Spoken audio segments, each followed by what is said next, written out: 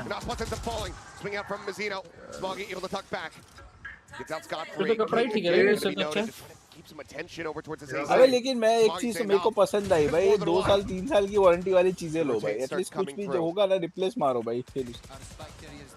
अबे वो छेद डालने के लिए अरे random.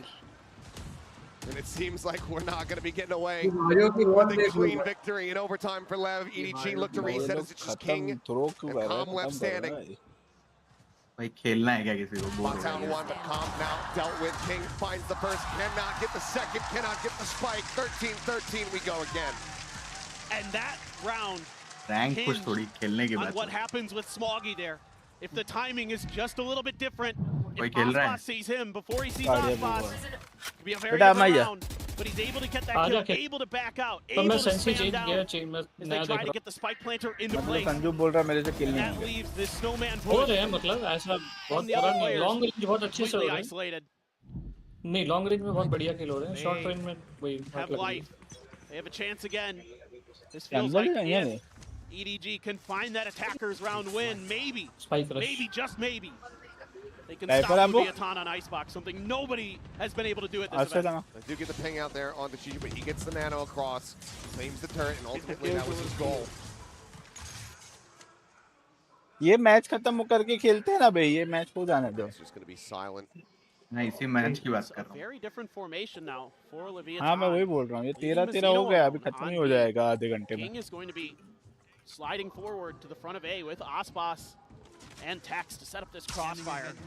Calm going to use a little bit of util to try to get some info, but EDG waiting this out. But look the attention that it's drawing. Calm rotates back over here towards mid, doesn't see anything, will start working his way back to B. Tube being watched. King hanging way back over towards the spawn. EDG is not giving up any information, leaving him guessing. So Leviathan is going to try to move through mid. Chichu spotting one, but there's a swing out, but Vecino cannot find the kill. Chichu strikes him down. 5-4 now as Aspas dashing away. Tex, however, holding close. Take Kang's head off, looks for a little bit more. Decides to tuck back. Turret going to be set up. Calm will find Chichu, flushing him out of mid. Gets a punish there, Tube. Simon going to be spotted here in the corner. Aspas readjusts. He just take out nobody. Smoggy will be able to come up with 2 here for his squad, but Tex finds 3, and EDG still just cannot get that attacking side round. Left once again, have map point. I like what EDG does here, to be honest. I think they do a good job of not giving much information over to Leviathan until they're ready to try to make their attack. Yeah, the lurk through mid gets spotted, but still, Let's go, Chichu boys. was able to win that fight. Hey, look at me. Look at me. That's a fucking man round. Let's go. But the players on site trading so well for each other. Aspas's reactions absolutely insane, as always. Now it's going to be Leviathan's turn to use their timeout for the overtime to try to end this before it extends any further. They have an opportunity. But both teams have been incredibly good on their defender side on this match. Really, very much have. Changing up the script here a bit. Just come through to Calm, feeling very confident they will be able to close this out right here and now, not let it go any deeper down the overtime or rabbit hole than we have already gone.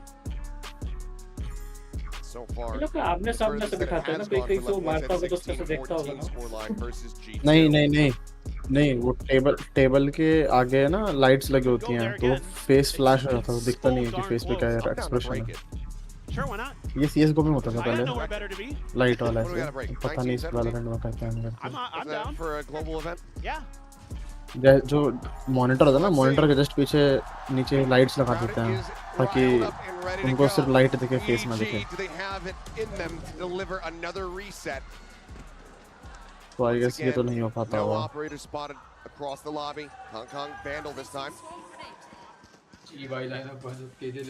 Nano out this time, not going to be ये सीख ले भी नहीं होते, खेला करिए। have to be recalled out. Few players, this time भाई 2 इधर players खेल रहे over लोग towards me instead of just Tex. बोलते खेल के। They're going to have King join him as well. Try to see if they can deal with some of these EDG players. Smoggy. Now this is all this guy's Kong who's about to strike. He saw one. Trying to spot them out, play it patiently, waiting for the moment that he's got line of sight with the teammates still falling around him, but there it is! But he just cannot make it happen. The man advantage there, but this is still dangerous territory here for EDG. Nobody tucked in behind the box, hearing the footsteps of Vecino. Pushes his way up into the site. He's waiting to strike. Util in hand, cannot convert the kill, swings out and somehow does not finish him off! Vecino now with everything to do to try to bring this map to a conclusion, but he cannot! Deeper down we go, 14-14. Both teams making slight adjustments here. Leviathan adding an extra player to that layer to try to take control of the lurk of EDG. And instead, they sneak Kong around right behind them. None the wiser are LEV. Unbelievable stuff there. They're so willing to take risks, our EDG, and you can see the frustration from the Leviathan coaching staff. And we go again.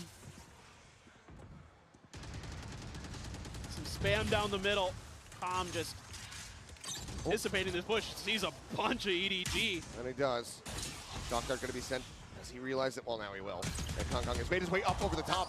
Calm still in a position to be punished, so does get whittled away at down to 89 overall with the armor. See, this is one of those rounds I was looking for from EDG. We haven't seen much of this early. Kong dropping down towards the tube. Smoggy looking for that Leviathan player. They're expecting somebody to check mid. We've seen it before. Chichu dealt with it previously on this attacker's side in overtime. Now the rest of EDG going to group up. Potentially going for that decisive hit, but once again got a lot of Leviathan holding their feet. Crossbus here on the close right side. Goes unchecked for a brief little moment, but Kong still able to adjust. Finds that kill, but Texas finds a nice timing. Peeks out, gets himself one. Kong gets another. नहीं निकलेगा. Smoggy and nobody now. Last two members standing versus 3. It's very much come down to whoever realistically can get this attacking win. And right now, it looks like it's not going to be any easier for them as Smoggy has everything to do. Swaps over to the Vandal. 10 bullets. If there's anybody who can. The year that he's had, the tournament that he has had, he would be correct. But odds are stacked against him, and now there's a Cove in play. It's being watched, and he just cannot flush it out. Body shoot. Level once again, get themselves Body up shoot to कर map रहे हैं भाई. point.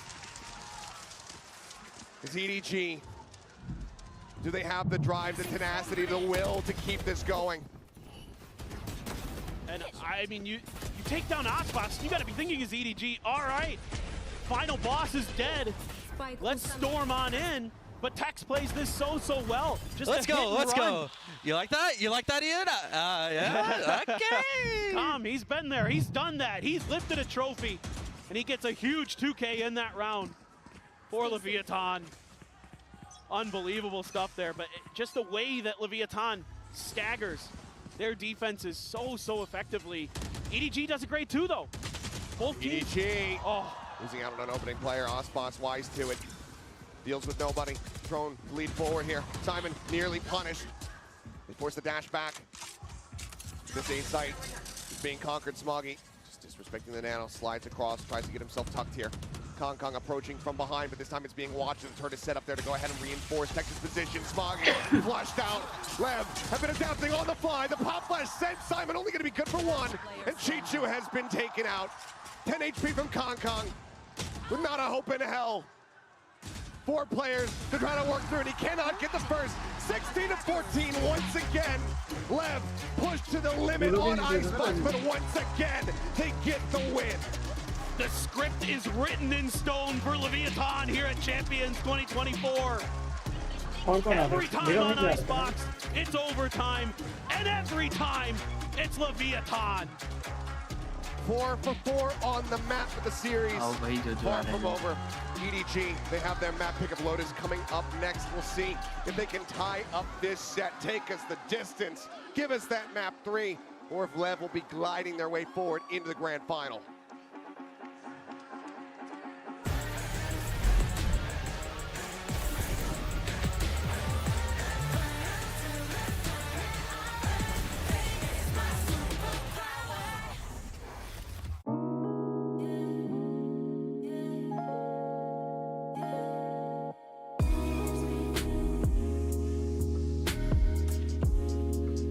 अबे new hello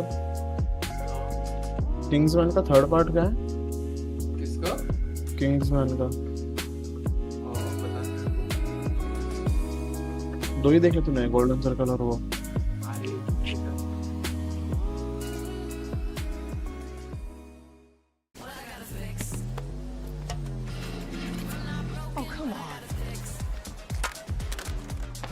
Trade in any phone in any condition guaranteed and get $800 off the new Galaxy Z Fold 6. Only on Verizon. अबे ये तो यूटिल उसको जैसा लगता है वो जो अभी बीच में गाना आई थी ना वेंडर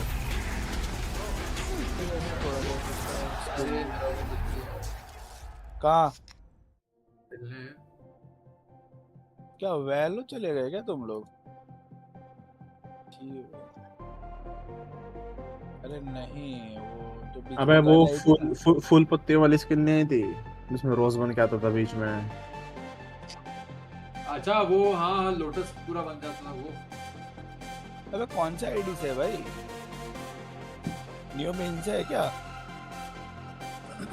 सच कर रहा है मतलब मेन से नहीं है मैं समझ गया अरे कुछ नहीं देख रहा हूँ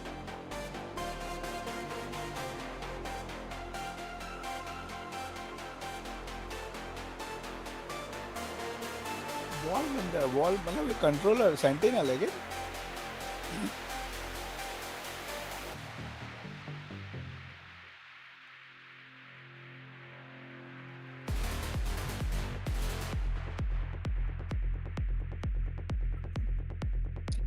अरे अपना टीरियन को फ्लैट 2 ले जाते हैं थोड़ा अपने तो पहुंच ही गए हैं उसके जाएंगे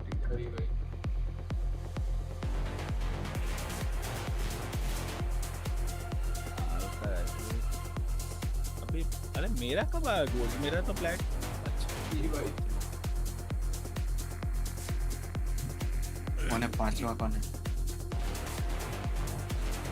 भाई पांचवा कौन है पुलकित आ रहा है कि नहीं क्या कर रहा है पुलकित क्या कर रहा है वो खाने वाने कुछ आ रहा था बोलो अब वो होमसिक बोला ना नहीं पुलकित मेरे को मैसेज किया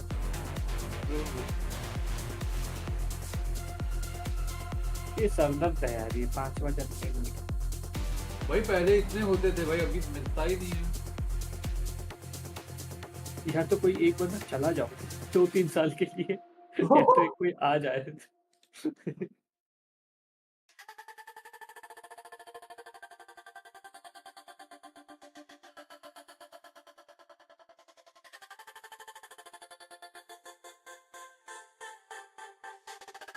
एक बंदे को पूछा बोलता कॉलेज में प्लेसमेंट के लिए गया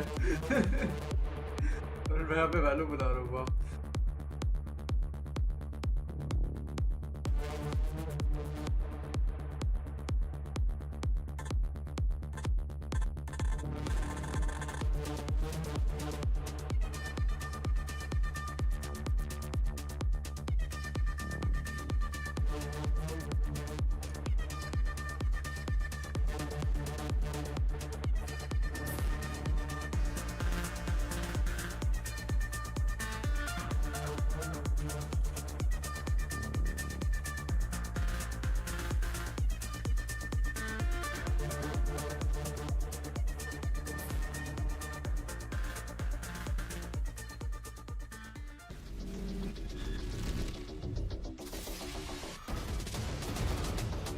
All has ended with me. I'm standing here on stage right now with Itapata of Leviathan.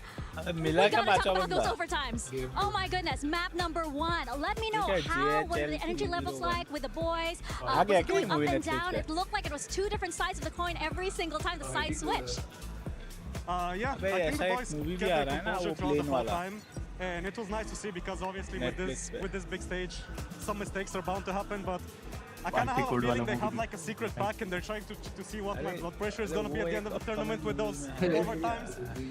But yeah, I'm glad we closed it out and on to the next one. Well, I hope your blood pressure is going to be okay. How are you feeling about the next map though, Lotus? Lotus obviously we're 3-0 in this map and अबे we're DM very क्यों लगा confident रहा है in it, so बंदा I'm ढूंढो happy that भाई we're playing it अरे उसके के लिए तो All लगा right, well, good luck. Best of luck to you and keep that blood आगे आगे जो भी है भाई What a way to kick off the day here in the Inspired Arena as well. Leviathan, they are 1-0 up against EDG after an incredible icebox. The fans are having fun as well here. And I am back here on the desk with Kokuka, Sideshow, and a very special guest, Coach Alex. Welcome. Hello. How's it going? How was the fan fest? Oh, it was good. I had a good meet and greet there, so enjoyed myself, met a lot of people. That's it. Yeah, and I'm so happy you're here with us. But that game, though, you two, oh my goodness. I mean, Itapata's blood pressure was rising. I feel like yours was as well, you guys. I mean, it was not only extremely exciting to watch. I think that the display that we were seeing, we were talking about Kangkang not using the operator that much in the tournament, and then we get this performance with another OT win for the side of Leviathan. It's actually ridiculous that they keep going to overtime, but they keep winning as well. They are the best team in the world on this map, but like by such a thin margin against every single team. I thought it was going to be over until the pistol round turnaround from EDG. Then they went on a run. Yeah, Alex, did you think we were going to get a 16-14 map when it was 9-3? No, I thought as soon as pistol round was 5v2, something like that, and they turned it around. I thought 5v2, I thought it was over. I really thought it was over. Oh, for EDG, you thought LEV was definitely I thought 13-3. I mean, you have experience with EDG. I heard that, you know, even though you guys were knocked out the tournament, the boys went home, you guys still made an effort to scrim them before their Sentinels game. We did. You want to know anything about it? Yeah. Let us know. Let us know. Give us the insight. Honestly, I think they were playing really, really confident in scrims. We didn't play Icebox, so wasn't expecting this performance. But the maps that we scrimmed them on, they were extremely confident. They took us on fights very, very confidently. They beat our ass in the scrim, so...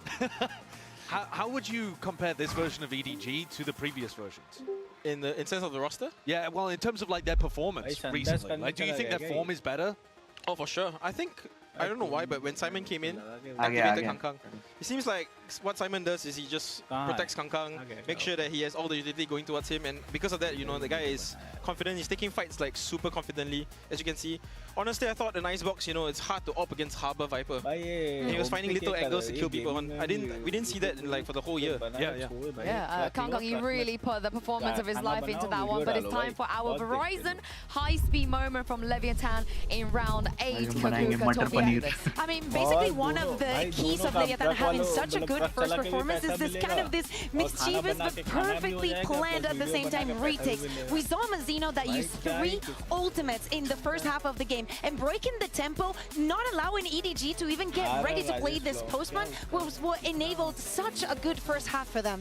What's crazy too is they needed this level of a first half, actually. Because EDG just ran it back. It really did look like they were struggling against the Kangkang operator, which I wasn't expecting him to do very much of on Icebox. I said that they wouldn't be an op-v-op battle because they op on different maps, but they ended up pulling it out. It makes me think maybe that EDG have got hidden plans that they're, you know, ready to unveil, because they pulled out something really impressive here, and that wasn't even their map pick. Yeah, they did indeed, but Josh, give me the script for Lotus. What can we expect as we head there? Okay, so one of the really interesting things about Lotus that I wanted to run through is how EDG kind of approach planting on the C site. And so I've got an image here which shows you all of their plant locations on the map. Now that in itself, not particularly interesting, but if we zoom in onto C, what you see is a really classic plant spot where you can play for Mound, but you also see that they are not planting in what I would consider at the moment to be the meta spot. And the reason for that, I think, is because EDG do not have good protocols at clearing out waterfall. And what that means is that as a defender, you can just spam down this line and you force them to plant in these bad situations at the back here. And if I zoom in again, what's important to note too is that when planting in these spots, hiding from the spam at waterfall, EDG have not won a single post plant. So once you force them to plant in a bad spot like that, you win in the round, because they have to play clustered on site. They can't back off the mound. They don't have any space that they take aggressively. I need to see that fixed on their attack side. That's where we're going to start on Lotus. Well, let's hear from the EDG head coach Muggle ahead of Lotus. Hey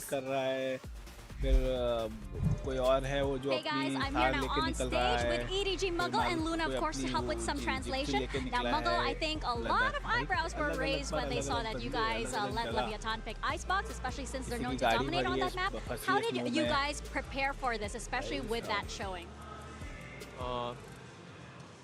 就是我们大概知道他们那个队伍的整体玩法是比较依赖选手。 就是选手的当场发挥嘛，然后我们就是会做的更加整体性一点。然后今天只说他们，我感觉是图一他们发挥的太好了。 Actually, we know that they're gonna play. Their play style is more depends on the individual power and instinct reaction. But I think they play too well on map 1. And how do you feel about Lotus now?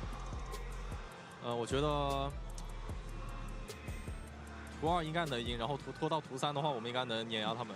I think we can win map 2, and if we get to the map 3, we can crush them. Oh, that is very exciting indeed. I guess we hope we're going into a map 3. Good luck out there. If they want to get to Abyss, we have to go through Lotus first, and of course they run the Clove Omen stuff. Alex, do you have any experience against that? What do you make of that comp? Experience? Very bad experience. Oh no! Oh no! We got destroyed by them. Yeah. Yeah, I mean, I'm not sure. You know, we had a team that runs no Sentinel. And when we ran a Sentinel, they destroyed us without one.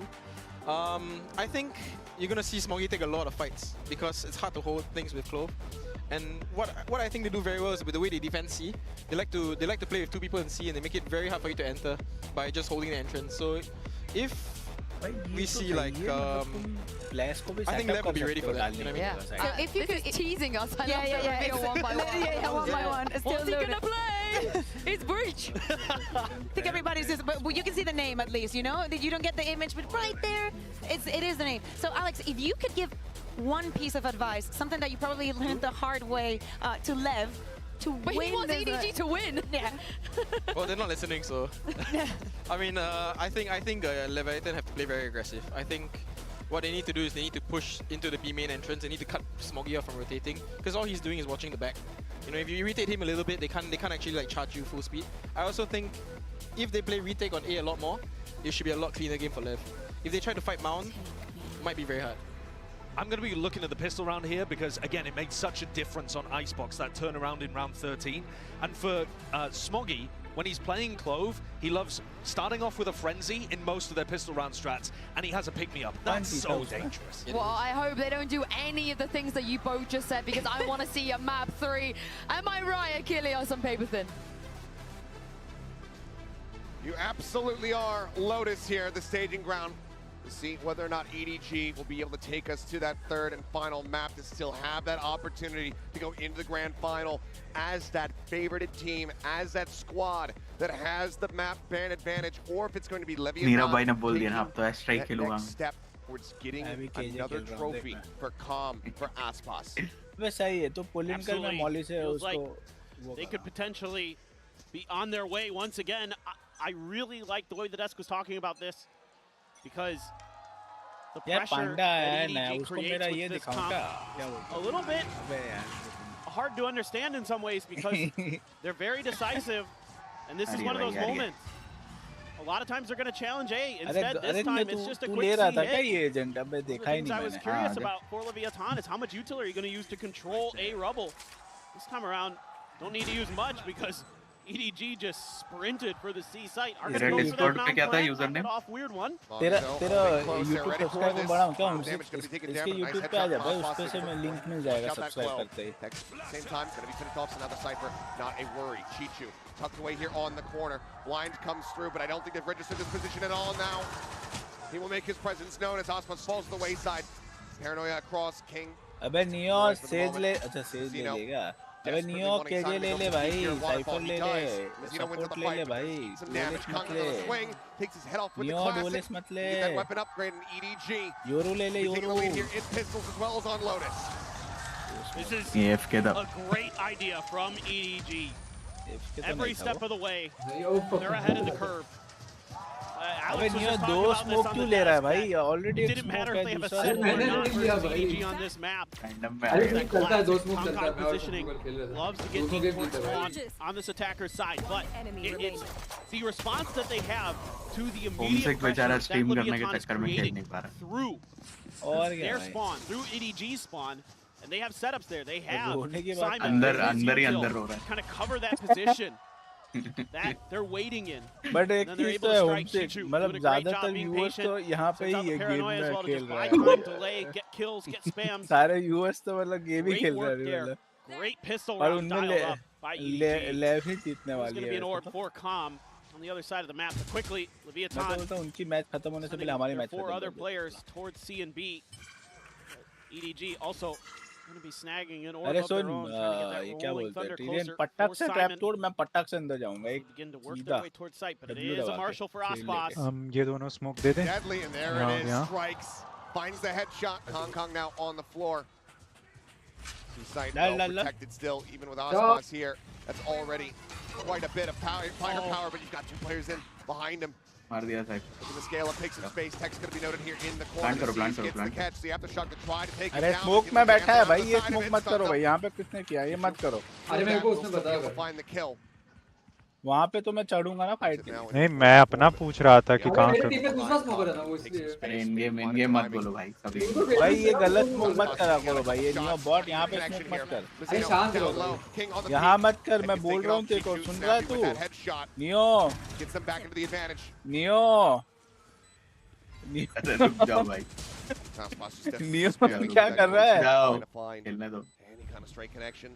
Knows that the players on the opposite side are going to be weak. Knows that he can get those kills. Neo सुना ही नहीं दे रहा क्या देखो him here for the moment. हाँ नहीं दे Flush against the wall. Likely going to play to see if he can try to get any exit frags. साला वो smoke में बैठ के राइट क्लिक मार दिया मेरे को साला अंदर। अरे उसने बोले यहाँ स्मोक दे, मैं यहाँ हाँ अभी मत देना, अभी मैंने स्मोक बोला नहीं था वो, मैंने बोला कि मैं कहाँ दूं स्मोक, मैं बोला कि यहाँ और यहाँ दे दूं क्या स्मोक। भाई वो लो लॉबी में ऐसा ही होता है भाई, लो लॉबी में क्या है ये लो लॉबी वाला है ना अपना फ्लो, इसलिए 4 players left standing. EDG fairly clean start here to the map. 2-0 on the attack. Well, and after what looked like it might be a pretty good round for Leviathan, EDG is able to stabilize. They're so good on this map about knowing when to pause, about the timings they need to take, know when to be decisive.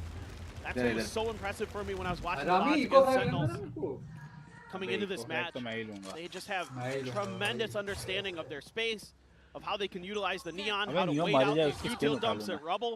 They're doing a great job dodging some of these early C's nades, things like that. साले को right click मारना भी नहीं आता The केको haunt, the C's comes late. Nobody's trying to take some space here. Does get quite a bit of damage across onto Khan, but Osmos eventually able to go ahead and take him down. चलो भाई Champ through, ensuring that no one is hiding tucked in behind the box. हमको तो क्या है, हमको तो time pass करना है। Will get tapped, and now Lev starting to reposition, getting some players around over towards rope, towards stairs. तो puffy बात थोड़ी कर रहा है, मैं कर रहा हूँ। आप भी नीचे। Camera. Gonna get a lot of information here for Leviathan. मैं 4 बंदों के ऊपर हूँ। राइट वाला रिवील कर रहा Shut down this push. Kong just trying to spray through the smokes. Smokes are being cycled, but this trap wire is set up on them. Potentially protected, try to play off of, not cleared yet. EDG don't go for any kind of deep presence here on the site, then maybe they can avoid them, nullify them effectively. Trap bye bye एक side पे They just pop. Kong एक है side पे his way over towards stairs. Trap wire now can be noted. Swing out, Mazzino going to be good for one, but Simon trades it back. The slide in, Kong unable to stabilize that aim, ends up falling to the wayside. It's Smoggy dragging back, finds one with the Spectre. hold. जा अरे वो long तो जा, Shoulder to shoulder, woman long से जा। alongside Ospas, who's just lingering within that smoke. Paranoia going to be sent. उधर से ही आता ना Tucked in towards tree. हाँ, Weapon कोई ना scooped कोई up, ना Bulldog now in hand, but 3 players to try to play against it. He cannot find the first. 2 on the floor, but the defuse comes in. Lev not allowing for a bonus conversion to be found. And this round to me shows that Leviathan has done their homework. I'm seeing so much in here to anti-strat the way that EDG normally likes to play these attacker sides. It's a delayed C's instead of the early C's nade at the door that Sentinels was attempting to slow down Kong. Push out from EDG. And the trips are a little bit further back, expecting EDG to try to aggressive.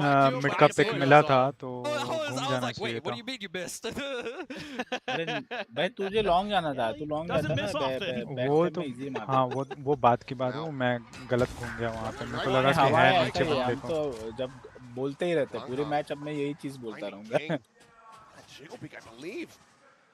ओ भाई मेरे कोई vulnerable. I'm sure it'll make the replay package regardless of who wins the round. That's a nasty shot to be found. अबे यार ठीक है ना Sanju. Bad target if you're Lev to have beyond the floor. Omen now out of play. Smoke's gone. After Shock to try to delay the approach here, Kong just waits that out. Now looks to push forward, take some space. The fade lurking here within the smoke. Kong pushes out, does just to find one. Mazzino was well. पीछे Right now to come through. 3v2 with Simon down to 21, but 2 हैं mid पे, 2 हैं। So annoying for Leviathan. अरे मैं smoke देता हूँ, जाओ तुम लोग। Trying to find an angle where you can dodge this ultimate, potentially go for this retake, but all lines back available for him. So much patience being shown. Sanju right में दिया Not have to send the rolling thunder, but looks like he will just go ahead and do it. A solid timing, catching them both, and Reveal that है go ahead and force the save. Another fault line going to be set. Left. Sent packing. As EDG will get themselves up to 3. Keeping themselves at distance, not allowing for Lev to tie things up. इसलिए तकिए का कपड़ा लगा के नहीं खेलते। And it's just a great round for EDG. This time they're able to find those trades on site to get those kills when they need them most. And it's tremendous patience shown by Simon, the rookie coming in. And even though he may not be putting up a ton of kills, great impact with his utility in this round. मैं reveal कर रहा हूँ Everybody at bay. जरा भाई सीधा ये उम्मीद मत करना भाई, मैं सेंसी बहुत चेंज करता हूं। अरे बुलेट प्रूफ वॉल डालो जरा भाई, चलो और यहाँ पे वल्नरेबल करो अभी आगे जाके। The ults are coming into cycle for Leviathan. One away vulnerable from the करो showstopper. कर दिया अभी क्या Away पहले from time Xeno Com's ults as well. Tex, neural theft 2 away, so आ जाओ आ जाओ आ there's जाओ। momentum swing potentially for Leviathan if they can get to it, but so far EDG firmly in control. अबे गंदा अपनी band चोट तो किल चाहिए मेरे को। Great just feel for the tempo of this map. I'm just so impressed watching them throughout this event. Both sides.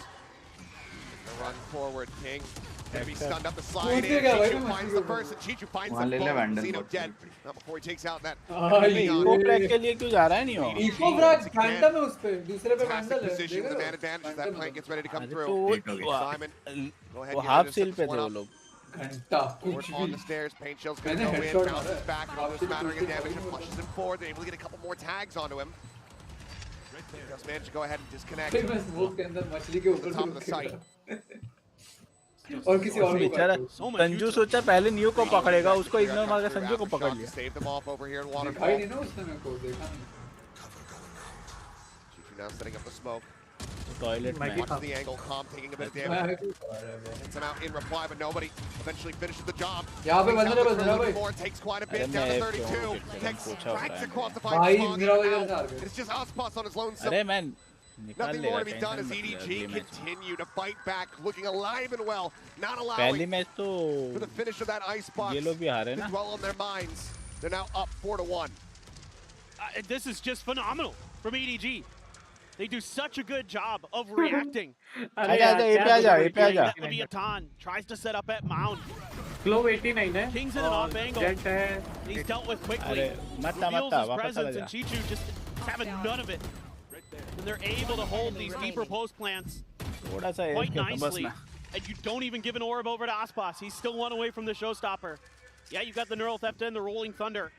पाए नहीं है मेरे पे। It's hard to have that way, that round go EDG's way any more than it did. Absolutely incredible race. Season 8 going to be dodged. कभी यहाँ रहता है, कभी यहाँ going to get out in time. But again, that Tyrion armor लेके रहा है, बाकी चारों में से कोई एक मरेगा तो ले in लिया। that fashion until this round. And this time भाई, EDG, मैंने फिर से they like to shift their weight quickly off of all that contact. They like to try to take advantage मैं तो इधर of का that रहा ना weaker उधर। side. मिड पे दो हैं, मिड पे दो हैं। Seaside simulator here. रहना है। EDG once again storm the gates.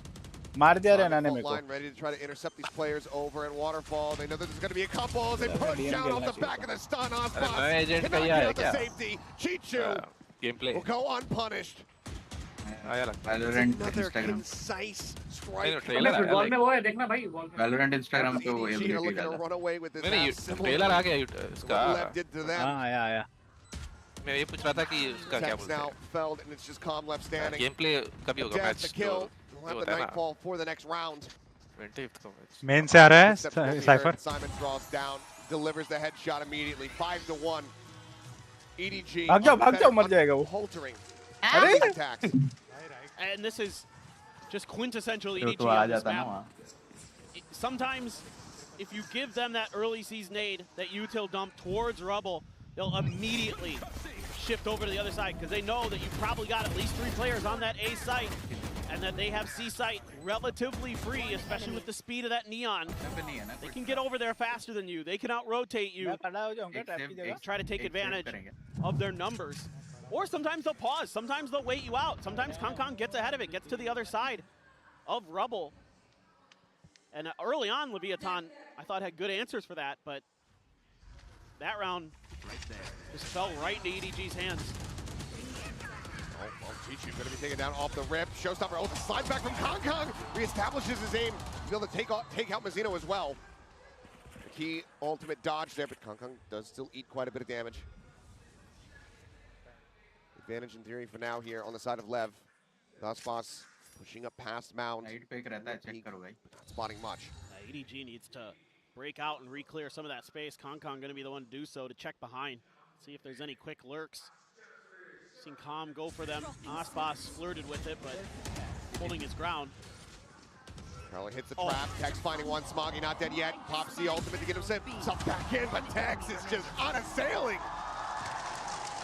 By 4 they fall, and Lev will break this win streak here from the side of EDG, finding their second round win on the defending side. And finally, LEV is able to get some of that pressure that they're trying to create at the beginning of the rounds to work for them. They have to invest quite a bit into it, but keeping Kong stuck behind that door. Sure, he dodges that ultimate, but you have trapped EDG at this point, and they don't really have anywhere else to go except for B. It makes it easy for Tex, and Mazzino, spirit's still high, even with that rough start to this map. 5-2 now, and a lot of ults for both sides. S-Boss tagged up, does get spotted there. Damage not going to be found yet. It's Boombot will lead the way up into the smoke, but Kong finds the timing, just slides right past it, and the flash comes through. Major opener here for the side of Kong. Foggy is ready for the jiggle peek. Just takes his head off, and now, I mean, take your pick. Yep. What side do you want? It seems like they are choosing wisely. As Tex out into the open this time, not going to be finding those snappy shots like we just saw in the previous round. He'll be forced back. Nobody wants to just continue to try to fake, keep some interest here on this C side, but LEV very much aware of the game plan here from EDG.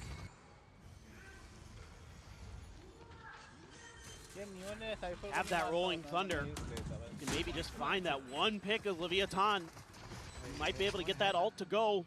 Man, it feels like that's still going to be a major commitment given the Tex and Mazzino are both down so very low on health. Oh, it's going to be really difficult to put it mildly. This angle, though. He's going to go for it. It catches onto multiple players.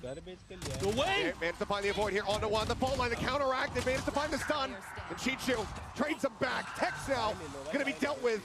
And EDG are not allowing for LEV to creep their way back in. They're continuously slamming the door shut. And now they don't have to worry about that rolling thunder in the next round. It's so close. Yeah, just a great pick here off the back of Simon's utility.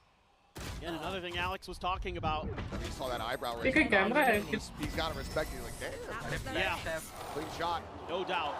But that rolling thunder invested there with the paranoia to try to clear it. And I thought that Leviathan gave themselves a chance, but the shot's just not quite connecting enough to finish it in time before the response comes through from EDG. Able to get the stuns of their own and slow things down enough. Keep Leviathan at bay, and Leviathan now needs a timeout. 6-2, things are starting to slide dangerously away from them. Yeah, it's defender side of Lotus. Yeah, it's difficult to play this side of the map, but you can't let this run out of control anymore. Certainly not. We're down by 4 rounds. EDG. Neo. At least maybe like 1-2 more to feel super comfortable before the side swap. LEV did not want to give that to an opportunity still. Run this back and bring us to parity, make it a 6-6 half. Needs to start right now. By the most part here from LEV. Really healthy. They have 3 ultimates to try to utilize, but there is still that stinger in the hands of Mazzino. There's a lot to work with for LEV, and they're going to try to gamble towards A, see if they can deal with this rubble control that EDG likes to take. And you got everything but the Cypher, so you got that Nightfall. Look at Kong, he's sprinting for the door. Way forward, but it's going to be hindered up here. Get the spot onto Onspots, who just swings out, takes his head off. He's up for the challenge. He wins it out. Stinger finds value. Simon going to be taken down. Nobody now trying to survive here. Back rubble alongside Chichu, but Chichu finds a headshot to put down Calm, but now all the advantages here in the hands of LEV. Nobody making it a little bit more costly here. Finding one, swings out the double face. Will guarantee them the round victory. Leviathan off the back of the timeout, find that win. It's just up to 3. And it's just that extra layer that you have with that ultimate available for Leviathan that gives you the ability to contest this space a little bit more freely. That was sexy. More you want to kiss? Confidently. Okay. And they're able to do it. So I like that they're showing that changeup. I like that they're showing, you know, it looks like it might just be kind of that standard util dump. And that's going to bring a timeout from EDG right after that round. Muggle already saying, I don't want to see that kind of thing happen again. We need to find different ways to deal with this rubble control. All right, well, effectively back-to-back here There's the team swap around, but yeah, clearly coaching staff not happy with how that round went, but also maybe noticing some things about how LEV are playing this out that they feel like, okay, well, we need to bring this to the players' attention now. Otherwise, we're going to let LEV back into this half. Either way, minor pause in the action. We'll see what the adjustments look like, what they have identified. Ults online here. Simon just 2 away from having that next Rolling Thunder. But I think the most interesting thing that we're seeing from EDG right now is that Chichu has 12 kills, 4 deaths. Everybody else on EDG, 5. Everyone's getting the participation award, but Chichu is getting the gold star right now. Well, and another thing interesting to note, Simon already has 10 assists. Yeah. 9 rounds in, the man's averaging over an assist per round with that breach util. He's doing a phenomenal job. Landing those stuns, landing those blinds. The Rolling Thunder to buy them, even though he doesn't get any assists from that, he gets a Rolling Thunder that gives them a guaranteed round win. He's doing a lot of great things on that breach. Sure. Look at that, just running backwards to avoid the flash. TP over. Just a fake TP actually coming back for Chichu. And they're just trying to avoid that util. They did this a lot against Sentinels where they'd show presence at Rubble and then either back off or send Kong deep to where nobody's standing right now. And then just kind of wait things out. But there's no util to speak of. Now, wonder if Leviathan might be able to find a way to play for retake a bit more, especially with this Nightfall coming in. Gonna have to be the choice. Did just barely clip there on the comm. So gonna be audioless here for the moment, but already a lot of players in position. The final 2 getting ready to join, working their way through the spawn, and nobody's going to be taken down off the rip, trying to scale forward, trying to get himself over towards drop. He ends up getting punished, and Kong is stricken by the Prowler, has his head taken off. Neural Theft now comes into play. The ping to reveal them all. Tex pushing forward, gets past that aftershock. Do they register this? Saucepots will get full flash. Chichu on the peak, finding one, but no, they weren't ready for it. Tex finding one before getting taken down, and Chichu cannot hold the line. It's now all down to Smoggy. As that overhealing coming through, finds the first! Nearly gets himself a second, but LEV will ensure that victory cannot be found off the back of the timeout. And they take things even closer. Now just 2 rounds separating. That 6-6 half is still very much a reality. Perfectly played and understood by Leviathan. Expecting that adjustment from EDG where they don't aggressively contest Rubble. So they don't commit any utility to it. And the whole way, Calm is playing for retake. As soon as that Nightfall comes through, he gets out of dodge, sets up, regroups, and then Leviathan starts knocking players down. Very patient, very calm, collected flood retake that shuts EDG out of that round. That is so well done by Leviathan. Let's see what the strategy, the game plan looks like here from EDG. Rolling Thunder at the ready once again here from Simon. Smoggy nearly with his own ultimate ready to go as well. This has been just a phenomenal comeback now for Leviathan, especially off the back of EDG's timeout. To take another round off of them has to be a bit demoralizing for this EDG team trying to continue on this run where no Chinese team has been before. They've already made it as far as anybody in their region. They are looking at trying to get even closer. King over in Waterfall, just waiting things out. A couple players there. You got a lot of util to throw into EDG's faces if they try to break through that C site. So clearly we're seeing that part of the adjustment Leviathan is making is to reinforce the C site. Like you said, it was C site simulator. Don't allow that for EDG. Play for those retakes at the other sites potentially. But here comes the strike now. Trying to just hold them in place. The Rolling Thunder going to be used here proactively. Does get the stun here onto Comp, but the smoke will obfuscate, and King immediately TPs over to this side of the map. Aftershock this time will hold him at base. Stop a player from getting down to the drop as the plant comes through. Kong up top, wins out the fight. Comp going to fall, but they still have not scouted King. Do they anticipate that there's going to be somebody in this position? The answer is absolutely not. Simon caught unawares. Deals with the one player. Kong going to be taken down. Chichu just has not been able to flush him out. Now just 6 bullets. He's reinforced. Mazzino joins in the fight. Chichu dead. Nobody in Smoggy versus 3. King tagged up. Smoggy stunned for the moment. Forced away. Some spray across. Mazzino getting tagged. Tap onto the spike. Looking for the counter spray through. And they managed to find the balls. Smoggy just barrel stuffs Tex. And EDG look at themselves now up to 7. breaking this run back from LEV.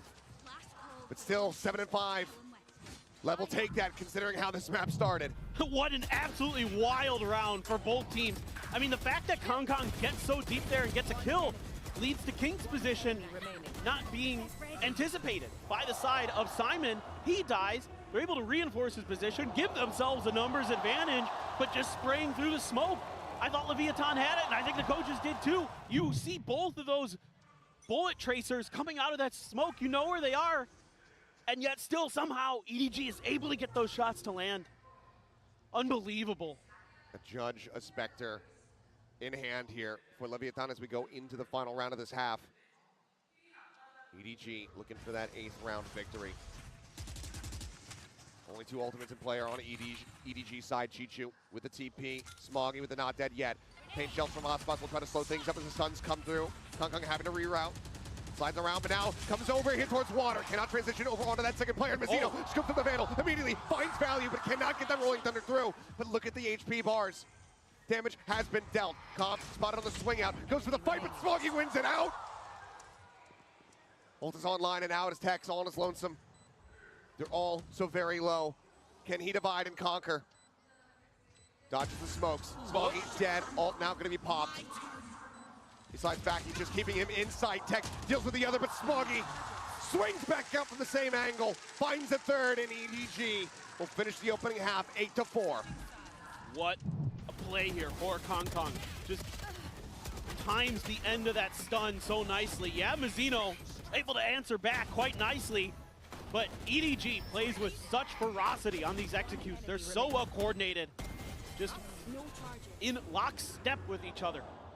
They're able to take Mazzino out before he's able to get his ultimate to go. Fantastic stuff. A very dangerous finisher there on the round, but EDG out in front. We got an interview though in the halftime with Potter. Let's go ahead and hear from her. Hey, what's up guys? Jen Lee here with EDG's Potter. 포터 감독님 만나보도록 하겠습니다.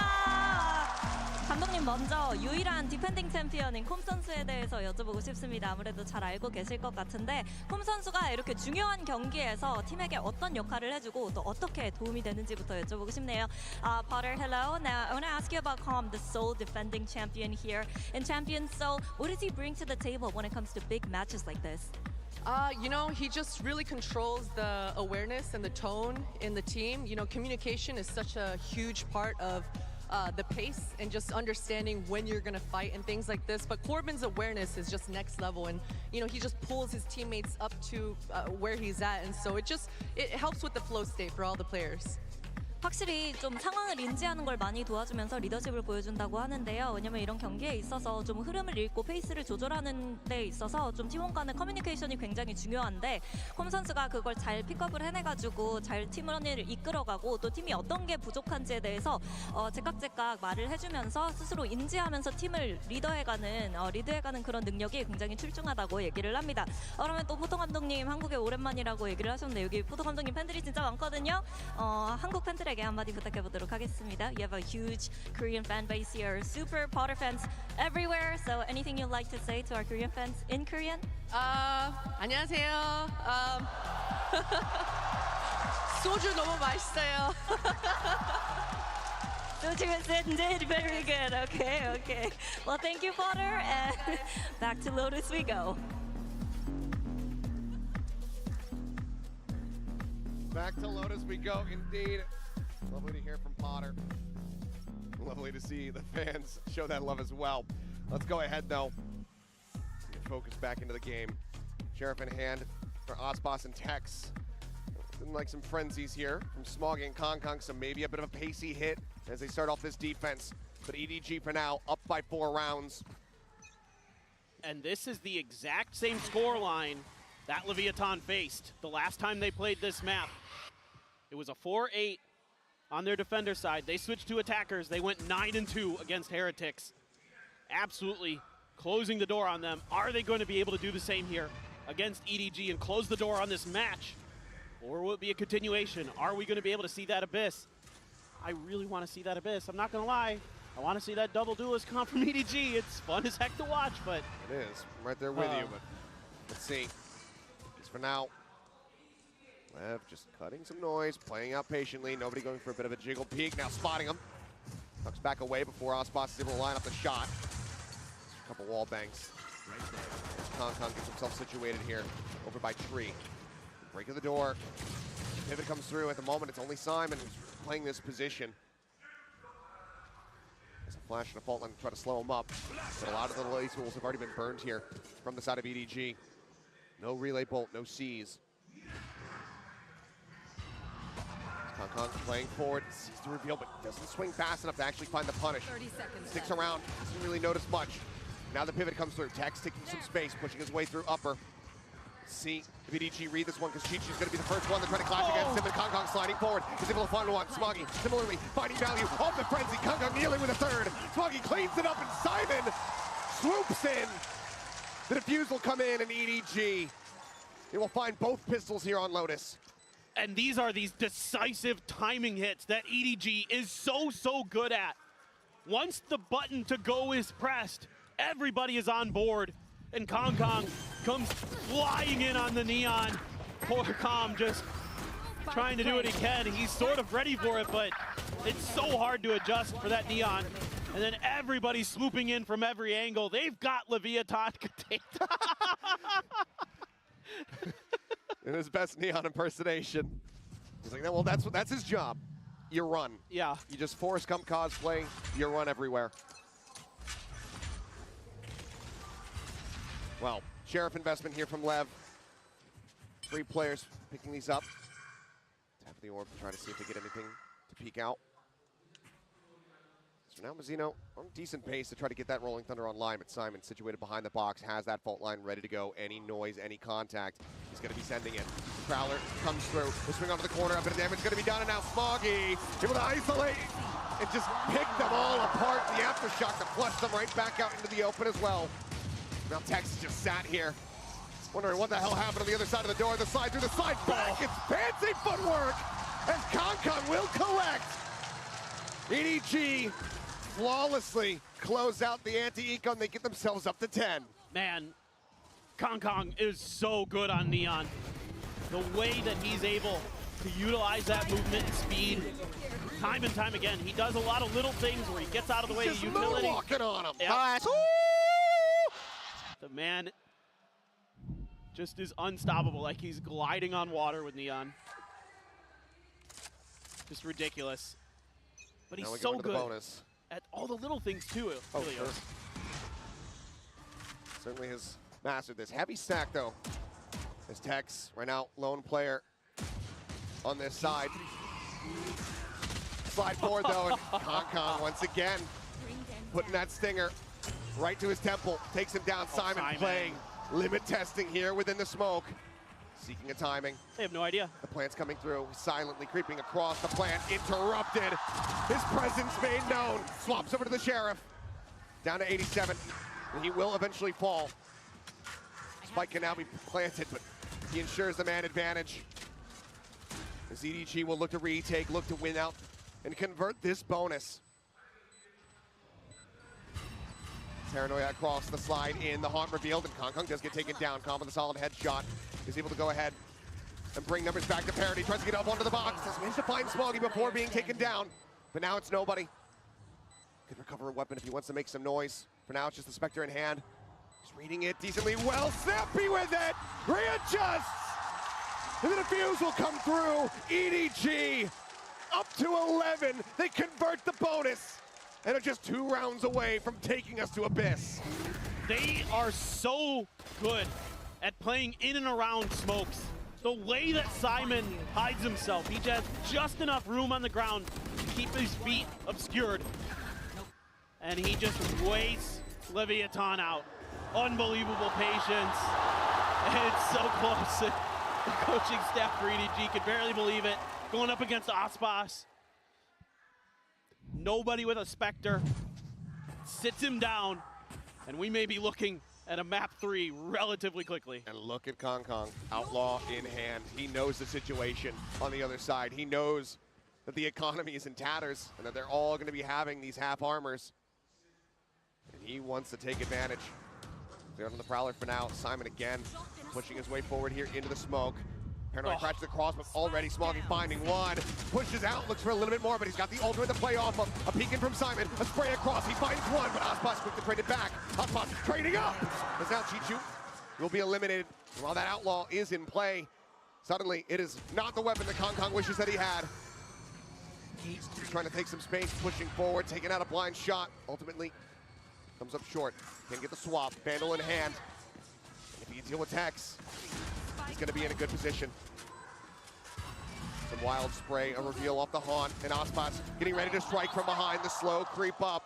Ooh, Kong narrowly avoiding these pixels, but it seems like Kong is not registering this at all, but now, with the ult popped, he finds one.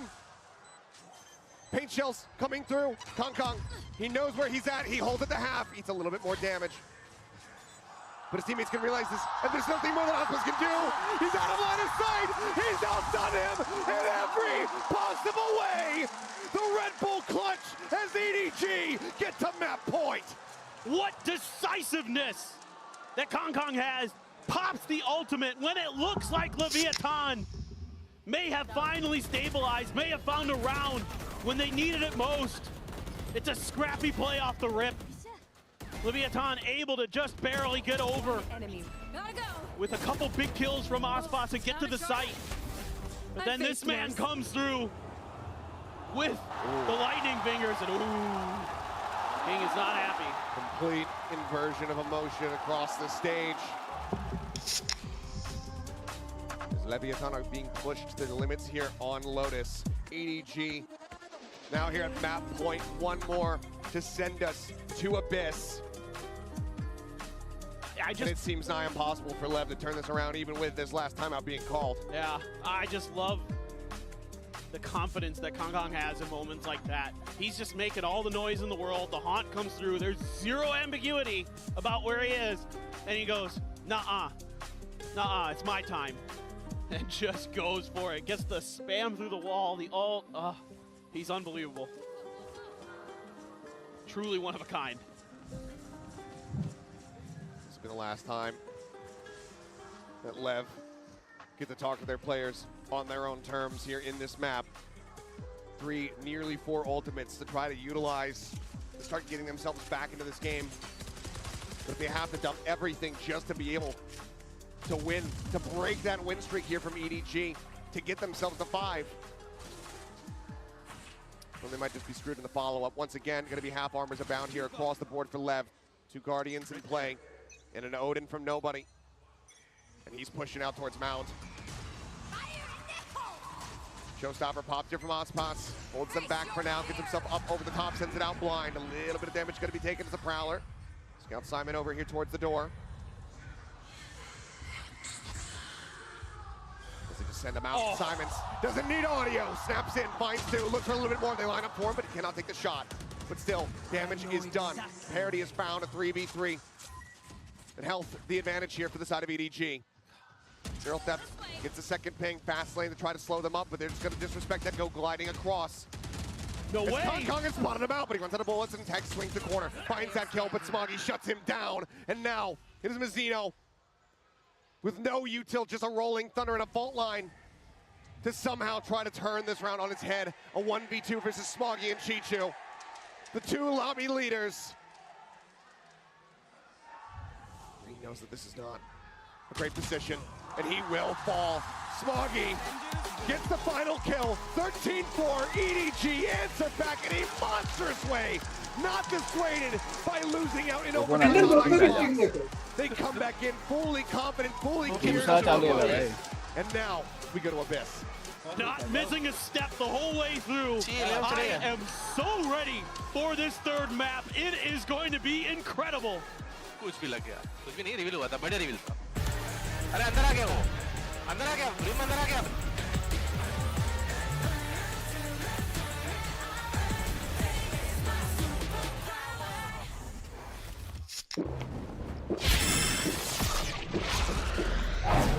Red Bull gives you wings.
Hello， 大家好，我是 Nobody。就是因为我们图一遭受了比较大的困难，然后但是其实这场胜利，其实我们赛前也预料到我们是比较大概率获胜的，但是没想到我们输在我们的自己的图，所以现在我感觉像是那种劫后余生的感觉。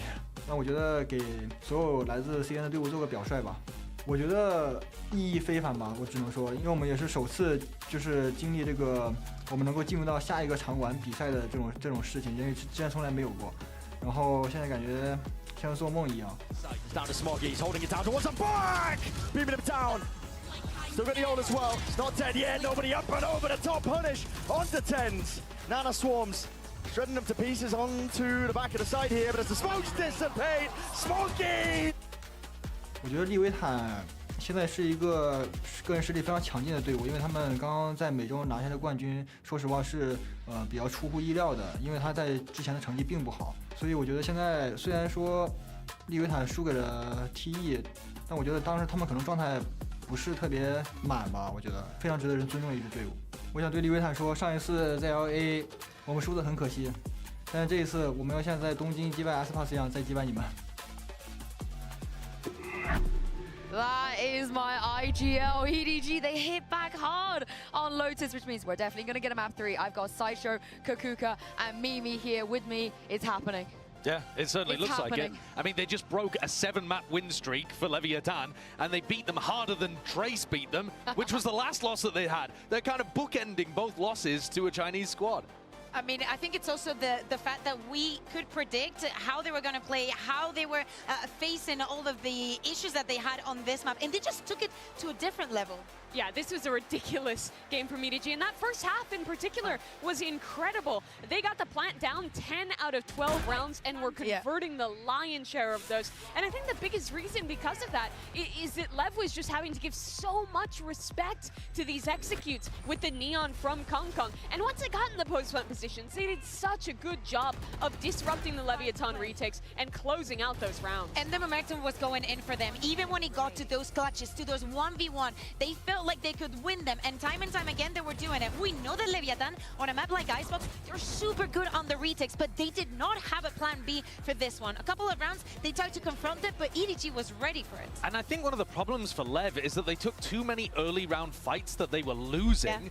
And that meant that they weren't in a 5v5 retake scenario, which their comp excels at. They're playing a retake comp and they only won 2 out of 10 retakes. That is not good enough if you want to be able to get to the grand finals. No, EDG, they were taking advantage of that. And I want to talk about Chichu, which you gave him a lot of kudos before we went into this game, and how great of an anchor, a side anchor he is, but also he's just shooting. Man, and I think he fits so well into the plans, especially when we go into the defense, and they knew that they have a tendency of how they play Mount. I loved how they tripled down on it. LEV was struggling so much to face this kind of early encounter, and again, every single round was a bit different from them.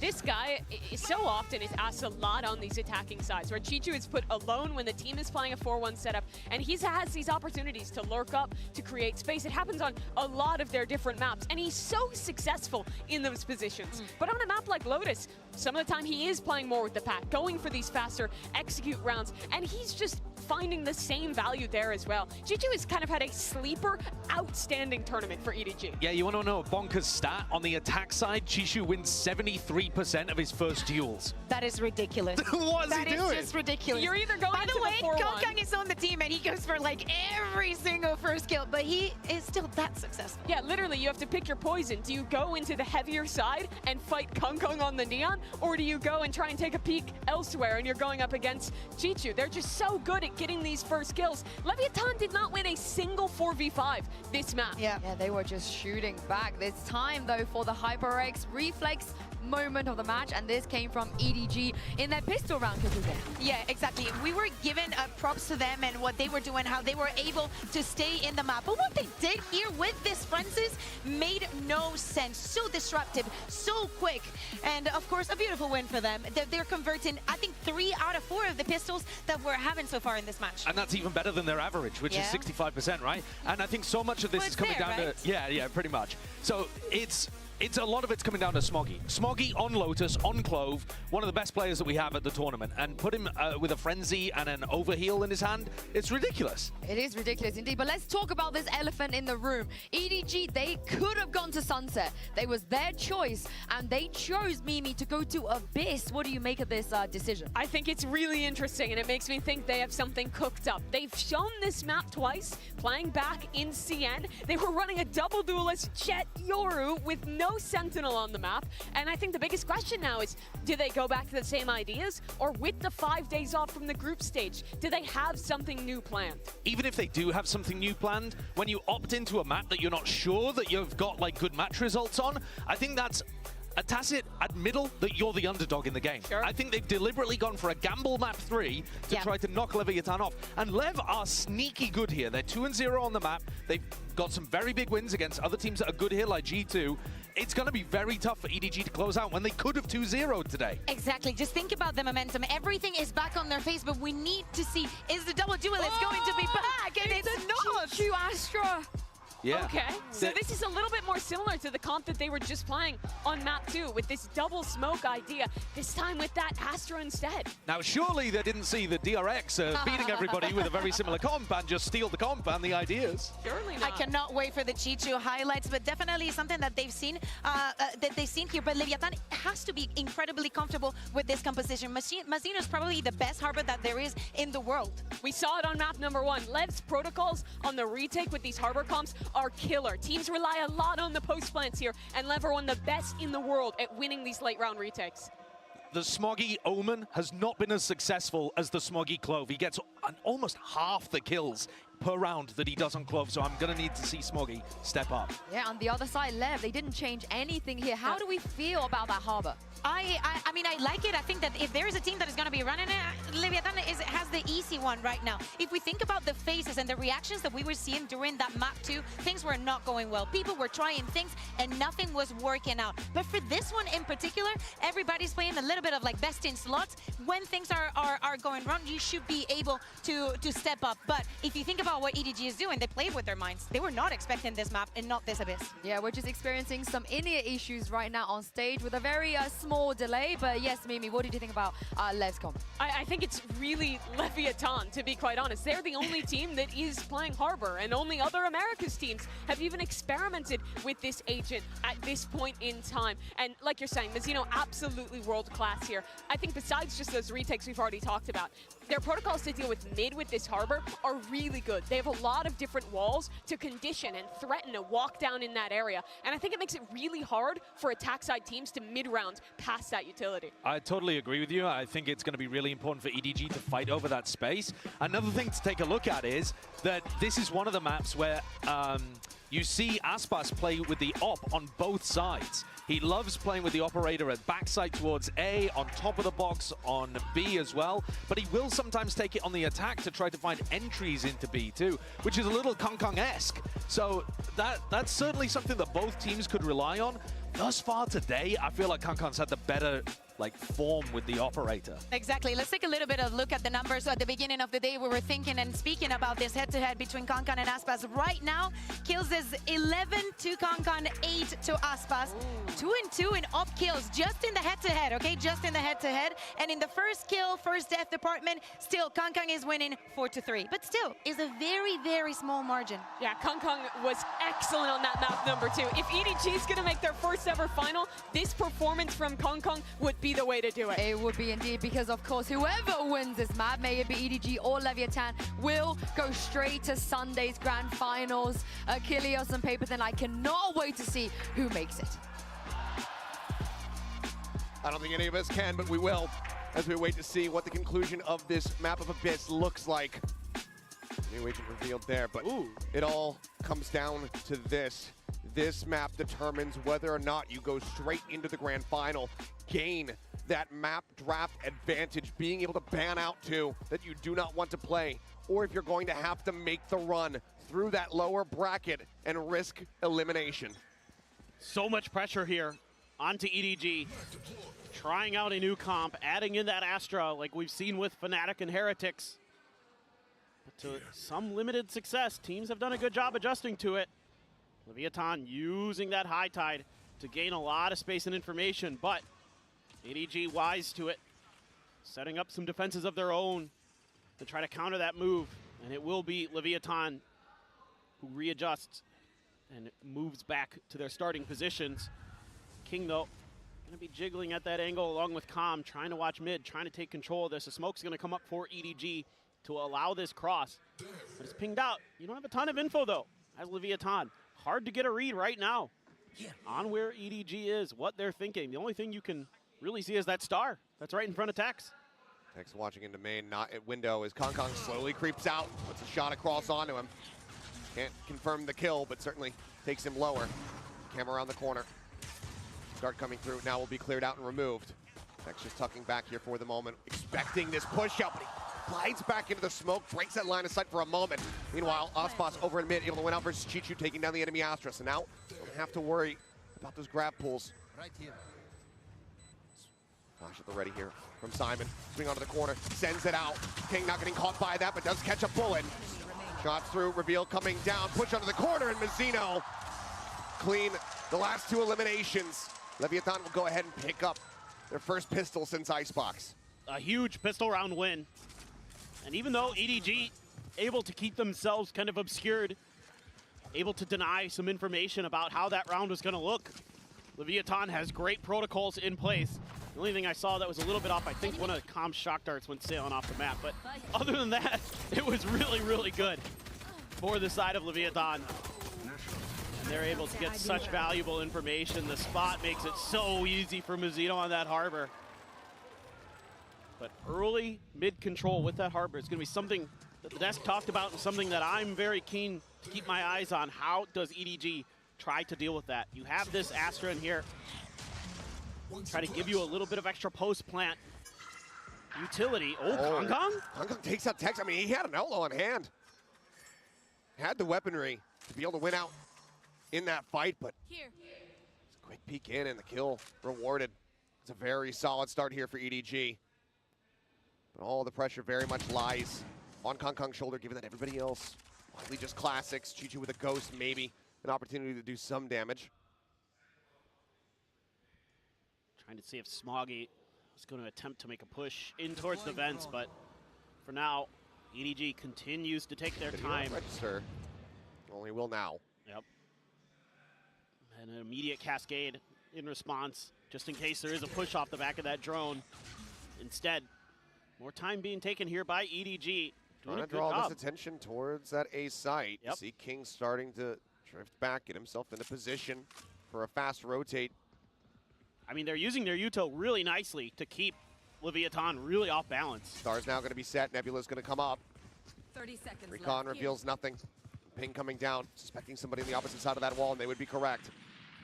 Mazzino looking to push forward, catches a glimpse, gets a couple shots across. Smoggy going to be down to 30, but Spike's now planted. Shocked to try to soften them up on the approach, but damage not going to be found there. 0 point SEN, just the one. Calm, Utilis here for the moment. Just has that one shock dart at the ready, as nobody swinging across. He's been absolutely unscouted here. Finds a headshot to put down King. The Kong's dead. The Marshal out of play.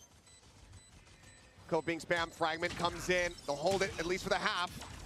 Not sure if EDG realizes that it's been taken that far, but will it matter? Chichu now last one standing. Gets swung on. And the fuse can come through. But my God, what a costly round here. Just 2 players left standing. As Aspas and Mazzino will be able to carry over an Outlaw and a Bulldog.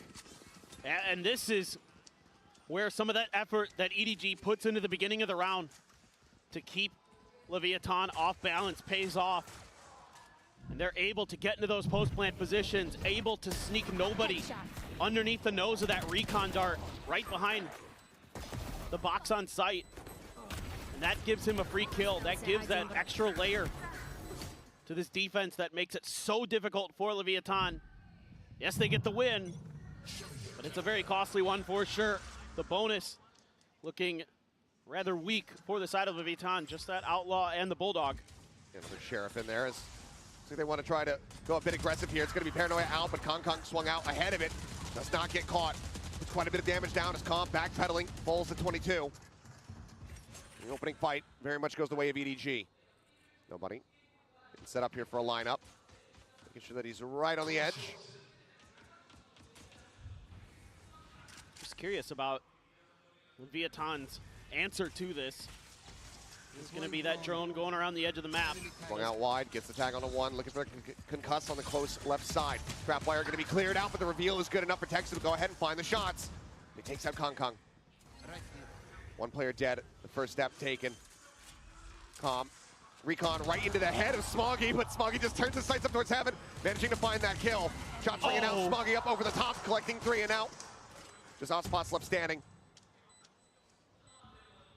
Only Chichu at half armor. It's a one-tap potential on the body. Just not quite there.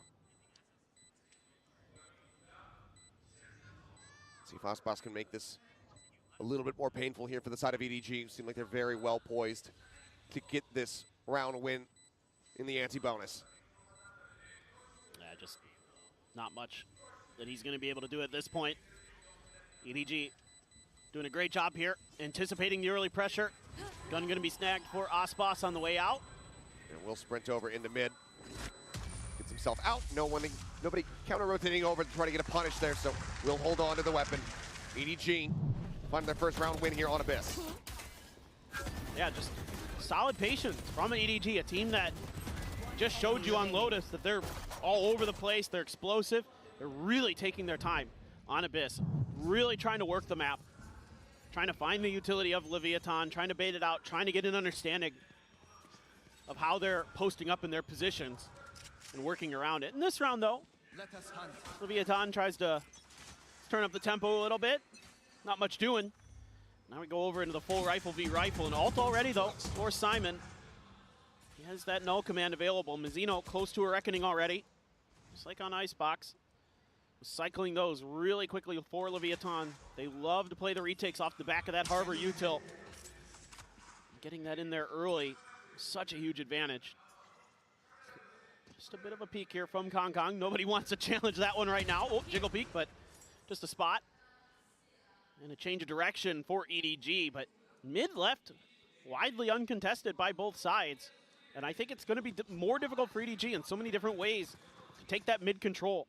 You're going to have to rely on those scrappy fights, on those numbers advantages that you're trying to create here by showing presence on both sides of the map to get these plants down and get into your post plants. Well, they're basically just trying to replace the Sentinel with the additional smoke. You know, take information away to try to get the advantage there, but Ozpod's dead right before he drops down off the top of the box. Gets a little bit of damage across, but not too much to be found there as Fragment. Calm not going to be caught. Spam, however, not quite in line, but as he readjusts, final couple bullets ring out and nobody will be taken down. 4v4 for the retake as Lev try to establish a further lead here. See what the post plant looks like here for the side of EDG. Shark flying through. Tiny amount of damage here onto Smoggy. Widely untouched. Quick tap in. Some wild spray across. Kong Kong willing to maybe give his life, but it's actually going to be Simon who ends up falling. Paranoia now going to be sent out. There's the Harbor. Ultimate coming into play. 2 players left standing. Stun. Getting ready to connect here on the Chicho. Smoggy tries to hold them back. They're just being pushed and prodded at every single twist and turn. Diffuse to be held. They just haven't delayed enough. Over a second to spare as Lev will stretch the lead now up 3-1. Yeah, I love the patience that Leviathan shows. An early cascade to give them a little bit of breathing room to scale towards the front of the site. And then they're baiting out that gravity well, using that time to spam those tight angles towards the attacker's side. And then you can use that, again, use this Harbor util to isolate fights, to cut players off. Y'all needed, baby. Let's go. We got a little Noribong going in here, eh? Yeah. I like it. But still, it's just great ideas from Leviathan, understanding the win cons of this EDG comp and using it against them. Oh. Well, okay. I was going to say some wall bang shots there on Ospas. The Tex just gets rid of Kong Kong. Vandal now on the floor. Nobody nearby to try to recover that. Say no one nearby to try to recover that. Now the neural death is going to be coming through as well. So EDG say, okay, we have to up the tempo maybe a little bit, but now there's a drone on the opposite side, so they have to pull back. Space now being taken as Ospas goes on a big rotate. Working his way over towards mid with that outlaw in hand. Oh, this util is just chewing up EDG. They've taken so much damage trying to get through. Great response from Leviathan. And this is such a rough position now. Everybody's HP bars in tatters, just Smoggy at full. Fragment into the back. They're going to try to make a go of this one. As Chichu up over the top, cannot find the first target. Mizzino strikes him down. Finds himself a second. Spike cannot be planted. And it's just one after the other. As Lev will flawlessly get themselves a 4th round victory. And Leviathan just playing back far enough that that close pop flash that Simon tries to send out doesn't really matter. And they're able to just hold their positions, throw some util of their own to delay, leave a player tucked in up towards heaven. And King just finds a great timing there to step down. Once Calm and Mizzino are in the thick of it, King just swoops in, gets a kill of his own. The timing, the coordination, absolutely brilliant from Leviathan. Yeah, a lot of ults for EDG. Both teams having their Hunter's Fury. Kong Kong with that Blade Storm. EDG's creative with the Blade Storm on this map. Sure, a lot of you have seen that Smoggy highlight clip, but Tex just says no. Yeah, just sprints over top of the Fragment. Seems like they don't anticipate this, but they haven't read Smoggy's position until that very last moment. Tex does get caught off guard as Chichu comes bouncing across the way. Zeno still sat here. Backside. Grabwell pulling him around the corner. This King will fall. Swing back through. Zeno going to be good for one last. But now suddenly it's Calm. Left alone, Hunter's Fury in his back pocket. But does he pull the trigger on this? And do they read this at all? Sound. He's about to find a timing. Ooh. He cuts the noise. The jump across. He just catches a glimpse of nobody. But nobody's taking his time. And it seems like EDG have absolutely No idea. Come by the first one, but then he's caught with util in hand. Catches a great timing, but then gets timing in return. EDG will find their second round win, but for Calm, it seems like he's still all smiles. And for Calm there, it's because he has his Hunter's Fury that nobody reacts like that. He doesn't want to stick the plant because he's afraid of the Hunter's Fury, so nobody pops right around that corner. Calm doesn't anticipate that. Gets caught with util in hand. What a scrappy round from both teams, and oh man. Leviathan's coach is very, very frustrated with that. Calm had a really good opportunity. Had he been just a little bit more prepared for that quick movement from nobody, he might have been able to get that round, but not a bad idea. Here's the Hunter's Fury. Well, there's the Hunter's Fury. Nobody getting attacked, and this time Calm will find some revenge. A solid way to kick off this round and try to keep EDG at arm's length distance. Cosmic Divide is cutting this side apart. The drone from Calm about to come through, spotting them out. Unable to hear it on the opposite side of that wall. Now the reveal, but Smoggy on the top of the box. Gonna be good for one. Mazzino taken down. Peeks up for a little bit more. Simon just goes pushing into its back sight. He ends up falling with Kong Kong. Quickly replies, trying to get back. A 3v3 with an operator on the opposite side. Spike ticking away as Calm works his way up here. Right here. Gets in the tower. Right here. Recon to try to scout.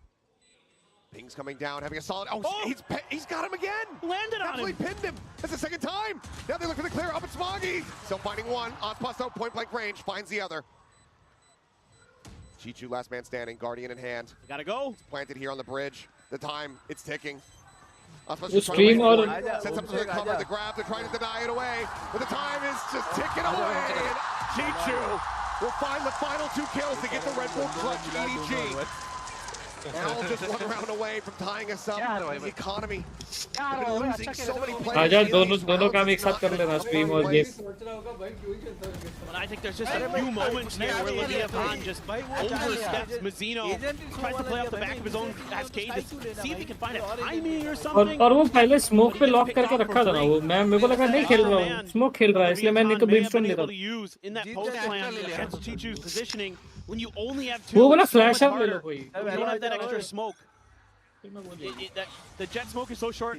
Oh boy. I thought for a moment. Maybe Aspas might go for the play that Smoggy did over in VCT China. He went up and around the edge. He is going to do it, but it's not. All in gamble because the full distance, but Chichu will snipe him out of the sky. There's a couple blades there into the shoulders. A wild attempt, but will not find value. To be fair, Smoggy's attempt was all the way towards attacker spawn, so yeah, a little bit of a shorter try. Party got high already. Leviathan, but gonna lose Aspas early. Gets a lot of info off that recon dart, even though it doesn't land. A couple bullets came out at it, so they know there's a couple there. EDG this time wisely waiting out this util dump that happened the last time they threw that flash through that high tide. Reckoning here though. He's going to be taking the king, able to find one. The drop there from Calm, right before the paranoid crashes across. He catches a glimpse and Kong Kong catches a stray. What a turnaround on how things started. EDG now widely just contained back here into main. Did they actually try to play for this? Again, economy not in a great spot. Chichu right side noted there. Defending, time going to be ticking. Hope gets ready to expire. Recon up over the top.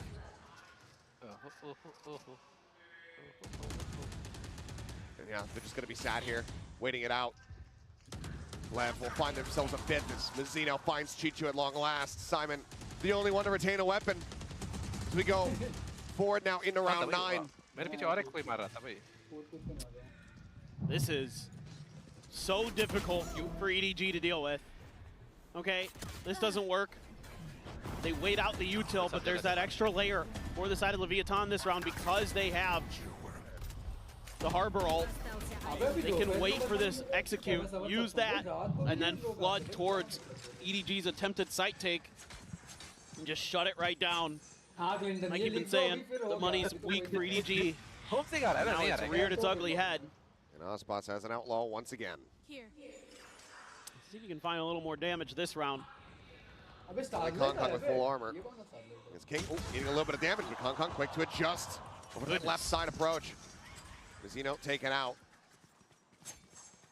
That is filthy from Kong. Just cold as ice. Gets that kill and dips. Still though.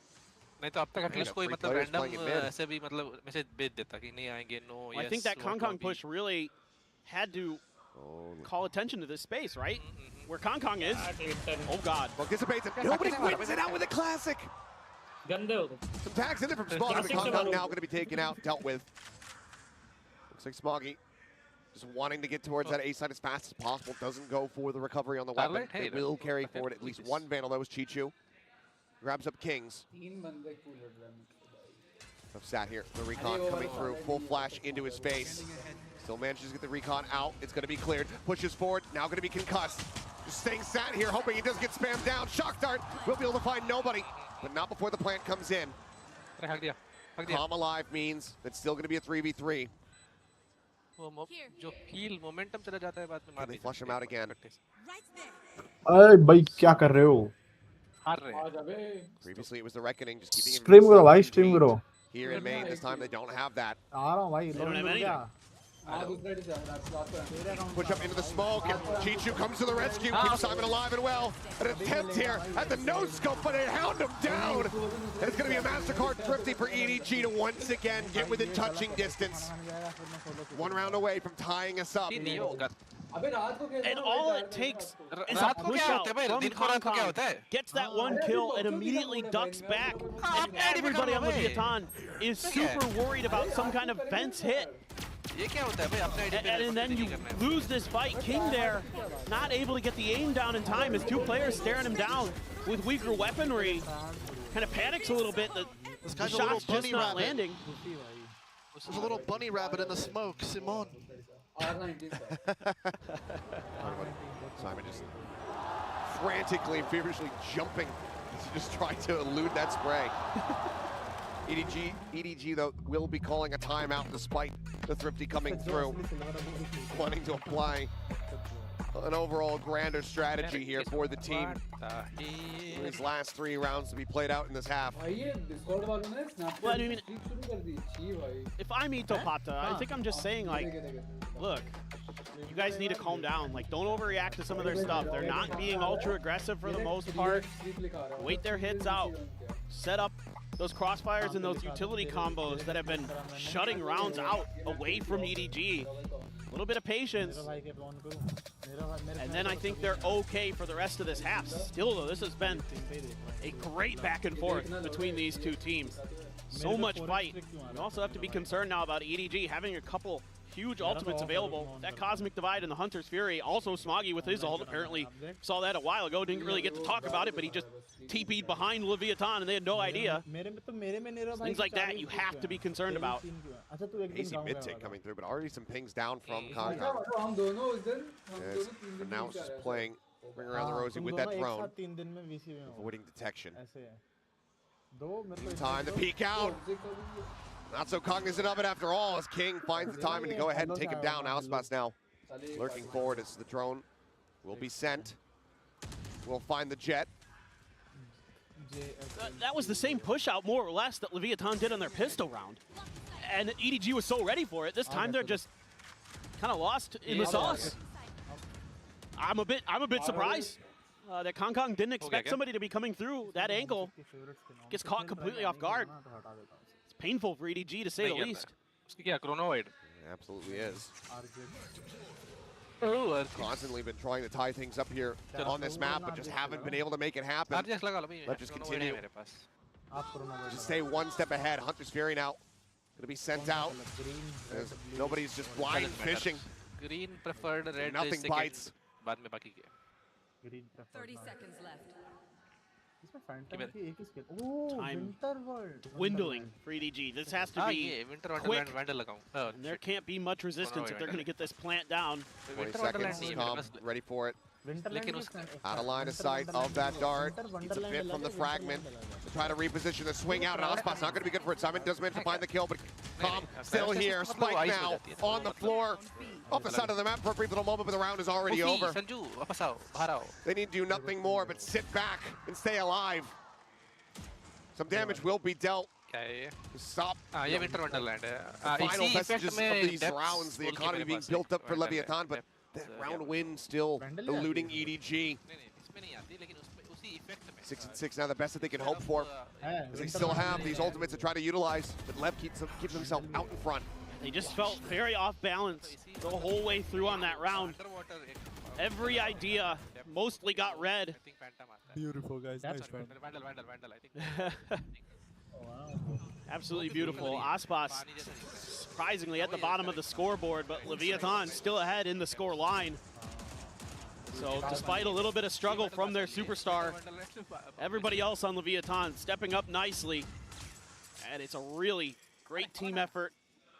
This time they throw that same high tide out, and that's going to force EDG to have to hold back and respect and use some utility to clear this, because they have no idea if somebody could have snuck into that spot again. They have to use this drone to check that. That's such a great exchange for Leviathan in terms of util. You use a high tide, which comes back up eventually, versus that drone, which does not. मैंने एक नया Slow TP approach भी from सीखा, EDG. ये reel में देखा था. अरे वो टीपी तुम्हारा बाउंस होता है कि मतलब Quiet now. डायरेक्शन चेंज वाला बाउंस होता है कभी More player approach over towards B. नहीं, Coming down, nobody. बाउंस मतलब अभी तुम्हारा टीपी Excuse me. जाता है ना वो wall Gets situated here for the lineup. Right ही जाएगा. Can they try to spot him? ऐसा Ultimate नहीं opened है, up from वो Simon. rotate होता As they है. stomp their way forward here वो into the site. rotate Plant होता है, can come मतलब through unhindered. इस side Tex spraying through that smoke. इस Kong साइड Kong में जाता है trying to stay हमारा quiet. Sat up top. There's nobody. Sprays up in towards heaven and actually does manage to find a kill there on a King. Fingering sentinel fingering करेगा. Let's Paranoia now not available for the retake. अच्छा sentinel ले लो भाई, ये क्या बोरी sentinel. Eagle peeking into Kong Kong, clearly spotted out. Ponytail maybe giving him away either way. He gets tagged low, but still straight peeks back in towards the site. Gets a headshot there on the Tex. Dodges up the shock dart. Re-peeks, finds another. Value continuing to be found. Paranoia now moves across. Calm has to reposition, but Chichu is ready to strike. Intercepting these rotations, these exits. He's now stuck. He will fall. But EDG will once again close that gap a little bit more as they seek that 6-6 half. And I like a lot of what Leviathan is doing in the beginning of this round, but they sort of gamble that EDG is going to go mid. I saw a couple different players holding at vents, holding at top mid, but not watching mid directly. They were waiting around corners to see if EDG would poke through. They didn't have anybody on B site proper to watch for that. And then when EDG gets the plant down, King just kind of out there, gets spammed down for free. Kong Kong finds another one as Leviathan's trying to get settled to go for a retake. So Leviathan just one piece of the puzzle that was missing, and they couldn't complete what they had tried to do off the rip. And EDG finds that one narrow gap. And here comes that Cosmic Divide to try to give themselves the ability to plant towards that bridge. Flash sent Kong Kong working his way in towards the back. Does he actually want to push this one? The answer is going to be yes. He lands right in behind Tex. Already though, Messi coming through. Is Zeno going to be taken down? But Calm fighting two. The Hunter's Fury is absolutely monstrous. Now into a 2v2. Spike not yet planted the drone. Working its way across, spotting them both out. Looking for the shots. Shock dart lobbed in. Nobody slides forward. Plant out, ready to come in. King just a bucky in hand on the far side of the smoke. 55. Nobody pushes up.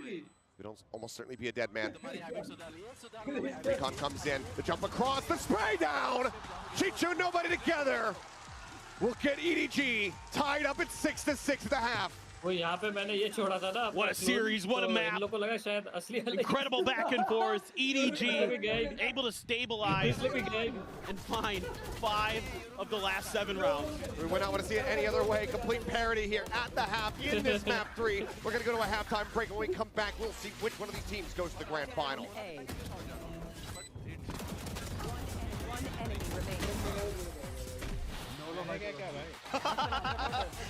चार गोली नहीं है, 4 गोली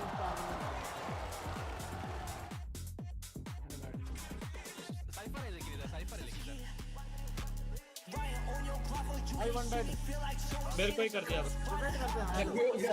मार देता साइपर को. वैसे ही TP कर दो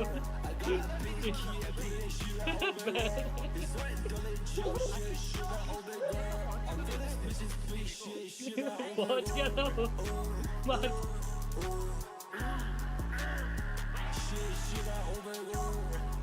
बहुत इजी कट्टा है बे इससे 143 140 भाई 140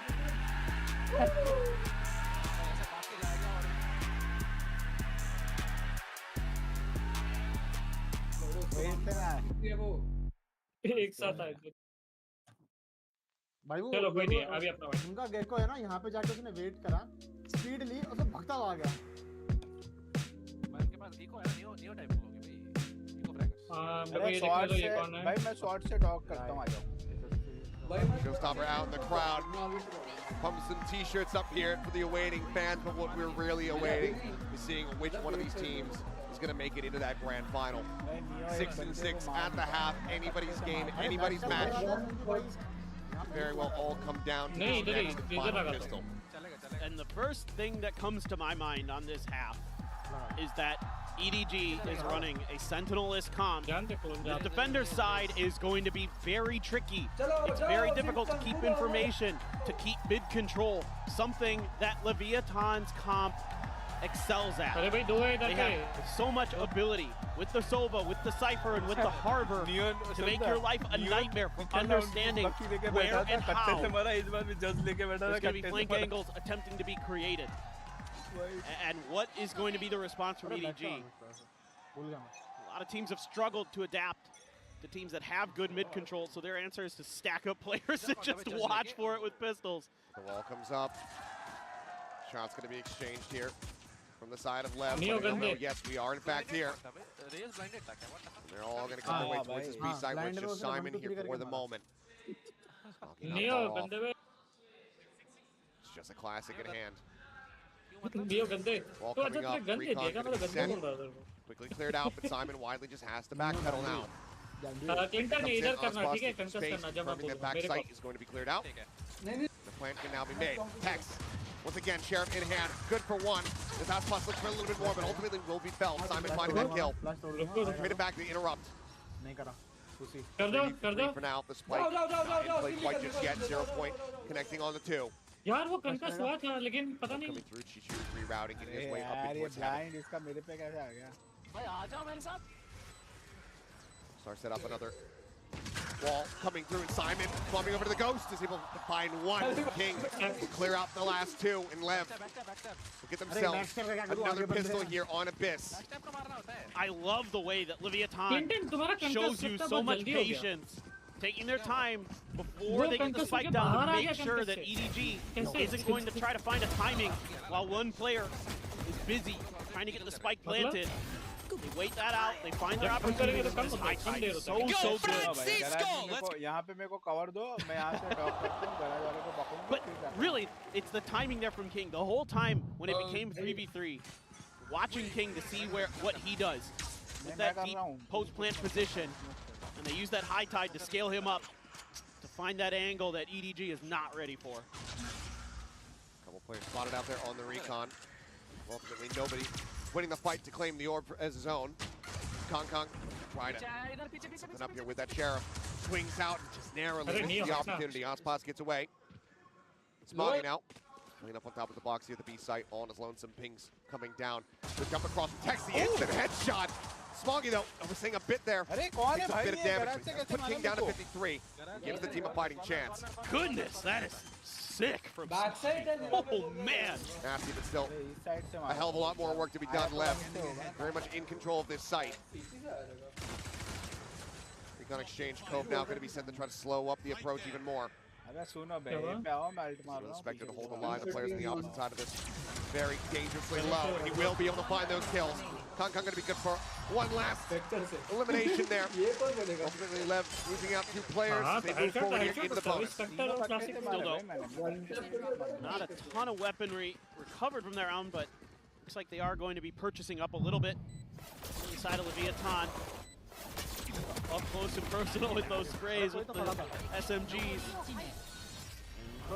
Aspas a couple kills. Let's see if that gets him fired up. Let's see if that gets him back in this match. Because if he comes alive, that is generally lights out for any team he's going up against. Very much so. Guardian 2 Vandals here. They try to convert the bonus on the side of LEV, and it looks like it's just going to be a very pacey hit. Because there you go, the Reckoning going to be sent out. Kong dashing away. Oh. Doesn't get caught. An arm going to be spotted there. Flash connects on the Aspas. Now, sight cleared, but the ult's gone. They've been held at bay here for now, but the full rotation has come through. EDG now needs to send players back over towards A, where Tex is still just pushing his way steadily further forward into the site. And look at King. He's taking this opportunity to gain space in mid as well. Read the timing. Quick turn back, but Chichu's not looking for it. He's not peeking in towards backside. He just has his sight set here on main. Just eclipse there on Mazzino. There's nobody nearly caught with Util in hand, but now the jig is up. It was positions. Continue taps here on this spike plan, but not actually being committed to quite just yet. Already set, but Kong played with a sliver of visibility. Finds one. Tex resetting the aim. Mazzino up on top. Comes up with one. Kong going to be taken low. King. Reload has to come through, and King, yeah, slinking it around the back. Decides to strike now.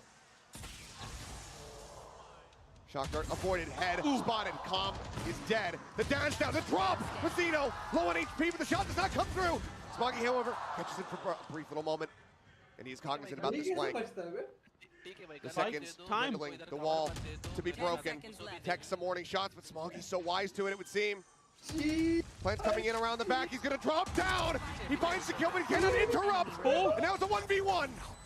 The smoke's situated. He sees the drop. And he knows that he's taking him low.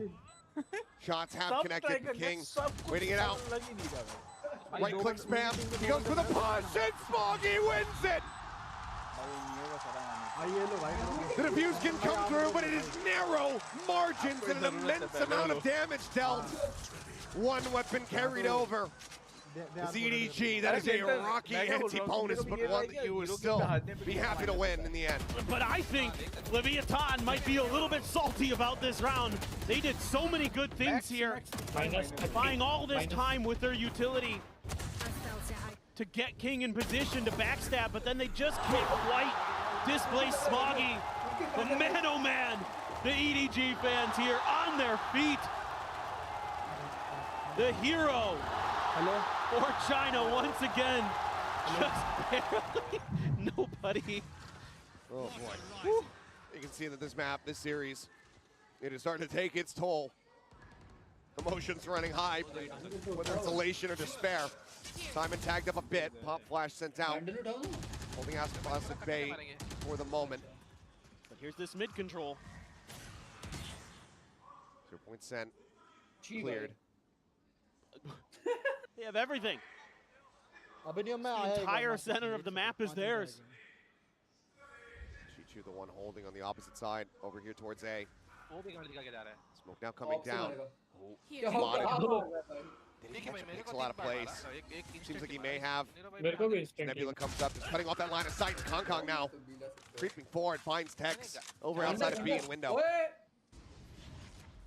3-man push in towards Simon. Ready.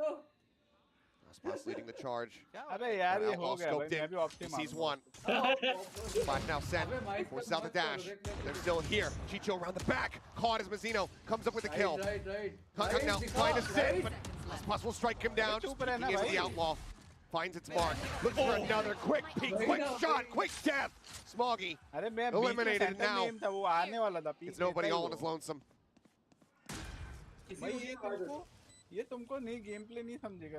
So difficult.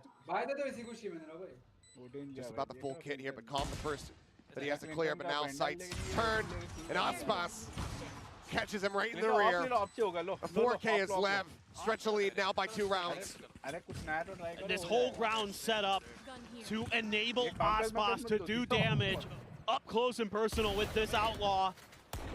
And they need to get him fired up. I don't mind EDG's response to all this mid-space being taken by Leviathan. It's just Leviathan is crisper. They're cleaner in their reactions. The angles being held are tricky for Leviathan to deal with, but they do.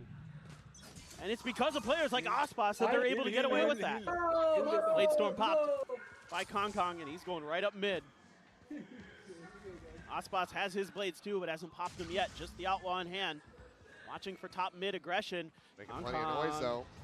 Kong Kong hearing this, wants to go for the peek. Spots Tex out first, but King with the counter swing will be able to take him down. No further damage to be found. Aspas still protected.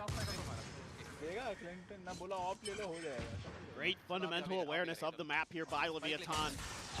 King at the right time to back up his teammates. Wanting that orb, the Hunter's Fury would be at the ready. He will just respect the players on the opposite side, so ultimately doesn't go for it. 3 players here playing around mid as Jiggle peek from Simon. I don't think he spotted him out. Means that it's an easy serve up for Aspas, who looks for that second shot, drops down, breaks that line of sight. Trap hoga, Keep pushing forward. Out of A main, should give them enough information to know it's inevitably going to be a B hit, but it's just nobody in Smoggy to try to slow things up with those sheriffs. They're just picking them apart. It's like taking a petal off a flower, piece by piece. Oh my god. Wow. It's a blind check. Just Smoggy. Been their hero time and time again, but this time pulling off a thrifty. Seems like a bridge too far, especially as Chichu, his only backup, been taken away from him. Will eventually find the shot. Does get ping revealed down to 38 as they just spray through the box. Another smoke cycle through just to make this as impossible for him as humanly possible. And ultimately, even some additional kills, some damage dealt, it won't mean too much because the economy on the opposite side is going to be quite healthy. Maybe stop a snowball here, but not there. He'll make a go of it. He'll look for a little bit more blood. But in the end, this spike is going to detonate. LEV has Aspas trying to get out of there, trying to just drift off the side of the map. Will end up falling. But LEV will get themselves now up to 10. Double digits, 3 away from securing their position in the grand final. This is such great awareness here by King. The IGL, Leviathan, finding great timing to shut Kong Kong down before he could ruin the round. Nice attempt here. That's Mazzino's fault. A nice attempt there by Aspas to keep himself alive. Could have drifted off the map until the end of round timer ticked down, but caught there by the edge of the explosion. And yeah, the timeout for EDG. It's even on some of the rounds here on this defender side where I thought they made some good ideas, had some good reads.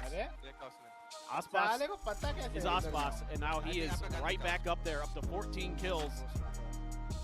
Has shot up the scoreboard with that Outlaw. Yeah, it's been a big resurgence from him, but EDG, this is the last time out. Leviathan still holding on to 2. Should that run back start to occur, they can pump the brakes, they can slow down EDG, they can course correct with the assistance of the coaches. Granted, yes, that gives EDG the opportunity to talk to their coaches as well, but they right now are very much in the driver's seat, is what I'm getting at. Both in the score, in the kills, as well as in what is available to them, because you look at this, it is nearly the full set. 1 charge away from having that Reckoning online. Flashing. Having the teleport. The rest is already prepped and ready to go. And it's op the op. Once again, just like we saw earlier in this series, both the duelists are going to try to do what they do best. That's use those snipers to take rounds over, take maps over. And Aspas has been so good with that Outlaw. Is he going to be able to continue that here on the attacker's side? Reckoning now at the ready, the orb gets taken. And there's the send. Simon and Chichu now going to be dancing here on the site, trying to avoid what they can. A quick pop into the astral form from Chichu, ends up getting stunned up. Swings back out, catches a glimpse here. Calm does end up getting taken down, and Chichu somehow reestablishes the aim. Finds Mazzino. Simon dropping out of tower. Takes out King, and suddenly this round has been turned completely and utterly on its head. It's got to be a save almost. It has to be now. It's just the operator left. You don't have the money on Ospas at least. अबे Before another one. अबे सचिन इधर आओ मैं flash Gifted over करूंगा by double Mazzino, या तो who तुम is कंकस करो quite लॉन्ग flush से with cash. क्लोज आते ही और मैं फ्लैश करूंगा डबल पिक करेंगे Response from EDG to shut down this push. And because you have the operator in Ospas's hands, that has to be a much slower hit. Taking a little bit of damage there. Ospas trying to get away and maybe gifted the opportunity to do so. Okay. Able to use the smoke to cover the recon dart. भाई मेरा ping बहुत ऊपर नीचे Give it the money. I mean, do you want to swing out and try to go for this one? Yeah, you absolutely do, especially when you hit the headshot and the op goes wide. Nobody more than happy to die in that position because it gets him his ultimate no matter what, but he wins out the fight. Still, 2 more rounds to go to tie things up. EDG are still on the back foot. They still have to play up against these 4 available ultimates on the side of Leviathan. And it's just a fragment and a smoke that mostly stalls up this hit by Leviathan. And again, because Ospas has that operator. Clearly, like I said, they were happy to send him to his demise. Oh yeah. Surprised to see that he actually found the elimination. Sends Leviathan onto an eco. Blade storm there, but trying to find an opportunity. Space. Smoke in response from Chichu. यहाँ पे जो आते हैं ना और मैं flash करके peak लेता हूँ. This round seemingly looks to be Leviathan trying to scale their way through mid. Drone to try to check. Moves down into the smoke, tries to go for the blind check, but does get a glimpse. So 2 players going to be spotted there. That's once again dropping down. Counter drone now from Tom. For a peek in, but nobody. Quickly go ahead and clear that one out and then set the back pedal. It's a game to get ahead of this no command. Showing that shoulder and not reading that they were that far forward. Ospas takes him down. That's going to be a weapon now scooped up into this Jet's hands. He peeks. Couple knives going to be going wide. Dashes up to the side. Grabs the rope. I know exactly where you are. Pressure now getting built up. The neural depth going to be sent out. Hunter's Fury. Sent Tom seeking target this time. Looks like won't be quite rewarded with a kill, but get a final shot there on to Kong and Mazzino. Can collect 2. Looking for a thrifty of their own to get themselves up to 11. Stop EDG from building up any kind of momentum, and what a round response this will be here from Leviathan after that flawless shutdown from EDG in the previous. There's no hope, and it's going to have to be a save. I mean, I just love this from the side of Leviathan, keeping Ospas obscured at all costs, making sure that this Blade Storm is not noted because, oh boy. They're completely stuck. They're here on the side of the map. We'll run out of knives. Nobody will be able to hold his ground, but there's still plenty more players to try to go through. Shock Dart going to be shorted. There's the ping out on the Tex. The swing, nobody trying to find it. They will be able to hold on to their weapons. That cannot be taken away from them, but the MasterCard Thrifty is found all the same. Lev, 1 away from having match point. Still, I just love the way that Leviathan does this because they know that no command is there to shut down that Blade Storm. And they're doing everything they can to find the opportunity to kill Simon, or that ult is able to shut down their own ult. Great stuff by Mazzino there. The ping off of the Hunter's Fury as well. Chef's kiss on the round. Absolutely.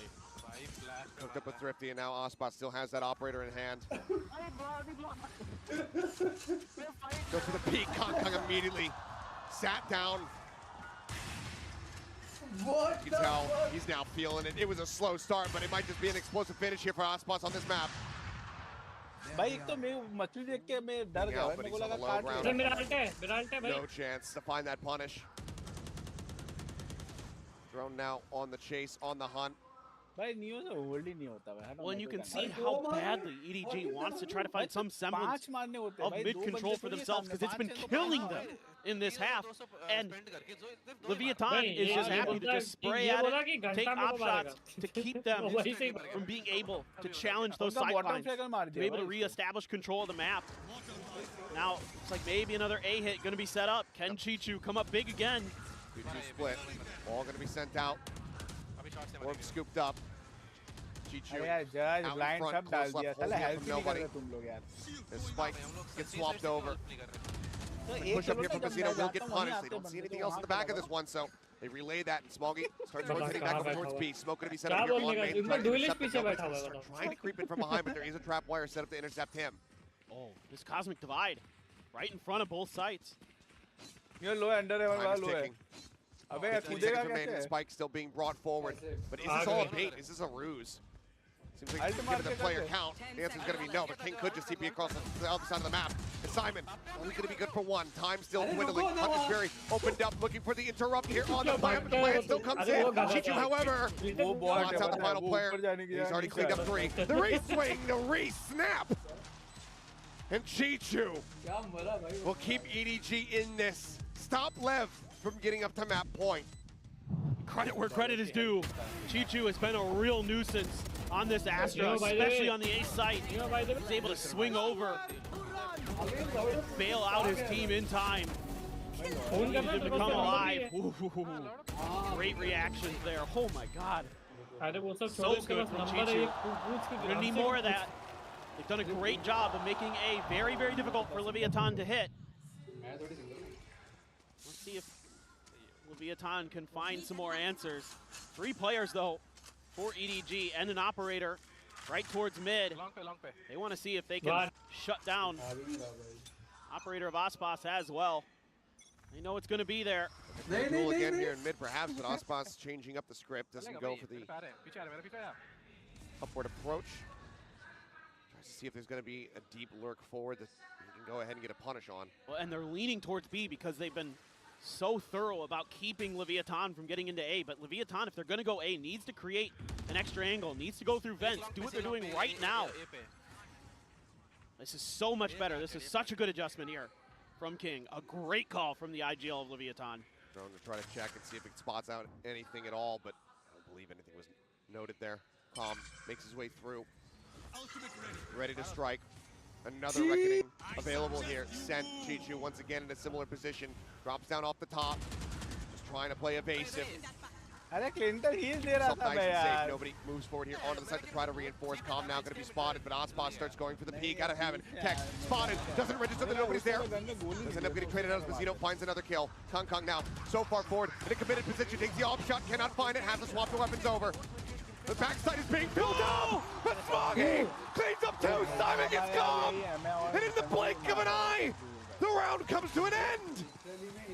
We have to see the replays, but EDG explode back onto that A site. What just happened? It looked like maybe Leviathan was going to be able to get over the line there. I mean, they've got the site control. Oh, either way, it looks so damn good for them, but oh, the crossfire here is so good. As that Cloudburst goes down, they just haven't set up, but Simon swoops in the tower. Unbelievable. So swift, so concise. We couldn't even register what had happened in the moment. Leviathan, I mean, you saw it on your screens. It's not a spoiler whatsoever. They've called their first time out. Not happy with the way that these last few rounds have been going. No.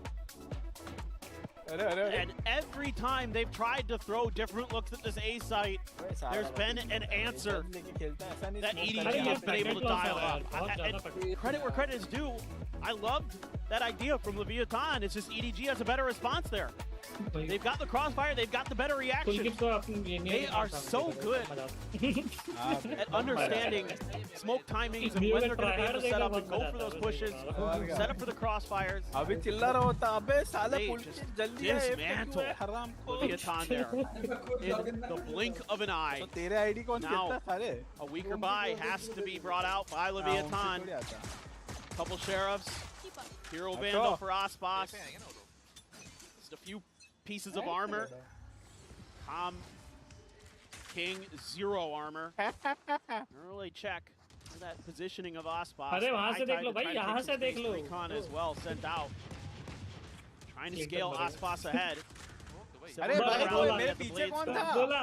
मैं बोला मरेगा मेरे पीछे था ना कोई Clinton क्या देख रहे हो यार कोई नहीं था नीरा भाई I did a bit, yeah. Side में तो है नहीं कोई नहीं था Spending too much time with अरे him, भाई तो मैं ये नियो भी बॉट है भाई तो देख यहाँ चला गया ऐसा नहीं है भाई पीछे देख ले वही मेरे को नहीं पता था ना स्काई खेल बोला कि क्लिंटन खेल रहा है इसलिए मैं बोल रहा भाई मैंने यहाँ तक कुत्ता किया तो साला नियो यहाँ पीछे नहीं देख सकता बॉट वहीं पे आके बैठ गया Need to avoid it happening again. भाई 3 बंदे मार दिए थे भाई फिर भी नियो भाई लगता है वो बंदा फिर से चला गया Nobody backing off the angle.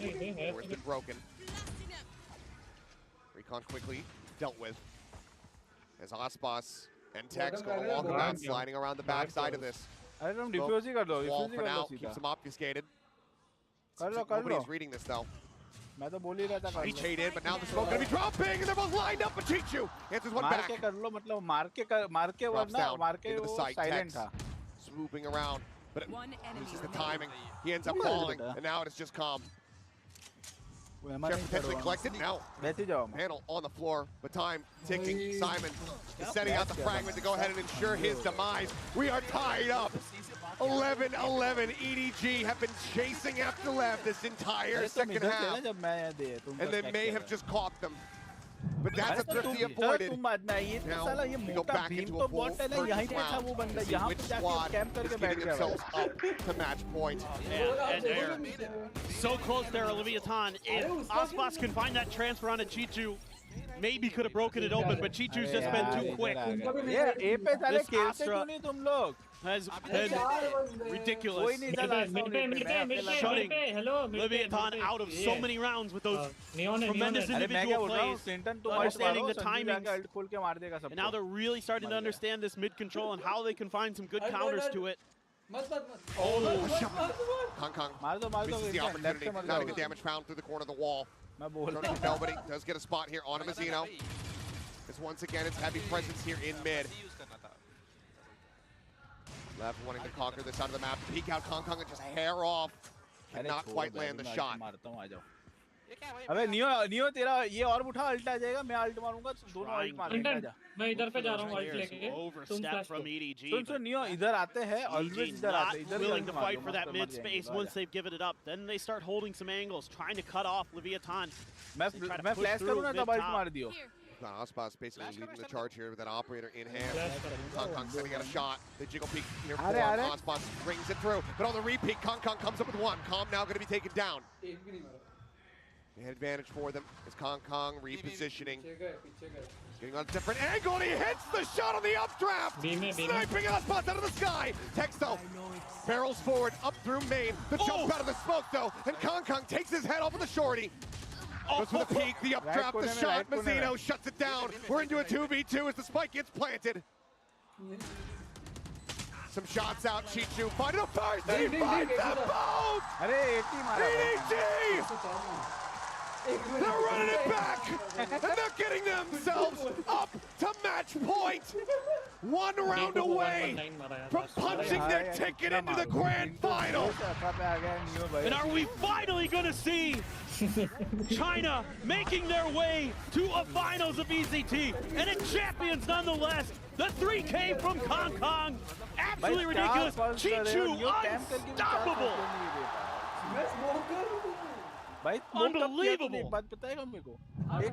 Now, हाँ भाई बी में तो ऐसे ही घुस रहा था. Very well be the final round unless we get a repeat of Icebox. Go once again into an overtime. EDG want to avoid that at all costs. Operator still is playing it inside of Kong. Has a knife in the back end. Cosmic Divide in the pocket here for Chichu. Hunter's Fury at the ready. Mazzino once again 1 away from a reckoning. They keep trying it and it keeps not really working. Maybe this round will be different. Gonna give him the orb here. See if they can set up for this. Simon, Smoggy on this B site. Reckoning sent full attention paid here to this site. Simon setting up the pop flash and trying to sway to try to slow things up. Hunter's Fury from Com crashing across as Aspas goes on the hunt, but Simon gets the 90-degree turn and takes his head clean off. Man advantage now here in the hands of EDG as they look to bring this to a finish. Paranoia held from King. Tex Scaling forward within the cage, but he's been spotted, and nobody claims his life. Cole drops, King dead. Smoggy finds the kill, finds the follow-up, and now it's Calm on his lonesome, and he can't do jack. 13 to 11. It is history continuing to be made as EDG takes China further and further beyond our expectations, further than they have ever been before.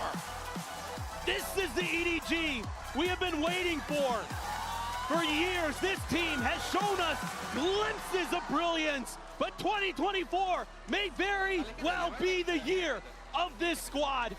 Unbelievable back and forth.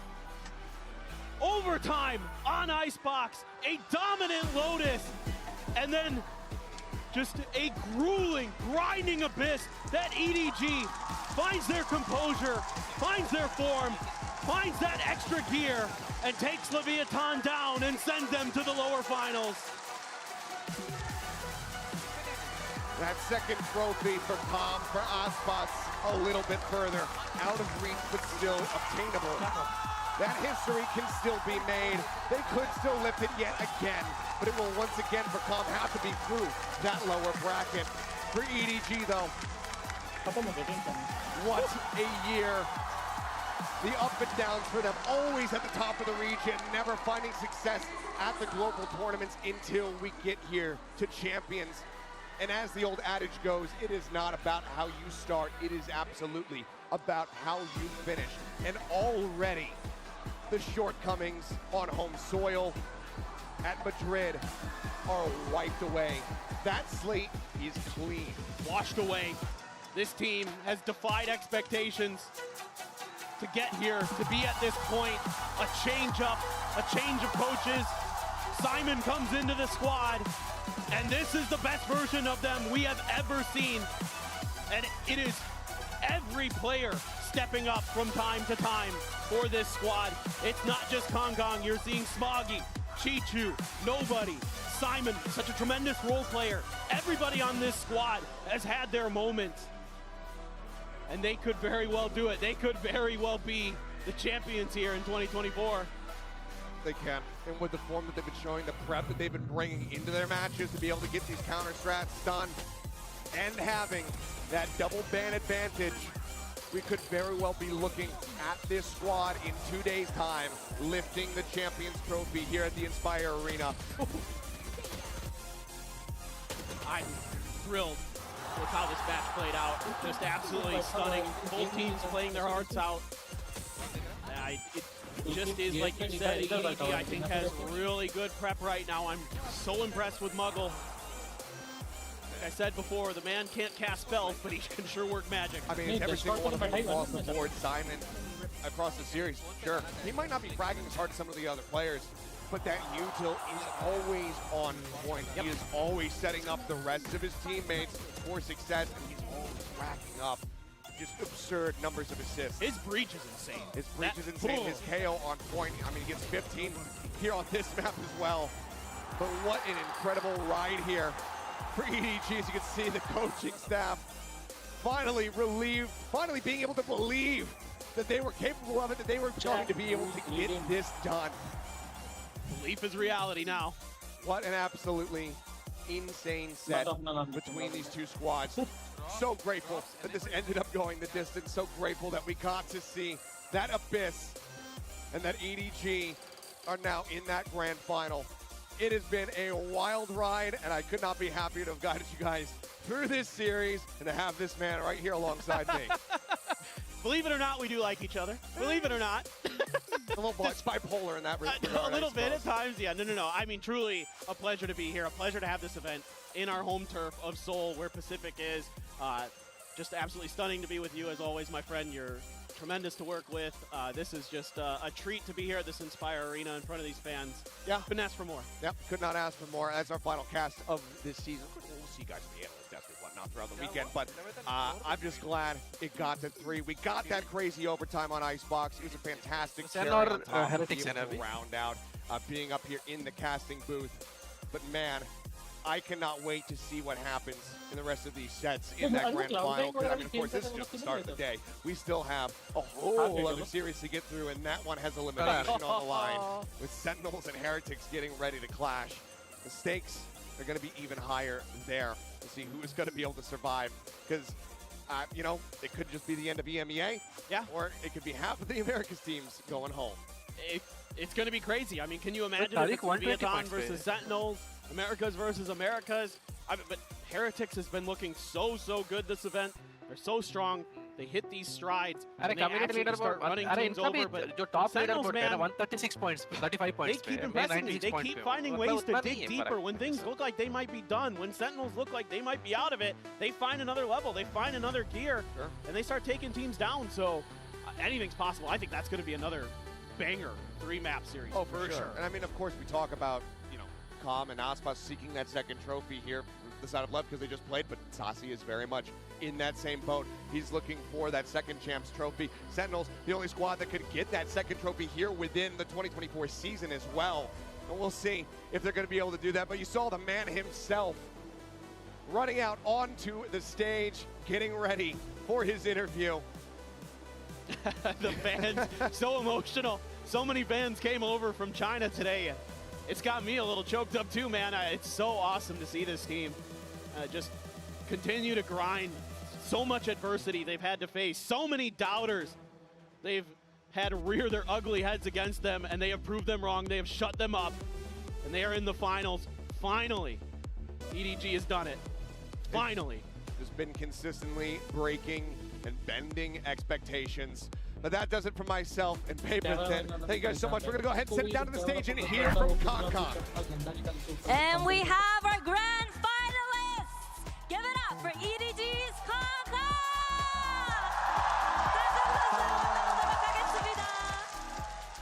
승리 축하드립니다. EDG가 결승에 진출합니다.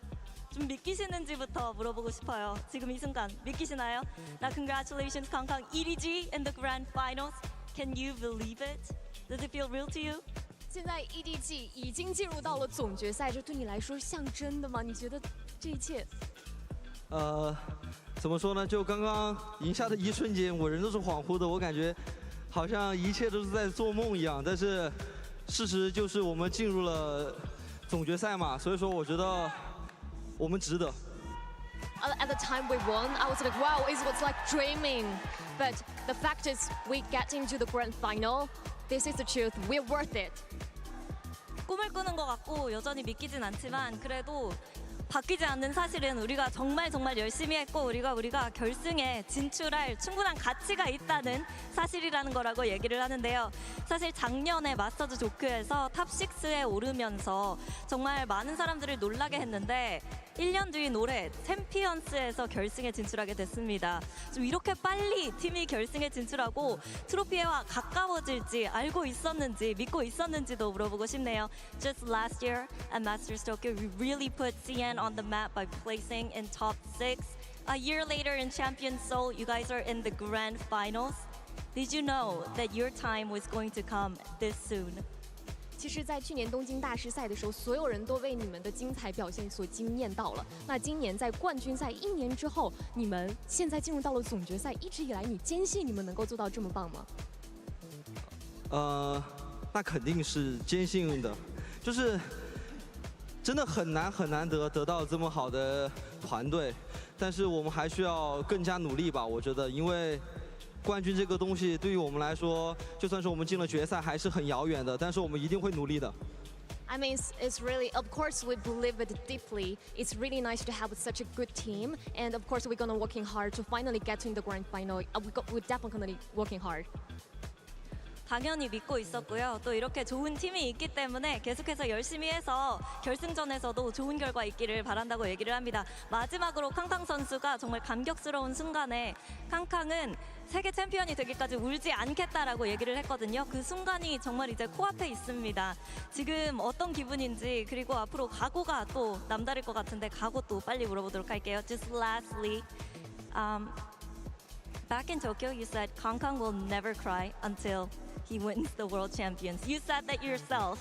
And you're only one match away from actually becoming the world's best. So how does that make you feel?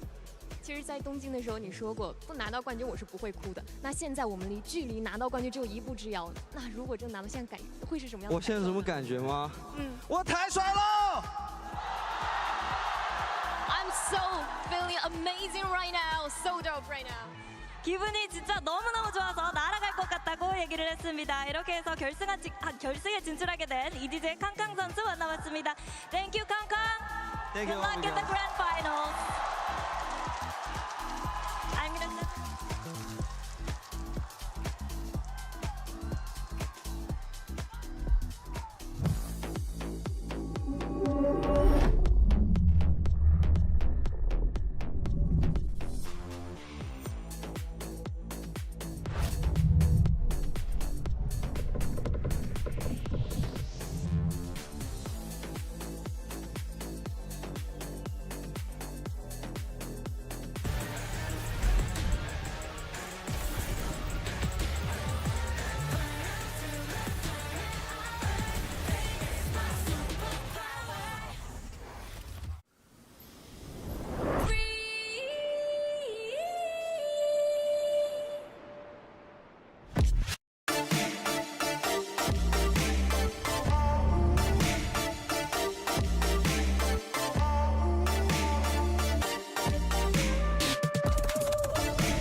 Cover me. It's not defeat that defines you. It's how you bounce back. Reach your impossible with Novo Legion.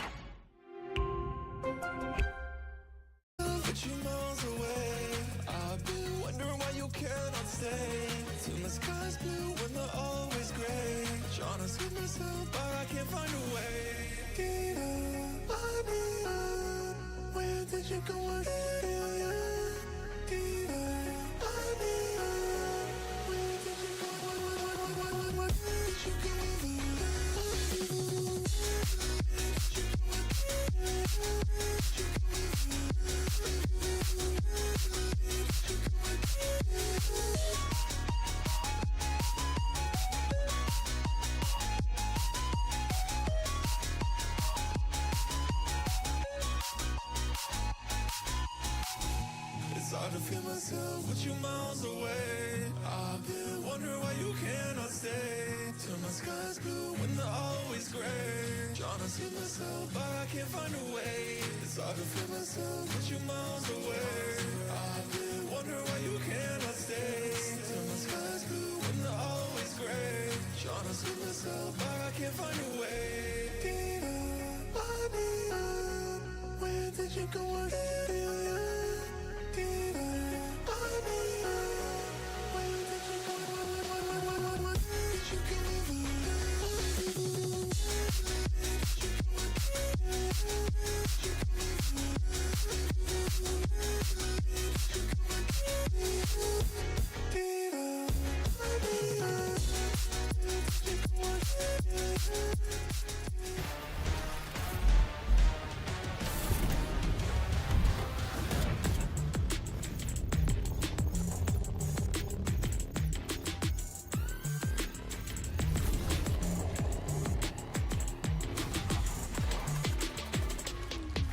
Welcome back, everybody, to day 6 of the Champions Seoul playoffs and our lower bracket semi-finals. EDG, they will be waiting for maybe one of these teams in the grand finals on Sunday. I've got Sideshow Kakuka and Mimi with me here. It's Sentinels versus Team Heretics. This is going to be a crazy matchup. I think I've seen this film before, but I think that these teams have grown so much, and the expectations are through the roof because of both of the different journeys that they've had throughout the year.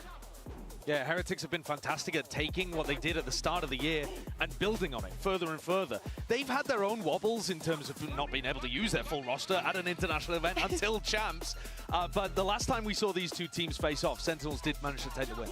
But all 3 international events for Team Heretics, it has been a different roster. When they lost to Sentinels in a crazy close game at Madrid, it was when they didn't have Woot yet even playing with them in VCT, when they had Patatek subbing in. It was a different story in Shanghai, and it's a different story again here. But the consistent thing for Team Heretics is now making at least top 4 in back-to-back international events. And bear in mind, back in that time, that was the first time that Heretics went international like that qualified. This was their first match, so it's literally going to be the end of the beginning for one of the teams. And I feel like it's really important to note, a lot of people want like Woot back in on Duelist or bring Patatek in or something like that. They win much more with their full roster, okay? You cannot argue with the results. They're absolutely crushing with their full roster. Just because it looks a bit wobbly or they don't quite conclusively destroy people like they did in Shanghai, they are still doing the job with this roster. Yeah, the stats don't lie, Sideshow. The stats don't lie. But for more on this matchup, let's hear from their IGLs. Mika Fab's caught up with John QT and Boo. Hey guys, I'm here with the 2 IGLs of our second series of the day. We have John QT of Sentinels and we have Boo from Team Heretics. Now, you guys both have kind of different origin stories. That's right. Give it up for them. Give it up for them. There you go. There you go. So you guys have very different origin stories as leaders, right? Boo, you played last year, and John QT, you came from Ascension. So I'm wondering how like the hardships of the previous year have shaped you guys, especially learning and figuring out this role as a leader here at Champions. We'll start with you, Boo. I think for me it's just understanding what enables me as an IGL, like what do I like and what do I don't like, and yeah, just going from that, getting experience and playing a lot of games. Figuring it out yourself so that you can figure it out better for the team, right? And you, John QT? I just kind of understood what it takes to win, to be honest. After losing the Ascension final and winning the Madrid final, I kind of can see the difference, what makes and breaks a team, and just what it takes to win, yeah. That's a really mature answer. Now, both of you guys were also in the grand finals of both Masters this year, of course, Masters Madrid and Masters Shanghai. So what do you guys think it's going to take for you to get there again, especially considering this is an elimination match? I think it's just playing well. Honestly, like when you go out there, all you need to do is be confident, trust in everybody in your team, get the flow state, and then you're going to win. Just take it game by game, and just a lot of resilience and belief in we can win, yeah. All right, well, very excited to see this match. Best of luck to both of you.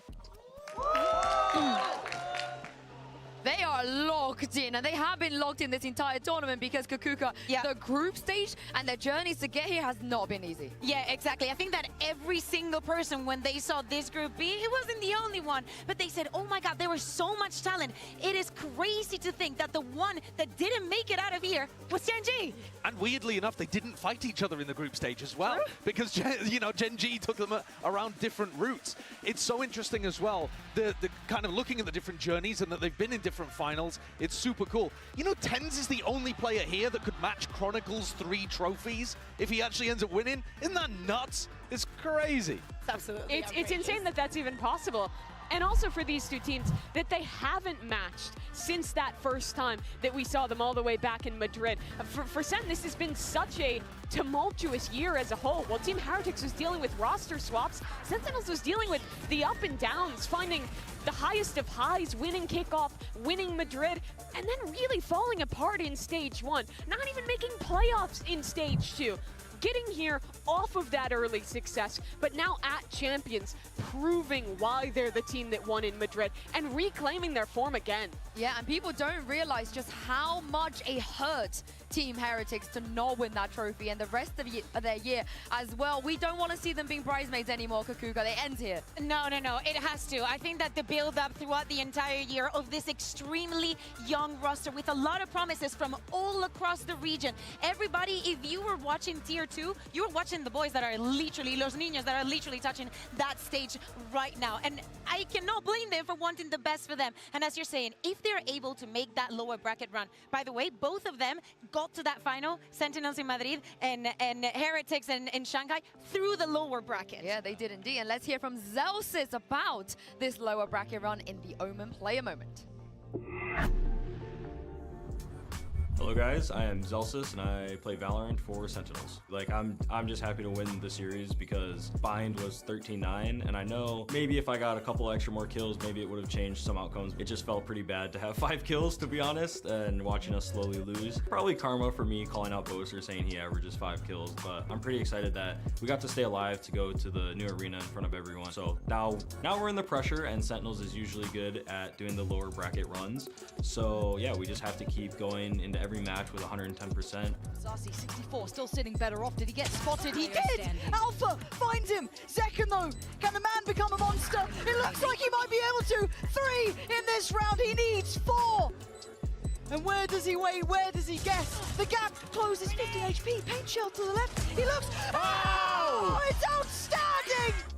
Heretics has actually been kind of a wild card for me. It'll still be a fun match to play them. We beat them back in Madrid when they had a sub, and I know they got finals in Shanghai with the sub as well. So them having their full roster here, I had a lot of expectations for them. I didn't expect us or them to be in the lower final or leading into the lower final. I kind of had us in the upper final. So it's kind of a different, scenario, but nonetheless, it's still going to be a fun game against them. You heard it there from Zelsis, and of course we mentioned in terms of the different players stepping in different global events, but Miniboo, he is here. He will get to play against Zekken today. Yeah, and that's so cool because they've actually had very similar styles. They're both people that were in full-time studying at the same time as playing. Yeah, it's ridiculous. When Zekken first appeared on stage, when he was playing back with XZ, he was a high schooler at the time, 17 years old when he made his debut at his first international event. And that's been the exact same story for Miniboo this year. Not getting to play with his team when they went on the run at Shanghai, having to watch from home while finishing his studies, and now showing up here and proving himself on that international stage. And it's all about sacrifice, right? You sacrifice your time, you go for your passion, but you do not want to give up on the rest of your life. The amount of stress that this has to put you in, to see them both here performing in the big stage with the performance individually that they're having, it's mind-blowing. They have very different styles too. Miniboo is sacrificial, Zekken is farming those first kills. He's got a 61% success rate on the entries.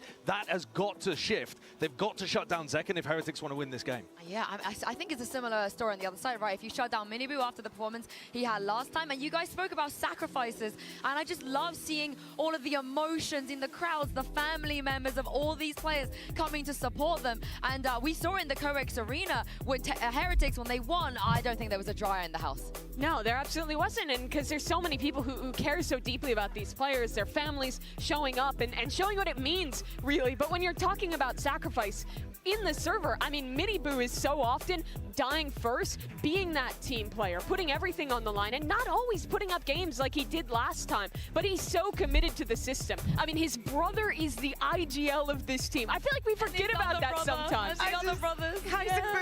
It's so cute. It's crazy. Like, just bear in mind, I know that in Americas it has been the same, but of course they have their families, but they've also a little bit of our family too. We see them every single week. They're supporting their family.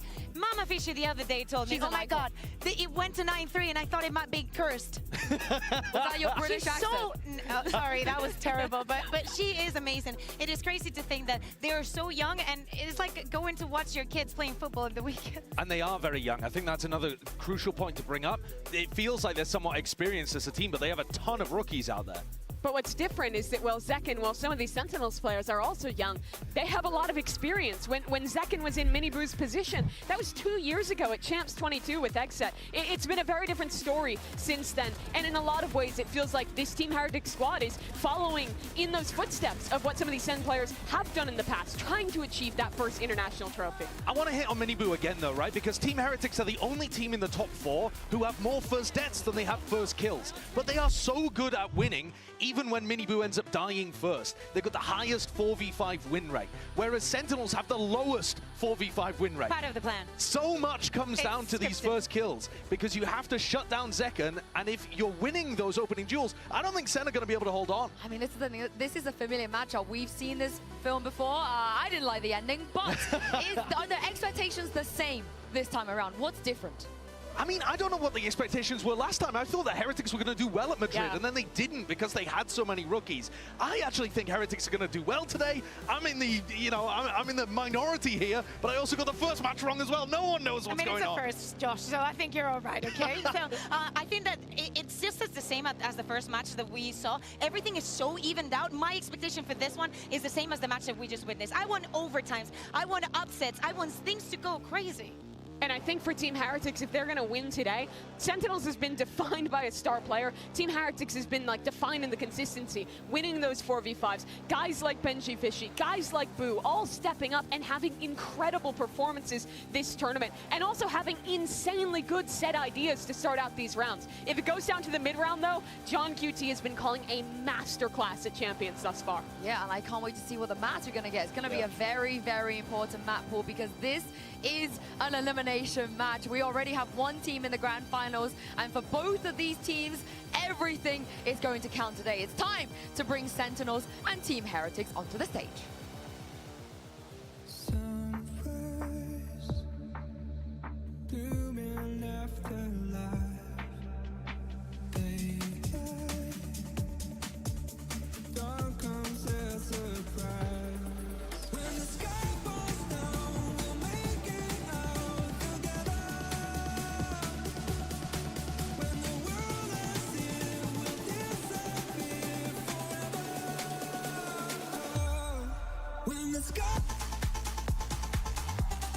Sentinels.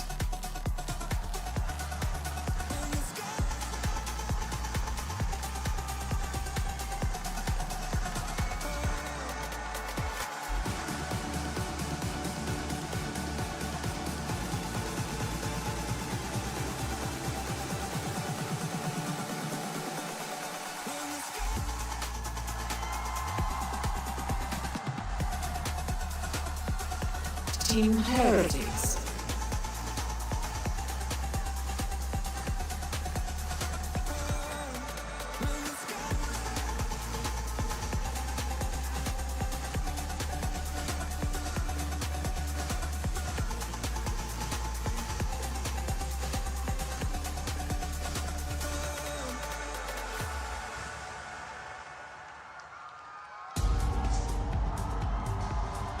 They might both think they are the lower bracket Ron Demons, but they could only be one. The loser will be eliminated today. And as we talked about before, the map pool, where are we going to go? Are we going to get all three in this best of three as well?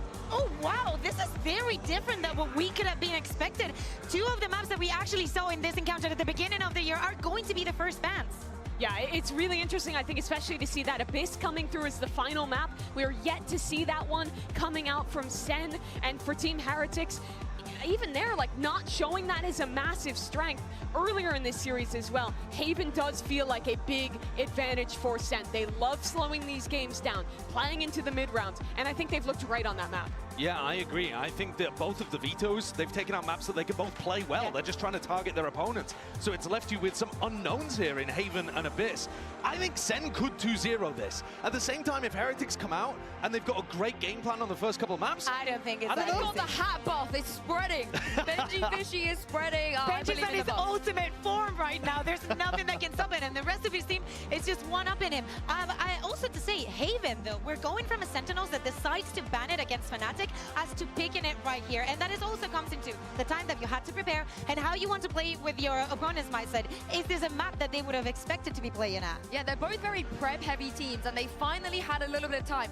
We remember hearing Kaplan saying, we just want some time to be able to dig deeper and to prepare more, so we should get an incredible matchup here. And if you remember the run for both of these teams, when Team Heretics made it to the final, when Sentinels won Madrid, they had no time to prepare. It was back-to-back-to-back matches in that lower bracket. It was brutal on these players. But now they have that opportunity to come into playoffs with something new in these final 3 days. Well, let's see if we're going to get anything new in terms of agent compositions on Haven. That's what I'm expecting, and my goodness, we will. Oh my dear Lord, Boo on the stage. I mean, this is a complete revamp of the ideas that we had. We had not seen Heretics play on this map just yet in the competition, but we have seen it back in EMEA. And let me tell you, it looked nothing like this. Apparently, Wood, after trying the Omen, he decides is what he wants to go for. He said it himself. He loves this role right now. Yeah, I think this comp looks dodgy on Haven, though. Very dodgy. I'm looking towards Rienz to trade out Miniboo. I think that's Sova, or one of the best Sovas in the competition, and he goes for Gecko. Yeah, I think that he's fantastic at trading out Miniboo. Yes. He's having a wonderful tournament right now, Rienz. But how are the others going to get involved in this? Yeah, I can't wait to see, because this is the EMEA's last hope, and who better to take them through this than Pansy and Steel. Thank you so much. The analyst desk there breaking everything down, teeing us up for an exceptional series. And I told you before, and I'll tell you again, it is time to lock in a familiar yet blank page here, Josh. Nothing is given anymore. It's all earned. But now that veto, we have to pay a dividend. Where is your mind going? The eye test alone, Sentinels won the veto. What did Heretics cook up in the days off? But we're seeing that right now. What's going on with this? We're seeing the Sage pick on attack of Haven. They switch up there, not on their comfy agents of Benji, Cypher, Rian, Sova. That's a switch up. So is it going to work out? The last change they did was Lotus. They changed their comps coming into this. They changed who's on which role. It wasn't working out for them. They ditched the Lotus. They pick up the Haven. They know it's going to be played. They do a massive switch up. They need to get the first 6 rounds here. It needs to be defined. Yeah, this legacy is now tantalizingly close for both of these sides, and it's survival here. Sentinels on the defending side, Heretics on the attack. The comp switch up is something to note, and it's pacey. Straight towards B, we've got a plant from the offset, and I think that's going to be in play, denied. The breach util going to keep that in place and put Boo's body on the line. Can't get out. Oh, and they're still fighting for that space, Josh. They've already taken over the site here. A little bit of a flash to come. They've got to swing here. They've got to clear that back line. Zekken going to be flashed up. It's Miniboo to take him down. Time being bought on the spike. You can see the util coming in. That's another problem. Another couple of precious seconds. John QT, if he wants to break that back line, he's got to get a move on. You're right, the turret should note him, but it's chaotic. For the time, there's going to be so little left now. They've got to make a go of this sooner rather than later. Zelsis, Sarsi, quick back-to-back, but time is ticking. Tens takes away Benji, and it's close. But they've got it, first round to Sentinels. What a big start for Sentinels as well. They're so good when it comes to these retakes. They start with their gamble stacks. They don't budge until they are needed to. But that first breach aftershock to stop that wingman from getting that spike planted, those were the crucial few seconds that set the tone. And Team Heretics, they're picking the Sage for a reason. They want to get in. They want to use these walls and these slows to disrupt Zekken's retakes as that Neon. He can't sprint in for free. But Sentinels, they're so good to the last millisecond. Now we do have the 2 classics, Benji with 1, Miniboo the other. For Sentinels, you want to see this clean. Don't really want to be suffering losses here. Miniboo looking again, pressuring towards his B side. That's a big pick. Huge shot from Miniboo, and that's so early in the round. They can wait, they can get that heal off. Boo can heal his little brother up, literally. Try to figure out where that next action is. See if Sentinels decides to slip up here. But what do they have to clear 10s? That's what I'm looking for. You still got Dizzy, you got some wingman action, but you got to clear this, man. You got to respect it, and they're eyeing this up. I'm terrified. If they walk around this corner to 10s, they could be left in tatters. Honestly, a pause and a re-hit to B would probably be the best course of action here. Will they do it, though, is a different question. They have that wall still. And they have those Sheriffs to walk in, that contact in. They don't even have to use their abilities. And I'm looking at John QT, whose eyes are already towards this. He's the one shouldering off of that C connector, waiting for contact. Smoke did just get put towards Garage, and I think TenZ is going exploring, but there will be the turret there in play. Once again, going for the plant from the wingman, this time nothing to deny it. They have the plant, they have the time, they have the bodies, but do they have the wherewithal to deal with SEN? They have the weaponry here, Josh. By all means, they still overpower Heretics. This is still, they wait patiently before they start actually moving in. Try to make sure that they're grouped up, wait out the smokes, and then they move together. Here comes the strike, out the A-Link right now. Will they see him top site though? Boo, he was pinged out. John QT seems so aware. Finally removes Boo, and now gets towards trying to deal with that spike. Beautiful from TenZ. And wrapped in a bow by Sarsi, unaffected by the pressure. Sentinels take a second step. When we look at a team like Heretics, Sunset, one of their better maps, is basically sit in B main, get those spam battle off on that spike defuse.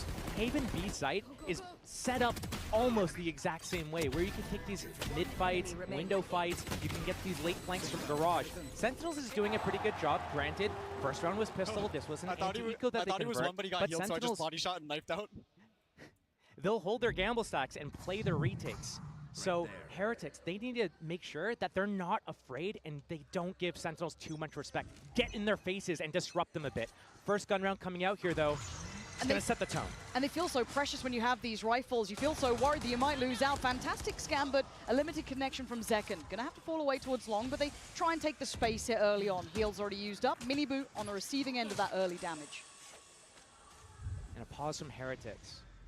A crucial difference between the two teams here is that what Team Heretics likes to do is move together as a pack of 4 or 5 players and go and do a just mass dump util everywhere. Take the site, plant. They're going to get the site for free. Again, it's about this retake, though. How are they going to jam Sentinels, prevent them from getting here? The flank already coming in from A. This is going to be a lot of pressure onto Benji. He needs to go big here, as the rest of the team still in the site, peeling off ever so slightly. And this guy used to be clutch. Has he still got that capability? Cleaned out in a heartbeat. Sarsi breaks the back line, and suddenly the floodgates are open. That's problems for Miniboo. That's problems for Rienz. The gap is closing. The net is closing, and Miniboo looks a little shaken here, and he gets put down. Zekken slides through him. And now they're being overwhelmed. There's nowhere to fall back to. There's nowhere feeling safe. You're going to need a big round from Rienz, and he doesn't have even a chance. Zekken is doing damage this time.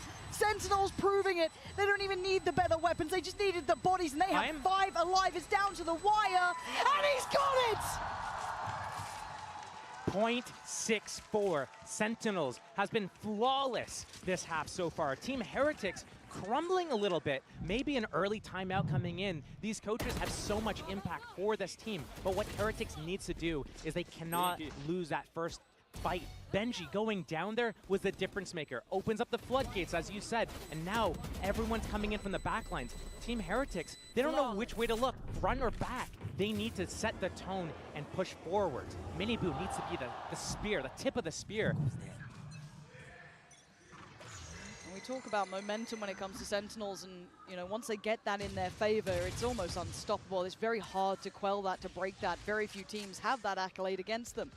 If you're watching Heretics so far, they've looked a little bit shaky to start with. I think that's a fair assessment. Couple of shots going here and there, these high tempo hits. Yeah, they've been getting the site, but as you said, that retake has been elusive for them.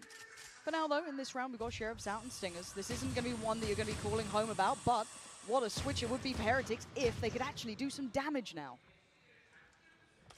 This insert from TenZ down at the C cubby is what I look to. We're looking at a massive read from Sentinels here. Already 3.5 players towards that C site. It's only Saucy down towards A, looking at that long line. Heretics, though, they don't do these audibles that well, but this push, the timing. It might just start and end with TenZ. This round could be all for nothing. The one-way goes up. He's got him locked down in there. Paranoia primed. He knows exactly where the split's coming in from. Smoke goes up. This round's done. The threat was nullified the second they ran into tens. A little bit of damage here or there could be good, but it's not happening right now. Okay. All right, Boo, that's nice. Gonna need a lot more, though. And he's pretty much surrounded here. The slow eventual creep as well from Sassy closing that gap in. John QT just sitting a little bit safer on the corner. Lovely. Well handled, a little bit of a threat, but tens won them that round, what felt like a minute ago. Not just tens, though. Great timing on that push, gets those 2 kills. But look at how Heretics is setting up, though. Omen's got the smoke in their hand, Killjoy got the molly in their hands. They're trying to set up these elaborate plays. And when we get to the opposite side, Sentinels goes on that attack, you'll notice that they're only really setting up these small 2 or 3-man plays, trying to do these small incremental things to take the site control. They're not trying to full 5-man util dump on a site. Another thing, though, is they don't budge. They win the rounds just so easily. Yeah. They know next round, we're going to defend C. And we've been talking about tens a fair amount, and I think touching base now during this Heretics timeout, I do have to note he's off to a flying start. 5-0 so far. I wouldn't say he'd had the biggest impact in the tournament to this point, but put the man on the stage and he seems to thrive. But for Heretics, stepping onto this stage has seemed to be a bit of an issue for them so far. It feels like they're not off those starting blocks. They definitely aren't off the starting blocks. We're seeing that in some of the duels they took, Miniboo and Benji on that round 3, for example. They need to do way better than that. One of the things I'm looking forward to, though, is beyond the fact that Heretics crafted this composition to stop Sentinels, right now, you mentioned it before, Sentinels, their momentum picks up when they start winning these rounds, stringing them together. It's not like, yes, they are good at that, but what Sentinels is really good at is when they're down and they find that little way in to, you know, break through. They win on an eco, they win an unwinnable 1 versus 4. That's what really propels them forward. Right now, it's no contest. All of the players on Sentinels are fighting back. Nobody from Team Heretics, really. We see a couple kills, like 2 kills on Boo, 2 kills on Miniboo, 0 for the rest. They're not on. Maybe this timeout was used just to calm them down a bit, maybe. Oh, excuse me? Okay. Thank you, observers. Appreciate you, yeah. But Miniboo didn't get his reward. And look at the space already filled by Zekken. He's already going to be able to control all of this area. Yes, Sassy got spotted, but that's nothing. He got himself alive. Yeah, took a little bit of damage, but that's fine. All of that and no reward. Sentinels probably just happy where they are, waiting for Team Heretics to come back into them. Tens, once he sees that C hit's coming, he's probably going to back off and wait for that triple flank to come. It's Killjoy here. There's no tripwire. It's just the turret and the alarm bot. Easily bypassable, but Heretics just going to walk into a free site, and it's all on that flank. And how is Heretics going to press forwards and deal with that retake? Are they going to sit back, get split from different directions, or are they going to get in their faces right now? Benji already in garage here. They need to reinforce the spawn and the garage lines and get ready to push forwards, but Sentinels actually opts not to go for that flank. They're coming all through spawn. This thrash from Rians, that's what I look to. Yeah, huge ult could start this off them. Heretics are desperate for a round here. The paranoia goes in, and as does Zekken. Contained, captured, and taken down. Rien's looking for a little bit more timing here. Invest Mosh towards CT. Woot finds tens. They've divided, and maybe they've conquered. Beautiful from Rien's on the follow-up. This is much better, much more composed. Breaking down Sentinels bit by bit, and suddenly only 1 man left alive is Zelsis. Clean work there, Josh. You take away all the names, take away the HUD from this round and round 1, round 3. I wouldn't even think it's the same team. Team Heretics looked completely revamped this round. They took a timeout. They go for the early fight with that Sage wall up at A main. They don't get it. They walk into C site, but it's how they deal with this retake coming in. The way that they use that thrash on that timing, the mosh to follow up, and they're fighting together, and they're reinforcing each other, pivoting from that garage tunnel to help garage, help spawn flood. Very different look from Team Heretics. And they needed that. Now, it would be a miss to not note the ults coming online here. Tens, how do you want to handle this? It's a big pressure play up towards C, and he's stuck here, and he stands. He got caught up that time. Miniboo the one to connect towards him. They've taken down the tip of the spear, but John QT, the backbone of the Sentinel's side, still trying to do damage. He did a whole lot. He did the best he could, but Heretics again hold the site. The wall goes towards Garage. They've got the res if they feel it's required. Zekken still stands with the ult. Zelsis not too far away. Dealt with again. Heretics seeming to really come alive now. Out of nowhere, they're finding this form. This C site seeming to be maybe what they were looking for. The ult as well. I mean, Sassy better swing on this one. It's basically on him. They can't make the most of the ult that just came through. Not sure if that was the right investment here from Zellsis. One to the right, 2 down long. They're giving him no quarter, no chance. Zellsis can try as he might, but he's surrounded. There's no fight that he can truly win here. The bigger picture, that spike that's ticking away. And Wu just needs to do the dance, and he's doing it well, buying precious time for Benji, who's standing and waiting. Heretics have found an answer. They found a cure for their ills. Back-to-back hits on that C site, and TenZ, he had the good stall with the Paranoia, but misses his chance, his opportunity on Miniboo, who actually catches him paranoid, barely saw him at the edge of that Paranoia. And once that floodgate was open, it's all on John QT. If he can get more than one there, different story. But because he goes down, I mean, that's just such a big investment from Sentinels using that Rolling Thunder, not coming out with the round win. Team Heretics crawling back round by round. And it's caused a timeout. Sentinels have felt enough of a switch here that it's time to check back in. An early timeout as well. They're normally quite reserved for when they call them. We know that that momentum shift is very much in the playbook. Sentinels are very aware. But maybe it is the right time to touch base. Heretics clearly adjusted something during the timeout, 2 consecutive rounds, and there's a lot of ults on the Heretics side here as well. You've got the TP, yeah, with Wood, but you've still got the Showstopper, you've still got that Res there. They're only 2 away from the lockdown, and that was a lot of ults invested from Sentinels for 0 reward. Not only that, but now we're getting to the point where if Team Heretics is able to pick up another round here, Sentinels is looking at maybe potentially having to do a save here. The good news is they have economy for this round, including op economy. And if they're really able to get an early pickoff here, that can snowball things. Res in play, Team Heretics can pick up their lost soldier. But right now, I mean, I could definitely see a pace change from Team Heretics here. We've seen them go quick towards B. They have that Omen ultimate. They have that Showstopper. That's what I look to here. Are they going to go fast again? Really keep the pressure on right now off the back of the momentum of these 2 rounds? Or Sentinel's going to be able to crawl back and stop them? Now, I'm looking at that operator in play. I'm looking at TenZ here. Can he be the one? But you're right. The pace change is apparent. Right back towards B, right up the guts. Heretics instantly investing that Showstopper. Trying to hold back any sort of pre-take, but plants in. And SEN aren't really wanting to investigate this too early, and rightly so. No flank this time. Wall up for A main. That's going to take a little bit of time to chip down. Off also for this retake at B. Not ideal. No, this is going to be incredibly difficult. 3 through that C connector side. Boo, the wall gets broken, so he has to respect it. Back away. Zekken going to take the space that's been given. They're starting to clear house, but there's the TP. TenZ has to try and find the flight towards window. That's a pixel. He knows it. Can he find it? There's still pressure on the side. They've got to find a body, and he does! Takes away Benji. Backline open. Paranoia sent. Wu denies Sasi. Good trade for Zekken. Trying to step down towards middle. Denied! Huge from Rienz!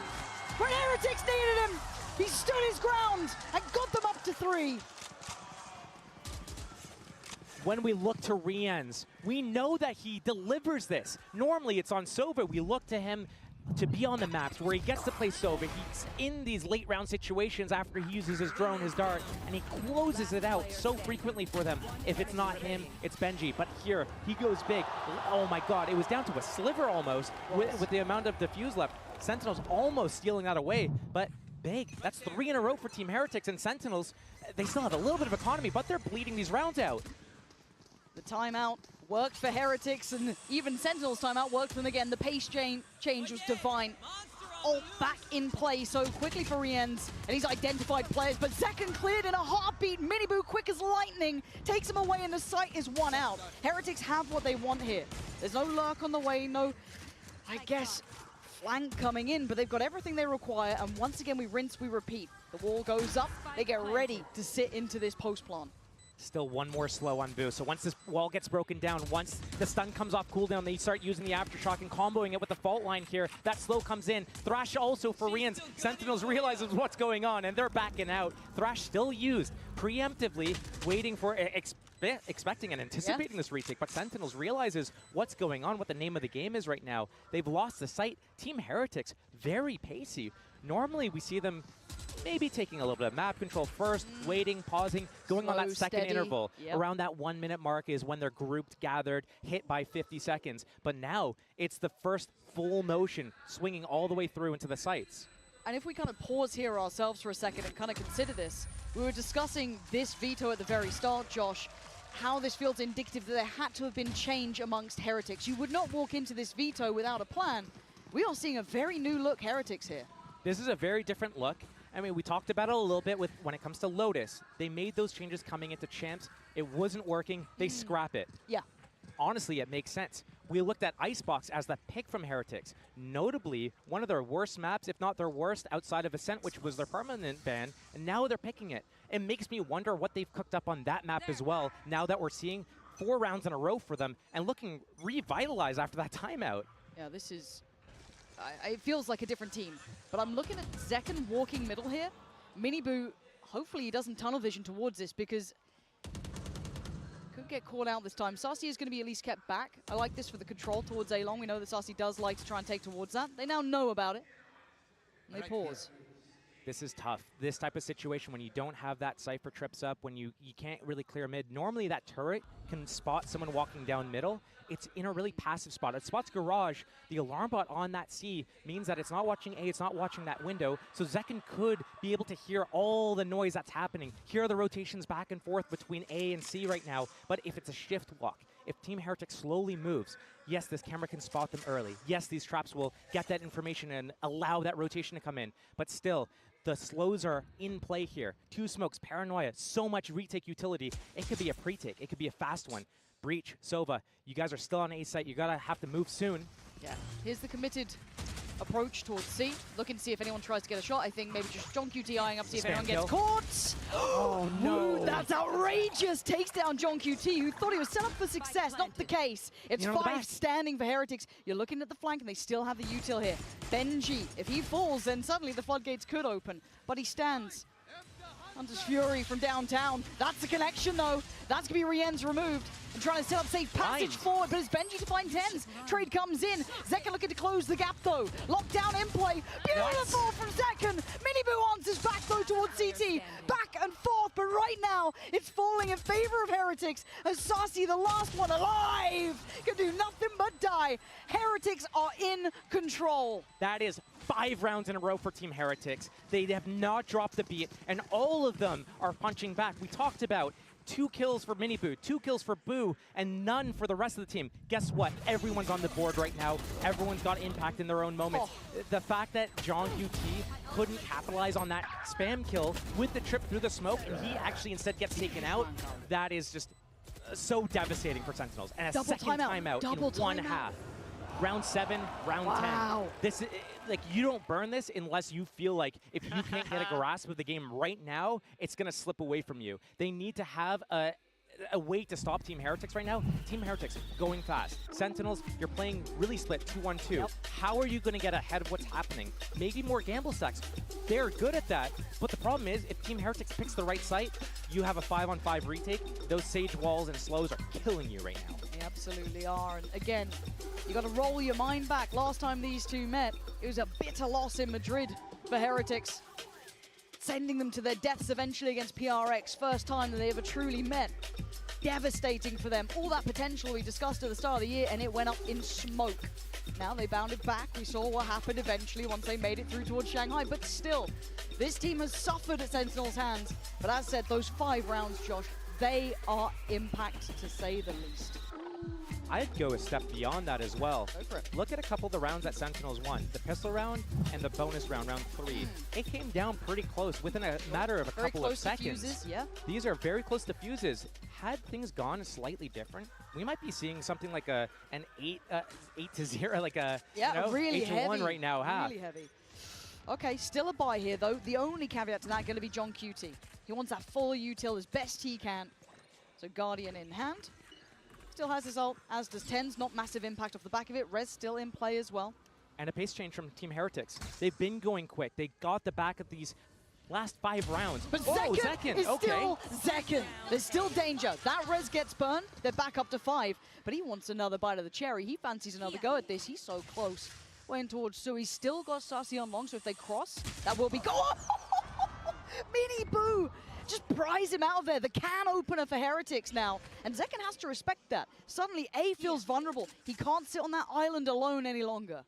Now Team the Heretics, they have the control of the map. They have that turret locking down middle. Sure, they don't know much about C, but right now Sentinels taking that gamble stack. They're reinforcing the site where they lost one of their players. Right now, if Team Heretics goes into this is the best chance that Sentinels has to get back into this game. Paranoia already set up for long here. Zekin, first one was free. Is the second one? Full site exec. This is so typical of Team Heretics. They're waiting for that second smoke to come off cooldown. They pop them both. Paranoia, paint shells, everything's coming in. Yeah, Dizzy gonna set this one through. Zelsis, Ten's in danger, in Under you. trouble. Zekin still fighting the good fight for Sentinel, still holding his ground. Ten's dives head first, takes away 2. They're getting no access this time. Wall goes up, but the timing's just not gonna be there. Boo would have to pull off something like a miracle, and it doesn't happen if you go to Zekin's site. He has been the impact player for Sentinels. They needed him that round. Off the back of a timeout, Sentinels pulls out another win. Do I think it was as a result of that timeout? Maybe not. What I see happening here, and this is what we see as the difference between these two teams, is that Team Heretics, they get that early kill, they sit, they wait 20, 30 seconds. They're hoping that the other team makes a mistake, pushes, or overreacts and rotates Honestly, the just wrong keep spot. disrespecting their Sentinels, executes. when they get to their It's attack literally just side, some noob shit. they know how to manipulate the rotations to make the defenders go exactly where they want. Team Heretics goes into the stack. And it's pacey this time. John QT and Ten's going to be having to stand and deliver. You could maybe take a TP out, but they want to take the fight here. Paranoia primed. Ten's looking to maybe set him up here, but no one can swing on this one. TP to the back. John QT finds. Hack comes in. Ten's finds Rienz. They're holding the line. They're keeping their kingdom safe. Finally, Sentinels hold this C site as Benji falls. Sentinels onto bat.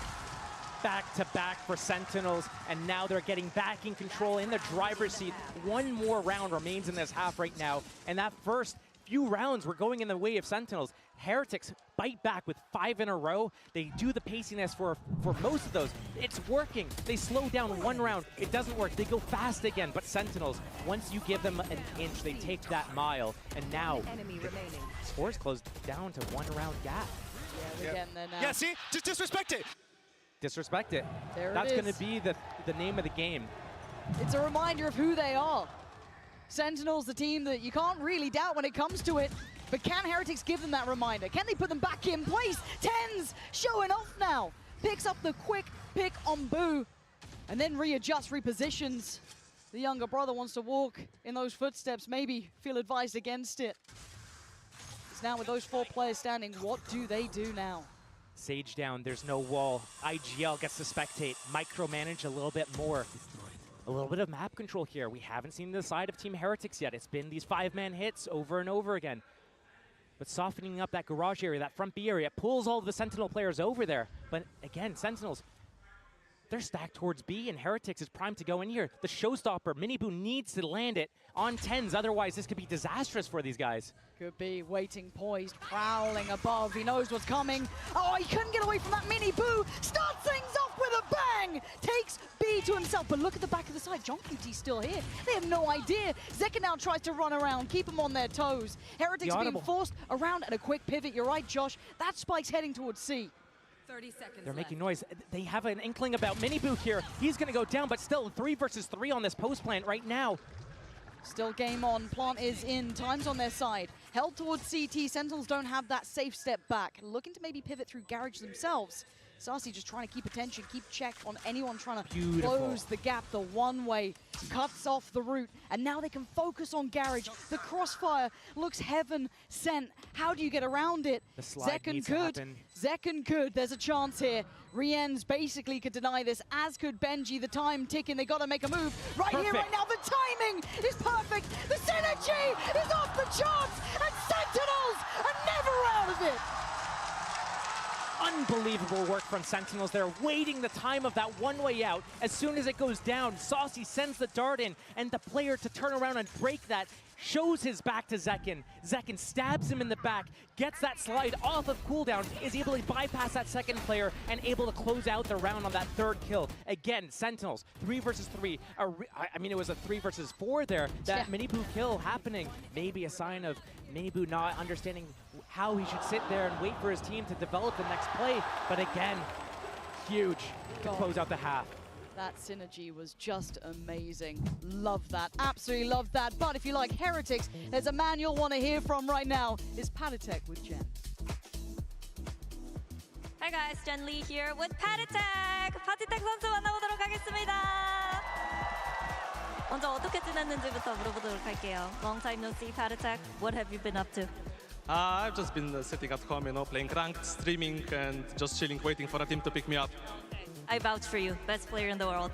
일단 집에서 좀 앉아서 랭크도 돌리고 좀 열심히 하면서 팀을 구하고 있다고 합니다. 연락 많이 주셨으면 좋겠다고 얘기를 하는데 헤리틱스가 사실 패티텍 선수에게 고마워하면서 오늘 좀 선수들에게 서프라이즈로 패티텍 선수를 초청했다고 얘기를 하는데요. 이렇게 팀원들 보면서 어떤 마음이 드는지도 물어보도록 할게요. Now, Heretics invited you over, flew in as a surprise to the boys, because you're very much part of the success that they're having, as much as the other guys up there. So what's it like rooting for them and watching them play today? I just pray for the win for Heretics. As I said on my stream, they're gonna win that whole thing. And when it comes to watching them play, it's just insane, I just imagine myself to be on the stage one day, but I came here and I'm gonna support my boys to win the whole thing. Your time will come, for sure. 먼저 스트리밍 할 때 얘기를 했듯이 헤레틱스가 우승을 할 것 같고 그리고 정말 떨리는 마음으로 보고 있는데 본인도 이런 스테이지에 올라와서 언젠가는 챔피언스 무대에서 좀 경기를 멋지게 펼치고 싶지만 자신의 시간이 올 때까지는 좀 더 기다려야 할 것 같고 그냥 팀원들이 계속해서 잘해줬으면 좋겠다고 얘기했습니다. Thank you, Patatek. Thank you. Lastly, predictions today. 2-1 for Heretics. 오늘 2대1 예상한다고 얘기를 했습니다. 헤레틱스 승리. Okay, back we go. Thank you. What a first half we had there, 7-5, and it was swings and roundabouts. Josh, both teams runs, 4 rounds in a row, 5 rounds in a row, and then a strong close from SEN. It feels like this is still anyone's game. Both teams right now delivering the goods in their own respect. It's on Team Heretics now, though. They get to go in their defense side. They're really good on their defense because of their retakes, but they've cooked up a new comp. So I look to how they've changed that. Do they do something different with the rotations, with the gamble stacks? Speaking of, Josh, there's a gamble stack in play from the very get-go. 3 players dedicated towards this C side. Miniboo the one with the Sheriff there. You could hear that rattling off in the distance. And a quick close clear for Sarsi. Just going to be having a look, even spotting Woot. So, again, you're getting a little bit of a read of what's going on here potentially, but Sentinels seem reticent in their approach. They want to carry on here. They fancy going into this one. The paranoia might have slowed them down. The counter can't be capitalized on yet. And now it's standoff. Do they really want to go through with this? This is where the situations, when the rounds get to simmer like this, Sentinels does so well at picking where they want to go. Heretics peeling off, getting out of the site. They're going to re-clear Garage first for this retake. Yeah, I'm looking at John QT waiting there. His eyes are still on it. Miniboo, though, with some pace. Belting shot from John QT. But now there's too many. Tens, you can't really back away. He just about makes it out with the help of Zekken. But they do have the plant down. Sarsi going to try and be the kind of, I guess, the one to put a full stop to the round if they did go back through Garage. But he sees nothing. Sets them up to focus towards CT. 2 players waiting in the smoke, and look at that deadly little duo. You don't want that. You don't want that. It's Tens all day. Oh, Go for the knife. Do it. Why not? Why not? It is you, Tens. He's him. He's absolutely him. Give him a pistol, and he'll get you around. That Sentinels classic right click. There's something about it, man. Something juicy. Look at this. Stopping them, and we heard it in the soundbite before from Tens. Disrespect them. This is how you do it. This is what Heretics needed to do to Sentinels. Get in their faces and just pump them full of lead. Sorry if I punch your arm. Sorry if I punched you. Yeah, he's getting into it. He's feeling it, immersed. Dude, it's Tens. He is a big game player. That is what you want to be seeing. There's the impact off the back. But remember the first half. It started really well for Sentinels. The timeout hit, and Sentinels burned both of their timeouts in that first half. Heretics still, I believe, have that option available. So, it's not over yet. This is just a good beginning. But with the lead on the half, it certainly makes that scoreline look a little scarier now. When I looked at this game, I'm thinking, Haven, how many rounds realistically does Heretics need on that attack side for them to be able to comfortably close it out? I'm thinking 6, maybe 5 if they don't get pistol round. But losing the second pistol round as well, that's going to make things very difficult. And Sentinels, we're going to see why they picked this map right now. They start with that orb control. They get John QT here. 4 of them move together towards A, and look at the map. Team Heretics has 4 on that A site, and C site is open for the taking. Sentinels, a free round. Yeah, that's lovely. I'll be happy with that. Managing to navigate all the potential dangers. Again, there were a couple of sheriffs in play. This wasn't like it wasn't without a little bit of threat. So Sati looking to farm here. Nice opportunity for him. Lovely. Quick 2 kills. Again, only against pistols, so no need to lose your minds just yet. But you can see Zekken here maybe with his opportunity to get some ult orbs building. Ooh. Okay, or not. My bad. Sorry, Zekken. Any more? Can they cost them much? Again, this is quite an invested round. The 2 SMGs are still there, but it's that Bulldog, that Phantom you don't want to see being lost, really. Try and slip away a little bit. Last-ditch effort. Try to take anyone down with them. Don't think you can get much more. Nice try. Not to be. Sentinels, 4 standing. They should be happy with what they've been able to do there. A very clean early start to the round as well, navigating all that potential danger. That was a big difference that we didn't see that side from Team Heretics, of depositing players and having them as callback options. Everything was all in, and as soon as they start trying to go towards one site, they have to commit to it. There's no way for them to fall back. But Sentinels, I like when you call me we're going to see this Pooksack. constantly of the callbacks from John QT, especially saying, hey, come back. This site's free. Hey, I think they've overstacked there. Team Heretics, they want to be able to catch back up to Sentinels. This is going to be a big round for these guys. Miniboo, right place, maybe right time. How far does he try and investigate on this? Boo doing similar things down towards long, but again, this is the bonus round for Sentinels. Drone and camera invested. Spots 2. You don't know where the other 3 players are right now. Chomping at the bit there, like he wanted in. See if they had an opening. But still, I see a couple of Spectres here, so maybe closing the gap at B through Garage, getting, just like if you get into C site and you have players in Garage and Garage window, getting those flanks, stopping that rotation, that's so difficult to go through. B, dangerous with that wall and the wingman. Yep, waiting to see when the alarm bot gets triggered. It's a fake. I've seen this before. They're going to send Zekken in. They're going to make all this pressure, but it's going to be a C split through Garage and Zekken. The pressure was made. He kept his life. He didn't destroy that alarm bot, though. That alarm bot and the turret still being up. This setup from Team Heretics, that triangle, Bermuda Triangle, Sentinels is going to disappear in it, but 30 seconds left. They're running low on time. They've got to commit somewhere. Are they opting to go back towards A? The walls should be dropping, I imagine, soonish. I don't quite know when it was fully invested, but still, finally they clear the alarm bot. But that's late. Wall's still there. Breaking now, but the slow. And there it is. Time, 20 seconds. They're running so low here. Sentinels need to make something happen. They've got to try and face the music. Miniboo gets away with robbery. Boo, the wings! Back-to-back impact for Boo, leaving just John QT irrelevant to the round as Heretics make it past the first big threat here. It was their buy round, it was the bonus from Sentinels, but the way they approached that, Josh, they missed a beat on that. The alarm bot's still there, the turret and garage.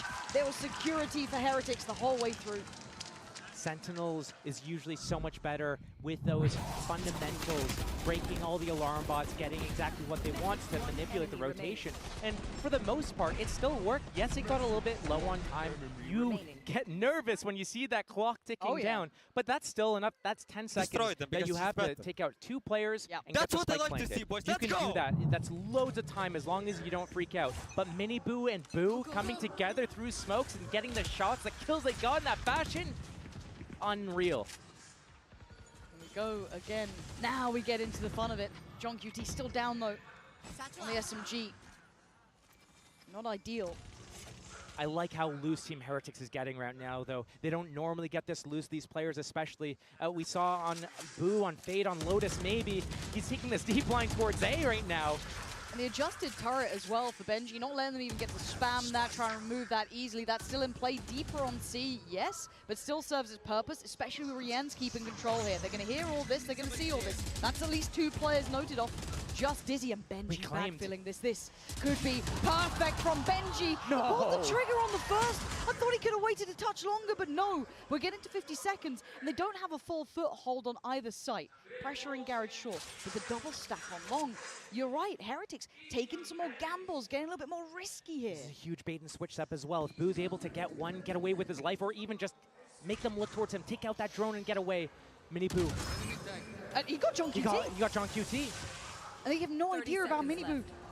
This is everything they dreamed of, but still, the plot needs to happen. 25 seconds. And once Boo shows himself towards A link here, they won't expect Mini Boo at all. It's a 4v3. John QT's dead. Surely, right? Surely, there's no way. They push through. This is good from Sentinels. They're alleviating pressure. And it's Woot who has no idea. He has no idea. Now he does, as if he still gets 10s. But they've made something out of nothing. A 2v3 is still doable. Mini Boo. Res on Boo, but the timing on Mini Boo should be the death of Sassy, and it is. All on Zelsis. Res as well. The salesman or the soldier, let's find out. But now he falls. Mini Boo there. They are playing this so well, Josh. I can't stress it enough. We are seeing Heretics get loose, getting the reads, getting the feel of this game, and playing out of their normal style. Their normal style being that very passive, let you take the site, they come in for that retake. Right now, getting that space on A, getting in their faces a little bit, but also, even when you think that there's no way they're gonna get a kill, stunned, it doesn't do anything to them. Well, yeah, it's all cosmetic. Zelsis shouldn't even use this. It's not affecting them. I've seen so many, at least 3 or 4 different kills, concussed players from Team Heretics, putting them down and converting these rounds. Sentinels 9-7 with both pistols. The gap is closing again. If you're a Sentinels fan, you are eyeing up this round. This has to be a big impact round for them. Heretics finding success back-to-back here. Mini Boo, ult in play, and that's the site they lean towards. Caution has to be aired. They're all going to be invested over towards Sewer, but it gives them a nice angle towards long. You know the time, that's 45 seconds, it's going to break. You see how Zekin's sitting here with 10s. They're waiting here for any regress at long, but what's going to happen is the fake's going to come in from Sentinels. They're going to put a lot of pressure, maybe even tap the spike in that B site. They're going to go back and hit that A site on that timing. It's got to be the play. 10s has that ultimate as well. Get that info, create that pressure, break that alarm bot though. John QT, there you go. And Okay. here comes the next step of this fake. Yeah, starting to put the question marks around the map here, give themselves options, but this time a different look towards Garage. That's 2 players. They want to work off that Dizzy if they decide to invest. And it's getting tense now. Wall breaks. Smoke goes back up towards B. Showstopper still on Mini Boo, and he's on top of that Sewers box. Trying to get this fake off. They still have a stun. Full abilities on Zelsis. Add it with a stun, a smoke. Try to create this pressure, but it might not be enough.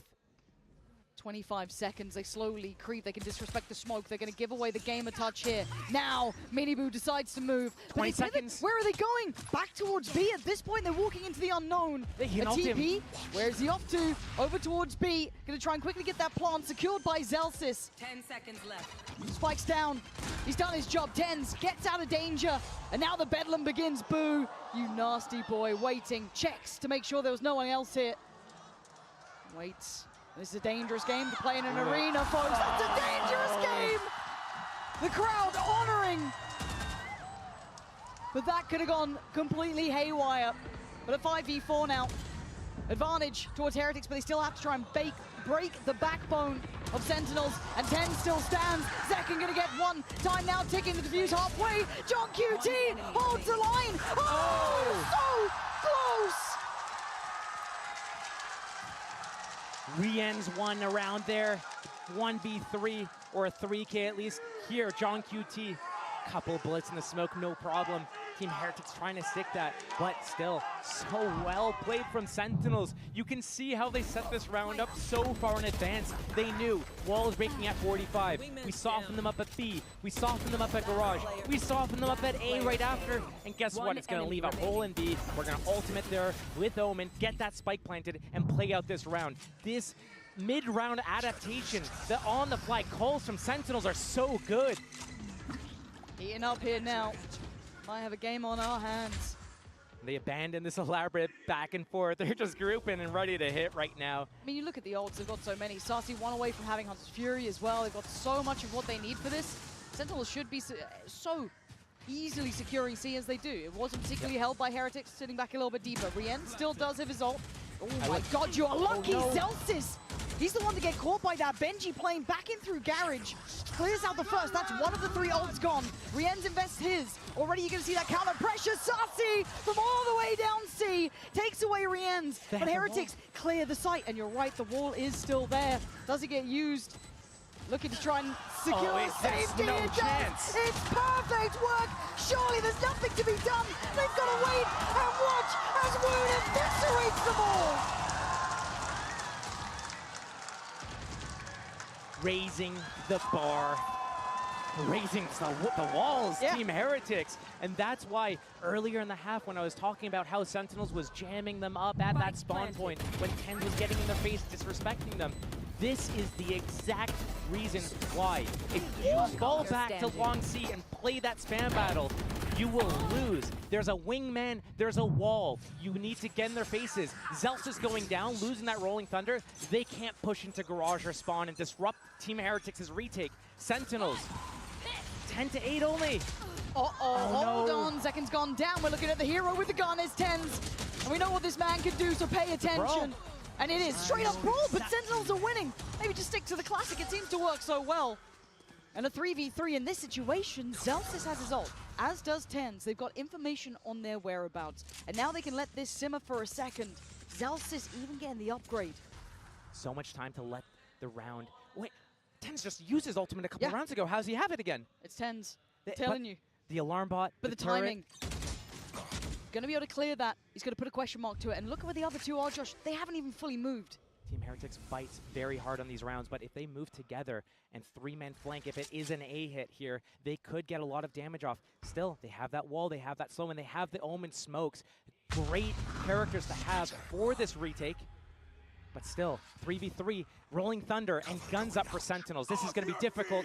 Rolling Thunder, queued. That's going to let Team Heretics know. They're going to come for this retake. The Omen on the flank is going to be massive, especially if he uses his ultimate to get that info here. That is going to initiate. He could move past the invested ult that John QT has in play, so he can still make some real threat happen without an early warner towards it. But we look towards the fight on CT, and TenZ has been instrumental in this round. He's down on 41 HP though, still has a smoked play. Where does he opt for? Looking to be set up by Zelsis, and TenZ waiting. They got so close, but it's Wu closing the gap. Great shot. Oh, but TenZ, you gotta keep this man in mind. Perfect impact. He came in with the gun. Zekin was taken out in a second, and then that classic of all things was gonna do the damage. That full-on brawl at A. Team Heretics not getting ahead of that to the likes of a classic. Zekin getting instantly taken out as well, but again, maybe getting a little bit too ahead of themselves, feeling themselves too much, getting too loose, potentially. Team Heretics, this is a side of them we haven't really seen before. And this timeout is everything. Let's simmer it down, focus in here. If you weren't paying attention before, now you should. Heretics pumped the Absolute cinema. At 11 to 8. Now, the money. The money is the issue here for Heretics. They're going to have to do basically what just happened to them back to Sentinels, but without the ult from Zekin, without that sort of tempo, they can. It looks like they can afford one rifle so far, Josh, and that's it. That is not the round that you want to lose. This could be 12. This could be 12%. That is a bad round for Team Heretics to lose. Those are the rounds that Sentinels have been winning all event to get to this point here. It's been these big swing rounds where not only do they win, but they're at their disadvantage just in terms of economy. They're doing it with classics, popping whatever ultimates they could to make it work. Then, not only do they win that round, but they're also able to pick up the following round because the economy on the other team isn't good enough to string together a proper buy. And here, a hero vandal for Rien's. The rest of them budgeting themselves to play for that OT. They know it's potentially likely it's going to be a 12-8, and they're going to have to crawl back and bring it to 12-12 unless Rien's goes huge. He's the only one to watch here, really. I mean, Heretics are good with those sheriffs, but this is a lot to ask. Zekin set into motion off the back of Zelsa's utility, at least to try and test towards A-Long. It's currently where Boo is playing. You're looking for where Rien's is. We can see it, it's over towards C. Can they manage to slip past? Pixel spotted. Boo's not going to stick around much longer here. Can't really have that sort of fight. going to be a period of time here where he can't watch both entrances. He's going to have to wall off one. Trying to hang on to that as long as he can. Sentinels creeping up, though. That gamble stack from Team Heretics still towards that C site here. Boo cannot instantly drop here. Take flight. Boo's screwed, surely. I mean, he's been able to back away at least. That's something. Right here, revealing area. I don't know how he's still standing. The support system's not moving. The rest of Heretics aren't falling for this, but it looks pretty much committed. 40 seconds left. Sentinels, all 5 players here. No real fallback Is that options. a gap? Not No, enough I don't to think move so. through. I don't think so. But still, I mean, it's just too much of an order for Boo to get. Just a classic in hand. I mean, it's not even the Sentinels one, so it can't do enough. But Boo somehow has played his life as best he could, maybe hoping he'd deter them, maybe be enough to send them over towards C, but it's not the case. 12 looking so likely as Heretics have to do that long rotate back. Right here. Every step arduous on the way. They cause chaos now, though. 5 to find. And so little time to do it. And away we go. Sarsi instantly gets Benji, excuse me, Mini Okay. down. Hold on. Rien's still alive. Maybe. Wingman still in play. Time, though, it's so low. Trying to swing off the back of the Wingman is a nice idea. But John QT, the mastermind behind Sentinels, not going to let this one slip. It's 12 in map 1 for Sen. Rien's the man with the Vandal. Last to fall there.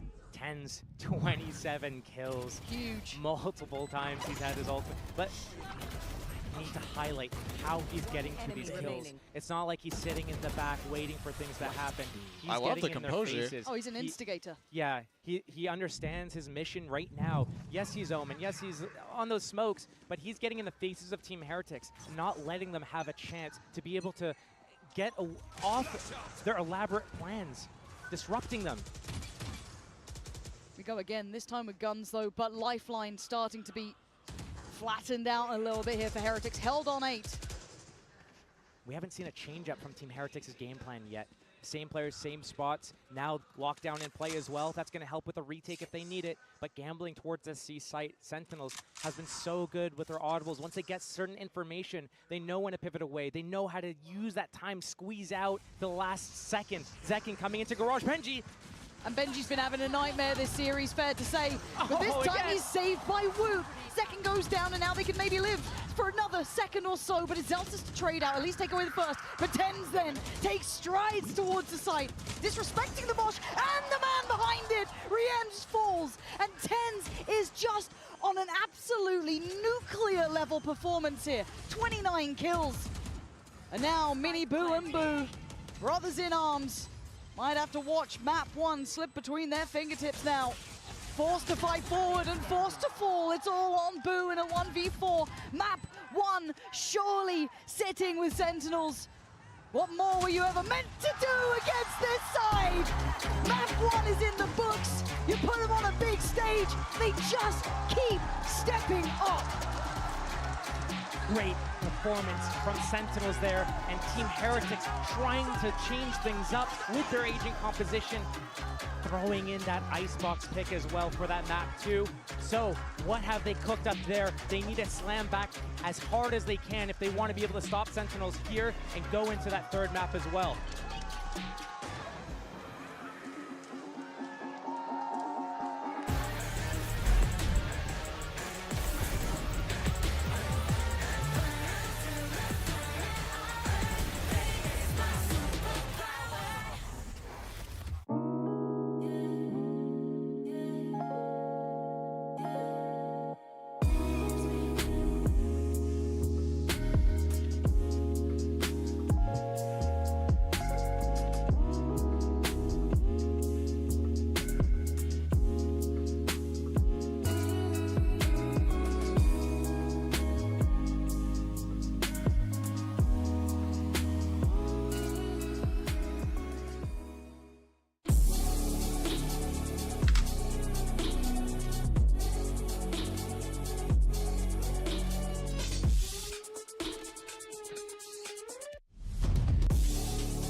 Trade in any phone in any condition guaranteed. And get $800 off the new Galaxy Z Fold 6.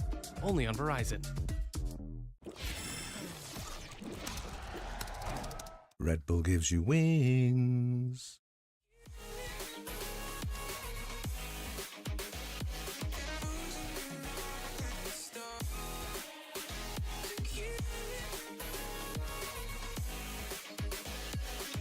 Just let me fall to my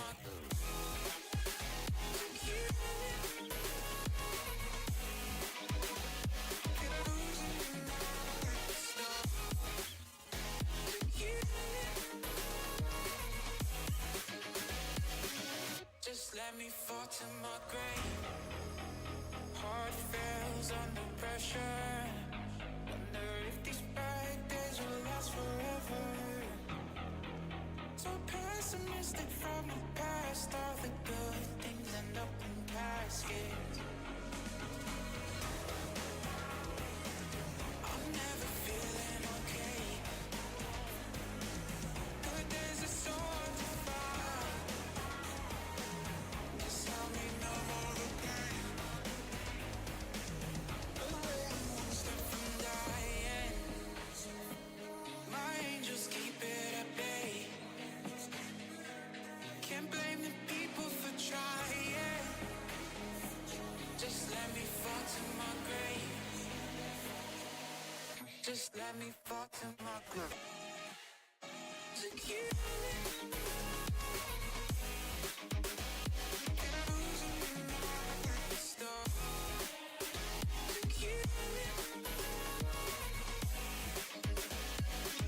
Just let me fall to my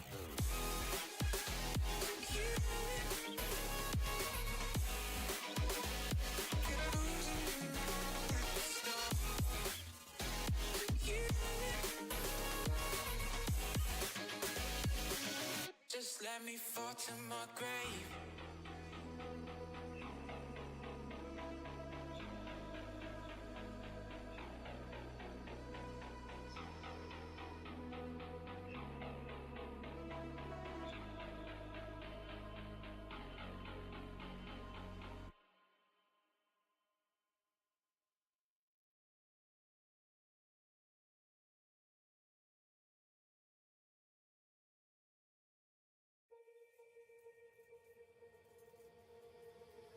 Don't forget about me and all the things I could give to you, baby. But I guess you can't see, making new memories with me. Oh, yeah, I'll be okay. I'll be okay. I'll be okay. Oh, yeah, I'm good either way. I'm good either way. What happened to forever? Now we're not together. I know it's time you.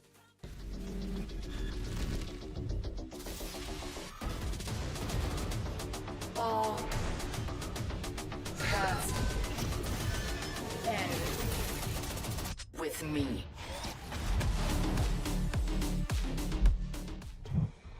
Taking a break from the chocolate factory to chat a little bit with us is Kaplan himself. So Kaplan, the team seems really, really hyped. Help us get a sense of the vibes of the team right now, especially since it's an elimination match. And did Haven go exactly the way you prepped for? Yeah, the vibes are very high. Like we agreed going out here, let's not be afraid to acknowledge we're in a big stadium, there's a big crowd, there's energy, there's lights, let's lean into it. Let's have fun with it and let's trust it'll empower us. And then as for Haven, I had no idea what to expect from them. That was a surprise comp. Had to call kind of both timeouts to get on track on defense. It's always tricky to try to make adjustments when you're coming in really excited at the same time, but really impressed with the composure, and I think the guys did a great job closing it out. Well, the boys are born for this stage, so how are you feeling about the next map? Pretty good. Hopefully less surprises, so that's always a little bit comfortable as a coach. Well, we'll send you back to the chocolate factory now, and best of luck. Thank you. It is always great to see Coach Kaplan smile. It was a fantastic start for Sentinels. I'm back on the desk with Kakuka Mimi and a special guest. It's Coach Josh RT from G2. Welcome. I'm just happy to be here once again. We're very happy to have you here. Did that map go the way that you thought it was going to go after seeing the Heretic comp? honestly, once Sentinels start to key in onto the comps for like win conditions and start to understand that they like to play onside post and like they would try to use the Sage Wall to buy time, they start to play against the comp really well. Yeah, I think towards the end after that second timeout from Kaplan, they found the right adaptations, playing really heavy on those C and B sites and being a lot more willing to disrespect that utility, to fight in together and play into that flood alongside the two anchors that they had on those sites, which got them just enough rounds to pull things off once they switch over to that attack. Yeah, exactly. We started with the Sentinels that was very comfortable in the first 4 rounds. They thought it was going to be an easy trip. And actually, Team Heretics starts playing to the strength. Just go onto side, put that wall up, send Carnalito, just get the spike down. But as you're saying, Mimi, once Sentinels got to the key of they need to stop that from happening, they cannot allow them to get to those positions and make such great use of that utility that it started looking easier. Yeah, so like the key to victory for Sentinels on defense was mainly their on-site defense with the 2 or more anchors. And all they needed to do is stay alive, use their utility to buy time for the rotations to come. Since the Heretics kind of were telegraphed on their hits, they like to play really pack heavy. And so once Sentinels keyed in on that, they start to convert. And I really want to give credit to Tens as an individual in that one. Even when he wasn't the site anchor, he did a really good job of using his Omen TPs to proactively get in positions to play with the anchor and keep his team in winning positions. And his performance across this map was just out of this world. The only player left in this tournament who could tie the record for most trophies ever won by a single player at 3. And I mean, he's playing like he wants it. Yeah, and I saw a tweet just now in the break saying, oh, Tens is back. I think that's disrespectful for Kuka. Oh, heck, Tens has been back. Tens has never left. Totally, right? I feel like throughout the tournament against Fnatic in the most important matches, that's when he shows up. But another 2 people that show up constantly, regionally and here on the big stage, it has to be Boo and Minimo. Even though they did not win this map, things were very complicated. Imagine that you take this composition out.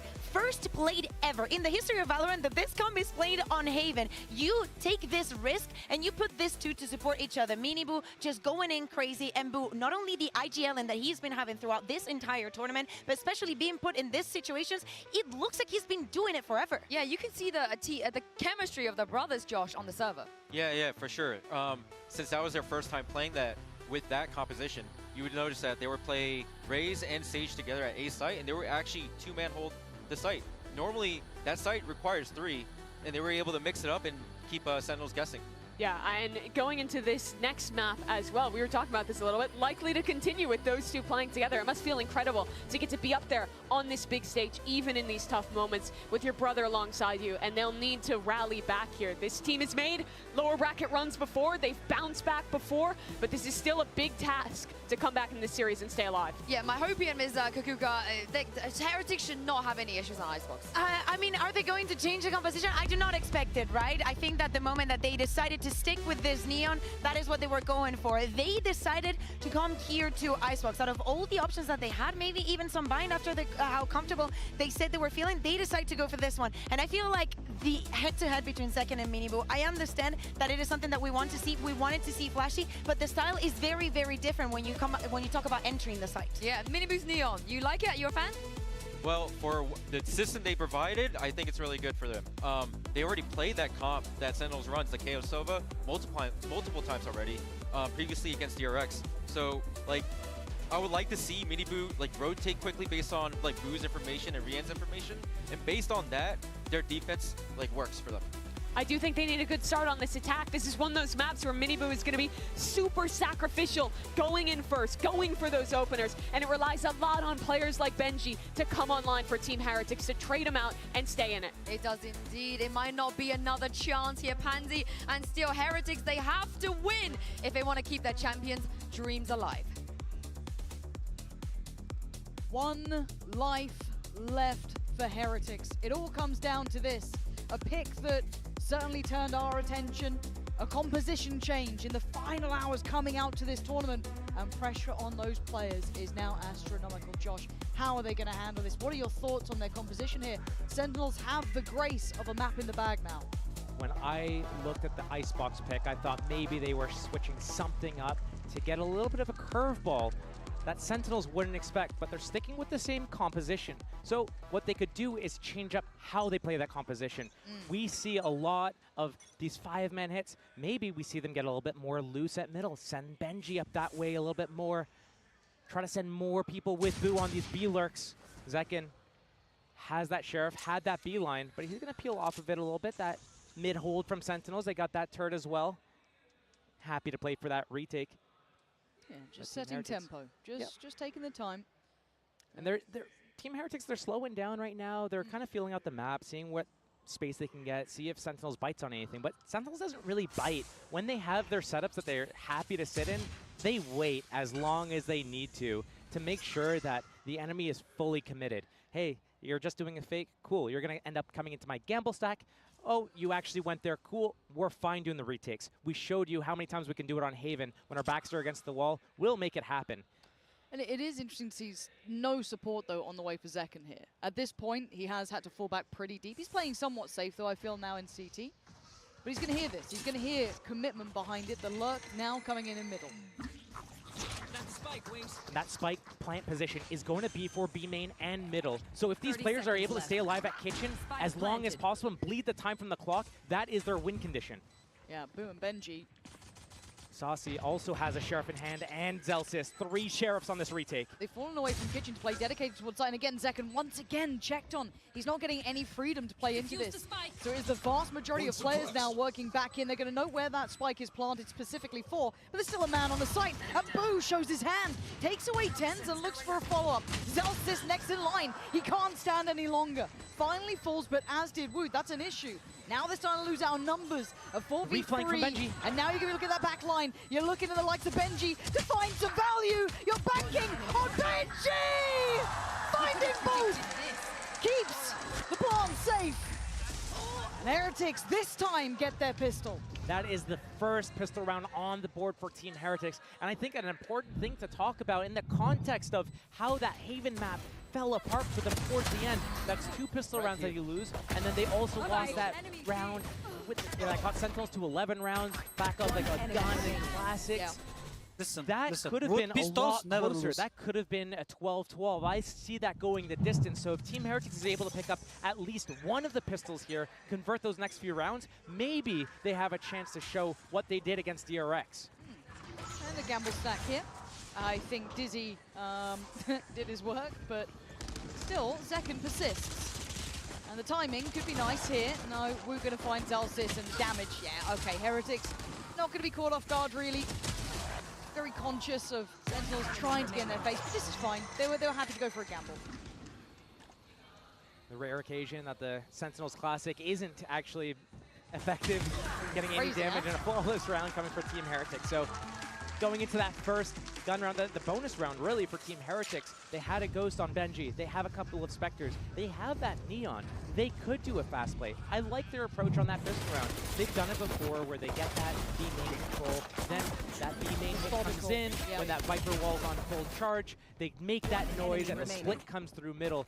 If they're able to reproduce those types of situations on weapons like this, that could be something that Sentinel struggles to deal with here. But looks like a slow opening.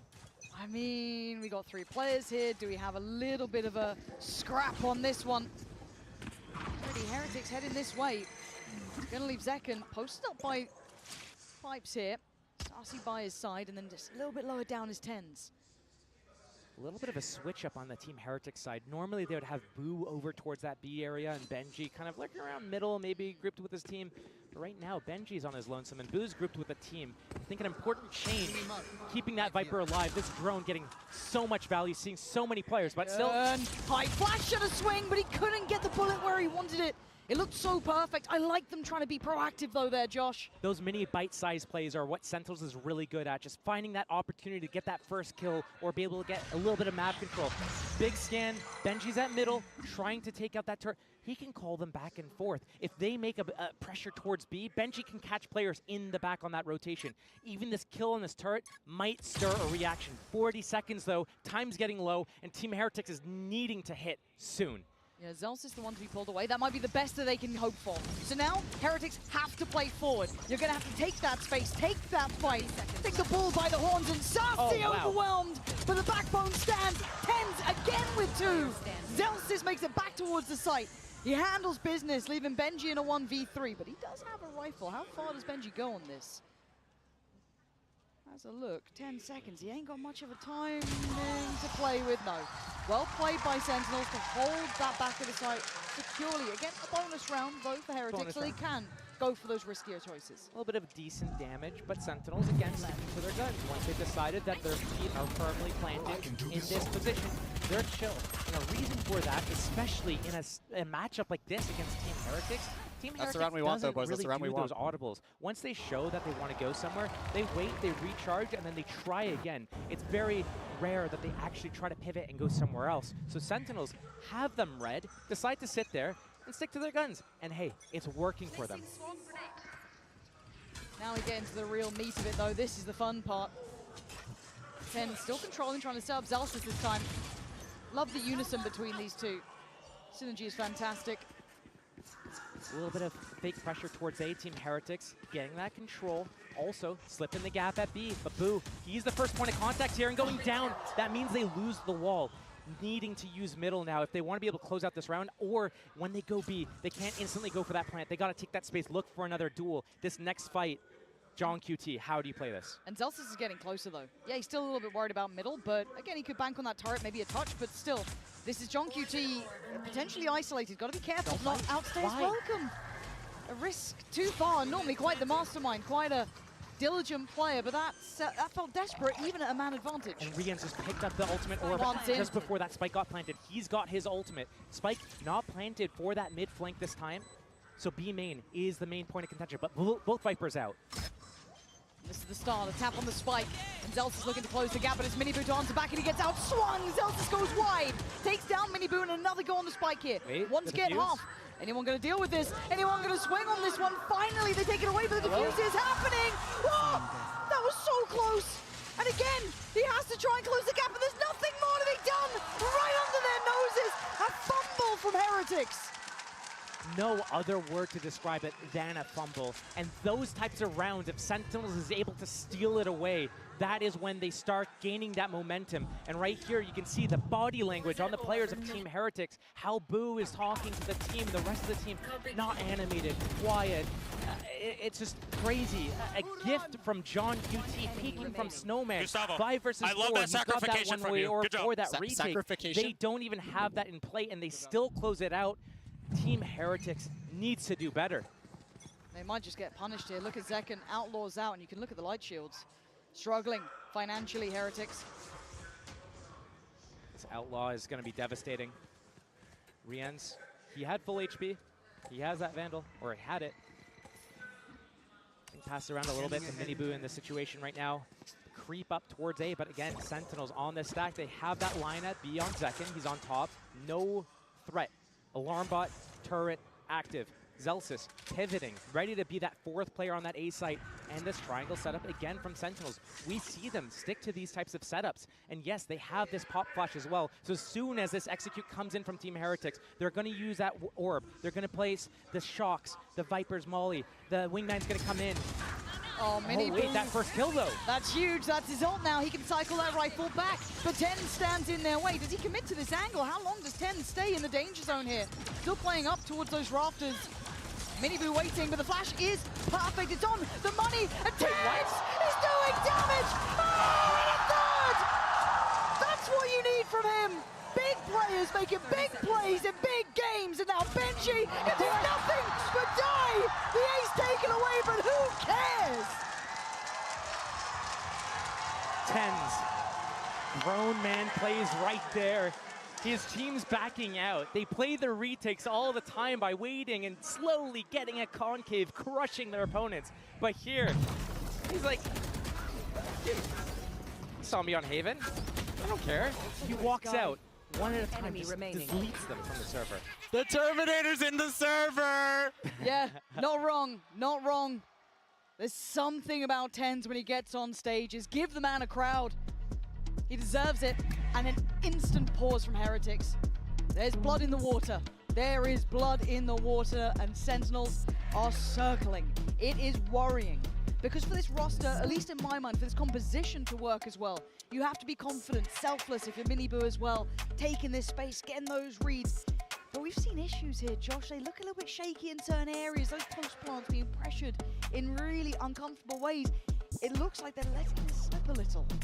This might be one of those situations we've talked about before with Heretics, is that they do have a pretty young roster. And yeah, you know, in EMEA we talked about it as well, where they have issues getting past that finish line. We've seen it in multiple different instances this year so far. We saw it in kickoff, how they fall to KC. We saw it in stage 1, they lose to Fnatic. We see it at an international event, they lose to Gen.G. So all these situations, it's like that last little hump to get over. That's where they crumble, and it can be to the confidence, it could be to the nerves and the pressure of the stage. Yep. It could be that they just unravel when they lose a bad round. They can't rebound mentally, but they need to get focused here, because right now, Sentinels, especially TenZ right now, is having a game. And you talk about momentum, you talk about confidence, you talk about that X factor. Rounds like that are what we mean.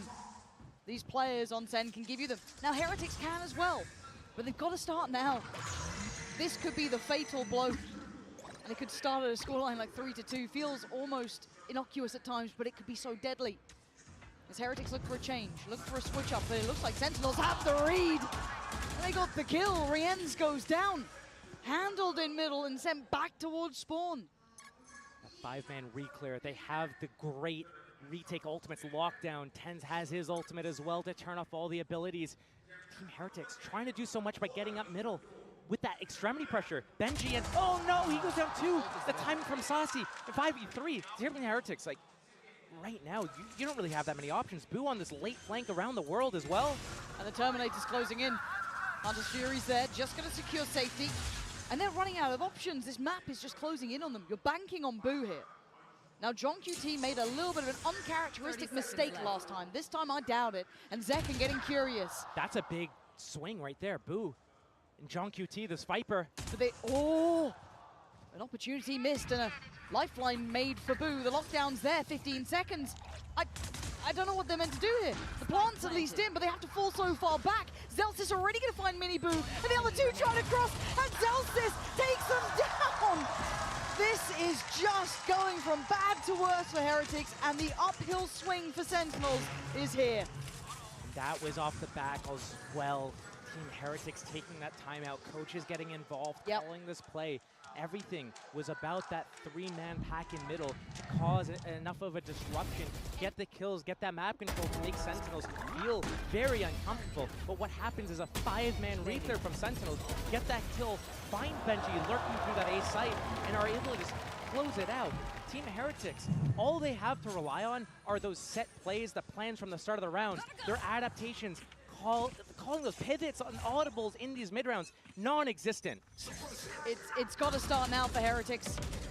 You wanted a chance to make it to the finals. Here in the likes of Champs, you have to take on teams like this. There are no weak links anymore. There are no easy games.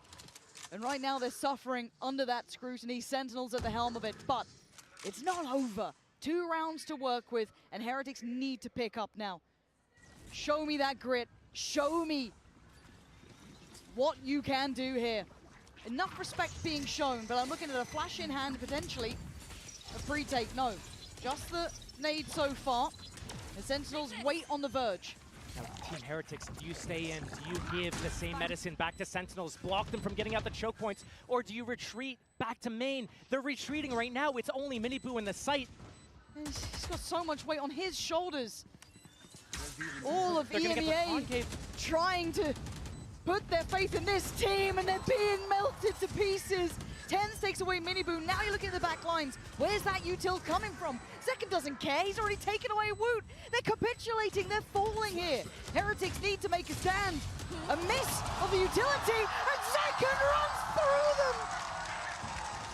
I need a timeout. I need something. I need to see signs of life from Heretics. Team Sentinels, they burned 2 on that Haven first half. 7 and 10 were the rounds that they called them in. Right now, are we going to see the same thing from Team Heretics, burning both their timeouts just to get signs of life right now? 2 rounds are on the board for them, but that was let's keep the same energy. We don't need more, we don't need Sentinels less. on Just 5 in keep a our row player right playing now. Unbreakable at the moment, especially Tens is going in. He has that killer instinct right now. He's hitting his shots and he's feeling confident. And when you have a Tens that's hitting hard like this, that is scary. Oh, you know you got hell to pay when that's happening. And rinse and repeat. What breaks the trend? Sheriffs? A new idea from Boo, something, who knows? Again, you're gonna have to start digging deep. These are the games that test you the most. As I said, 1 life left. You don't have a map to depend on to fall back on. You took a risk in the veto. I respect it. You took a risk with the compositions. I respect it. But then you got to stick the landing. When Sentinels went up against EDG to get knocked down into this stage of the game, EDG disrespected Sentinels, got in their faces, did not let Sentinels come in on these retakes. Team Heretics giving so much respect to Sentinels, letting them go wherever they want. Again, another A hit. Boo trying to get a lurk timing, but he's going to get caught in the back in a second here. Oh, and wait. Hello? Saucy hasn't turned. Suddenly, he's got a surprise. Saucy goes down and Boo's broken through, but there's a flank on a flank here. The turret does give it away. But still, do they even notice this when they've got 30 seconds to the Terminators here?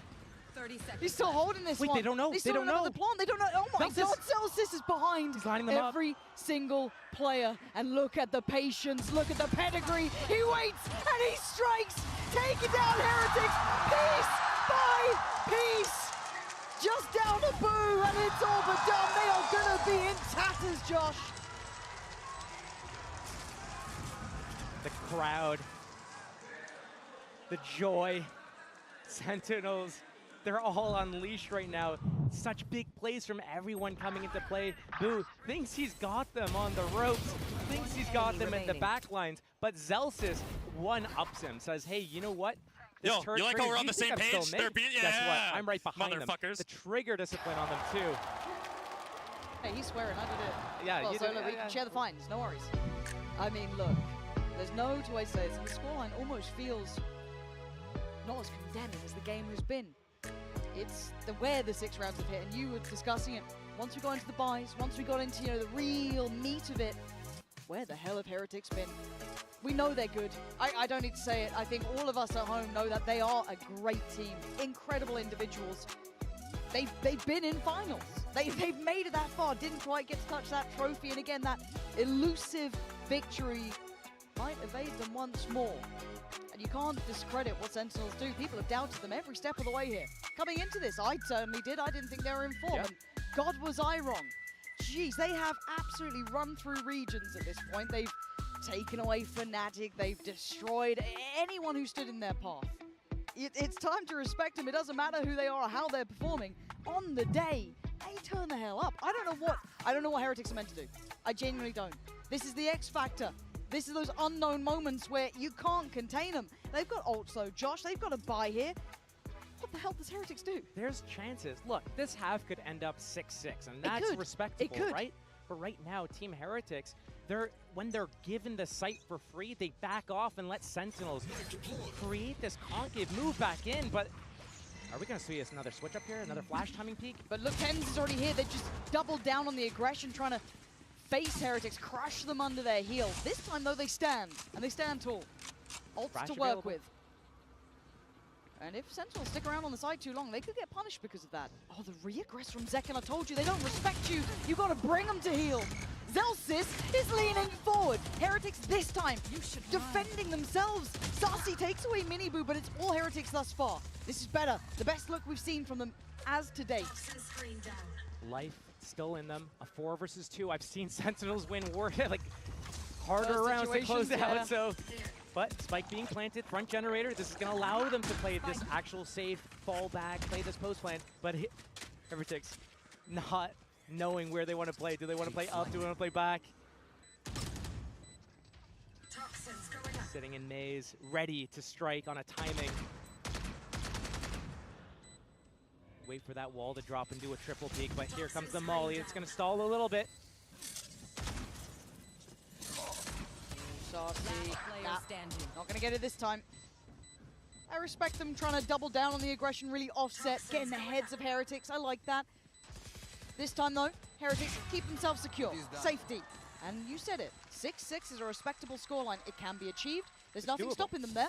And they kept 4 alive. They kept some of these ults. This is a really clean, good, respectable round to walk away with. Especially if they're able to pick up that second half pistol, there's suddenly a game on our hands, especially if it does end in a 6-6 or 7-5 scoreline here. So Team Heretics got to stay in the game mentally. And Sentinels, off the back of that Heretics timeout, decides, okay, you know what? They're probably going to call an elaborate play. Let's just walk up, try to fight them. We've been winning our fights. Why not? But they lose them for the first time. Unlucky.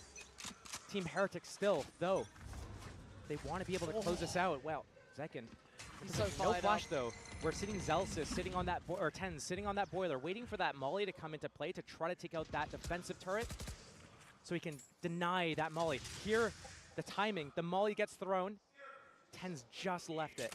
Now this turret's going to go down. This is going to cause pressure. Sentinels last time, they went back into middle together as 5 to re-clear this. This time, they stick to their guns. They don't move at all. They don't care. How is Benji on 10 HP already? Spam battle, I think. Must have been. Or outlaw. Zelsis outlaw shot. Oh, you're right. There it is. He's a lucky boy to be alive. But again, Zelsis just fills the position at middle that the turret was holding. And now you got to try and break through against 3. They're not going to respect you this time. They're still going to stand there, still going to hold their ground. Do they back away because of the ult potentially, or do they double down? This Thrash, if he gets it perfect at Maze and catches Zekin, there's a chance. But right now, it's another 3.5 player stack on this A site for Sentinels. Team Heretics hasn't been able to break through like this before. Oh, but Zekin still standing, still dangerous. He's been caught this time, detained. Zelsis gets mini boot. What? How the hell did that happen? Lockdown's in play. Viper's Pit, maybe? 25 seconds here. What's the game plan? Trying to get a quick plant? Boo? You gonna sacrifice yourself for this? There's 15 seconds. Look at Tens' position. Tens is still here though. Wait. They have no idea. Wow, Boo! Out of nowhere! Scares the life out of them. 5 seconds pretty soon. Boo is still trying, but the time. How close was that? It's in, and that's all that matters. There's now a 1v3 as Boo just pulled off the most outrageous play. That was something that could haunt them here.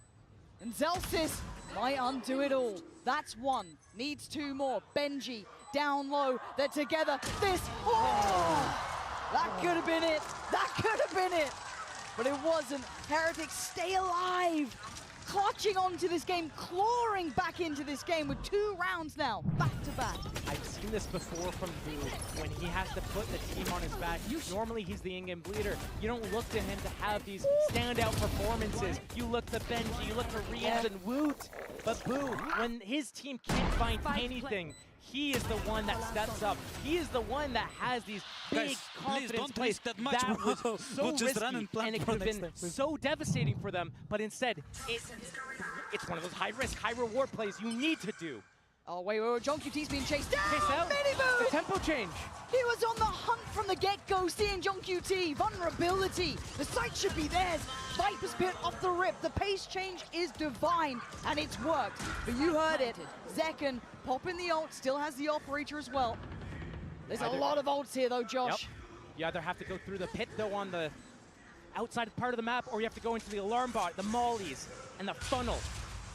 Going for those random spam shots. We've seen him line them up before, but he's popped his Blade Storm. They're going for the defuse. Rattling off that 338. And Zelsis is trying to take a step forward. He finds a target, and it's going to drop. And now suddenly they're in danger. Liam still has the ult. He might need to invest it sooner rather than later. And now there's problems. The tag on 2 maybe. Is that going to be enough to secure the kill? It is. But down to the same problems again. No! Heartbreak in the same fashion. Rinse and repeat. This is one of those issues where when you're on that stage, you have the crowd going, you have all the comms, the chatter, the freaking out because you just got flanked in your Viper's Pit and you can't hear that the spike gets tapped. It gets to half before that 100 Fury goes off, and if it stops them from getting it to half, maybe there's a chance. But again, Heretics falling back and failing. That Viper's Pit could have been on the spike. They could have kept so much pressure on Sentinels, but instead they peel off and Sentinels finds their way in again. but it's glimmers, it's chances, it's the finest margins. But again, we were looking at the scoreline being close. Can they pick themselves up again? The Heretics have that in them, that grit to go again after being broken so beautifully by Sentinels. It was an instant 5 versus 4 ultimates used. Can they make enough pressure here at A to make Zekin budge? Can they find that opening pick again? But even if they do, they can't convert it. Sentinels has been winning every retake, basically. Pressure. Still, so many players. Sentinels loves the setup. 4 towards A. The retake on B, they have that Hunter's Fury as well if they need it. How are they going to read this one, though? Here comes the walk-in. Timing now, Zekin waited. Double swing on it. He's lucky to be alive here. The reaction from Sentinels, they weren't sure if they wanted to commit to the rotate or not. They're kind of in the middle of pivoting between the two sites, knowing that, hey, this seems like it's just a ruse. It's going to be back to A. They're in the position. Tense still has a flash, and we've seen him in this position flying out. 30 seconds left. If this isn't an indication that Heretics is committing here, I don't know what is. 20 seconds now. Denial on the side. It's getting down to the wire. Wingman 18 seconds. You're looking for the plant now. Counter Hunter's Fury. We're going to be seeing 13 seconds. Boo going to find the brain of tens, but still the plant going to come into play. Zelsis steps forward, loses his life. They're clawing into this one. 5 Heretics seconds. showing what they can. These plants are so close. Bloody hell, they are looking good here though. In the final moments, Heretics hold on. 5 rounds is all they get, but it gives them a chance, Josh. It's so small, but maybe, just maybe, it could be enough. No mistakes from Team Heretics in this second half. They need to start with that pistol. Sentinels has been looking so good in so many instances, but a few big plays from Team Heretics is helping them stay in the game. Yeah, this is game on here. There's a chance. Let's go back, boys. This is what it's about, those finest of margins. But still, we get to hear from some of my favorite people that there are. Petra and Amy from G2 are standing by with Jen to give us their thoughts. Hi guys, Jen Lee here. I'm standing here with G2 Gosen's Petra and Amy. 안녕하세요. 이번에는 게임 체인저스 팀인 G2 고즌의 페트라 선수와 에이미 선수 만나보도록 하겠습니다. 먼저 G2가 사실 미국 회사긴 한데 G2 고즌은 유럽 팀이거든요. 오늘 누구를 응원하러 온 건지 물어보도록 할게요. So guys, it's a little bit confusing. G2 Gozen, you guys are part of both regions, Americas and also EMEA. So who are you guys rooting for today? For EMEA, actually, Heretics, yeah. Heretics를 응원한다고 합니다. You too, Amy, right? Yeah, even though I love Sentinels, I need to support my EU brothers. 센티널스를 좋아하기는 하지만 그래도 헤리틱스를 응원하러 왔다고 얘기를 하는데요. 그러면은 응원의 한마디도 부탁해 보도록 할게요. So any fighting words for Sentinel? I mean Heretics. You know they need your good energy. Yeah, I mean they need to step up their game, and comebacks can happen all the time. So go Heretics. 조금 더 열심히 해줬으면 좋겠지만 그래도 역전을 충분히 할 수 있을 것 같아서 헤리틱스가 힘내라고 얘기를 해줬는데요. Do we see a potential comeback happening? 역전할 수 있을지 에이미님한테 또 물어볼게요. If they keep up their energy, they for sure can do it. 계속해서 좋은 기운을 한번 가져갈 수 있다면 충분히 역전할 수 있다고 얘기를 했습니다. 그러면 또 에이미님한테도 헤리틱스에게 한마디 부탁해 보도록 할게요. So any message over to the Heretics bros? Sorry, what? Any message over to the Heretics players? You got this. Keep up the energy. Let's go. 열심히 해주시고 화이팅이라고 얘기를 했습니다. Thank you, Petra and Amy. 네, 이렇게 해서 페트라 선수 그리고 에이미 선수 만나봤습니다.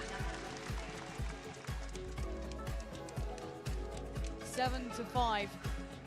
Heretics now have their work cut out. Sentinels, they have a map in hand. They've had the lead on the half here. They probably feel a little safer, but if you're Heretics, it's do or die, Josh. What do you do with this? 5 rounds here, you do the side switch. Where's your mind going? What do you start with? When we came into the series, we looked at that map pick of Icebox from Team Heretics, a head scratcher. You think that they've cooked up something new with agents. They haven't. You think they've cooked up something new with game plan. They haven't. They've been looking shaky individually, not closing out the rounds that they should be. Mini Boo, trying to find that early contact. He doesn't get punished. a 3-stack on Maze, a 4th player coming in. And look at the pace. Sentinels mean business. They want in. Rien's the first at the door, going to send Zekin away. Takes him down at 20, and they got to respect that. But they double down. Sentinel singular in approach almost here. Held back currently towards Maze at 410. Nice from Woot. Big opportunity now. This is getting scrappy, getting a bit messy. And Zelsis, I told you that classic has something in it. No way. No! Miniboo, not like that. Not like this. And look at the HP on them, Josh. They're barely breathing, but they're still alive. Rien's, that could have been heaven sent. John QT down to 11. Hell, this is just taking lumps out of each other. 3 versus 3. The round slows down. Killjoy down for the defense. That's going to cause some pressure, some strain. Team Heretics, though, they're moving together. They're reading this really well. They know exactly where Sentinels wants to go here. Yeah, there was no finesse to the start of it, but maybe the end could be a little bit cleaner. Look at that Viper wall for the attack side. It's on that A site. They have nothing to 30 work with seconds here left. except their guns. They need to move in so well together. But John QT, one shot, he goes down. Zelsis, 2 for him. It felt like they're second guessing, they're drifting away, but maybe not. Maybe just the one man, Boo, the one who sacrificed everything, gets a double! He's given them the hope, the chance here, and Sussy has to go for this plant. And he's actually been given it an opportunity made out of nothing. He's even evaded the jump spot, but you don't get away from Woot. Heretics holding this together. Heretics did such a good job there. That first initial engagement towards top generator peeled off, realized they didn't want to overstay their welcome. Regroup to the back of the site, fight together. Benji out on his own. He was reloading his sheriff and his teammates weren't swinging with him. And it got a little bit dicey for a second there, but the recovery was good. And this timing of this orb, there's 20 seconds left when he pops that leaves them with 5 if they wait it out. So perfectly timed from Boo, getting that second. And you're wondering, why did he not stop that plant? It's better to play that 3 versus 1 and secure that round than to go for stopping that plant. If Saucy wasn't committing to it, gets the kill on Boo, gets the plant, he has a 1-on-2. Okay, just classics. SEN bundle classic, however, so a little bit risky, but should, by all accounts, be comfortable. And I've got to say, when it comes to Boo's performance, because he is the one kind of anchoring this B site, he has been a safe pair of hands here. Really. Saucy down as well for 17. Yeah, down. beautiful, beautiful from Boo. Doesn't even need to see them, just knows where to spam, knows what to go for. And he plays his life well here. They'd love to take him away. He's not letting go. Beautiful. Again, backbone, safe pair of hands. He's the ice-cold leader, and sometimes you need someone like that. Rallying the team behind, we talked about it before. 7-7 is the scoreline off the back of that pistol. Yes, they have both in this game to be able to keep them just barely alive. But, I mean, hey, Sentinel did that to them on Haven. So right here, this is where the game really starts to separate. Does Team Heretics get to That's all she wrote. They have That's all these she weapons. wrote. They get this bonus round going. Sentinels, what do you have in play? Because right now, maybe if you were thinking, let's go B, guess what? Boo's been having a belter of a performance, as I think you would say. That certainly would. Unable to... Oh, did he recalled recall? it. I think he recalled it. Yeah. 20-second cooldown. Perfect. So you have to keep a little bit of an eye on it, but at least there's a chance. But it looks like the hit's coming in already. I'm looking at Rien's here. Does he get cleared? Saw the setup from Sentinels. It was so strong. Woot though, high dizzy. And Mini Boo on the re-clear. Beautiful approach towards the maze. Oh, and moshed on the... What? How did... John QC's having a nightmare. No, this he's map, like to 1 be in fair. 12 right now. Yeah, he's having a rough go of things. And we know what he's like. We know what he can do.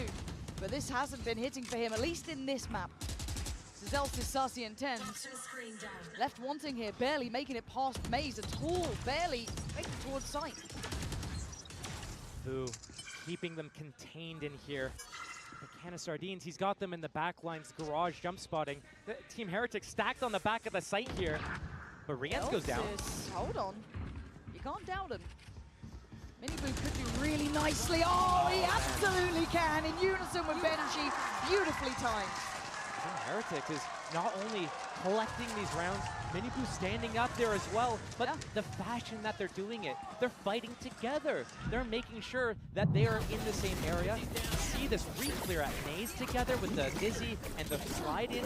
We're seeing this early aggression towards Pipes and Maze. We're seeing that there's so much confidence in leaving Boo on an island. He's doing a great job of surviving and getting kills through the walls as well.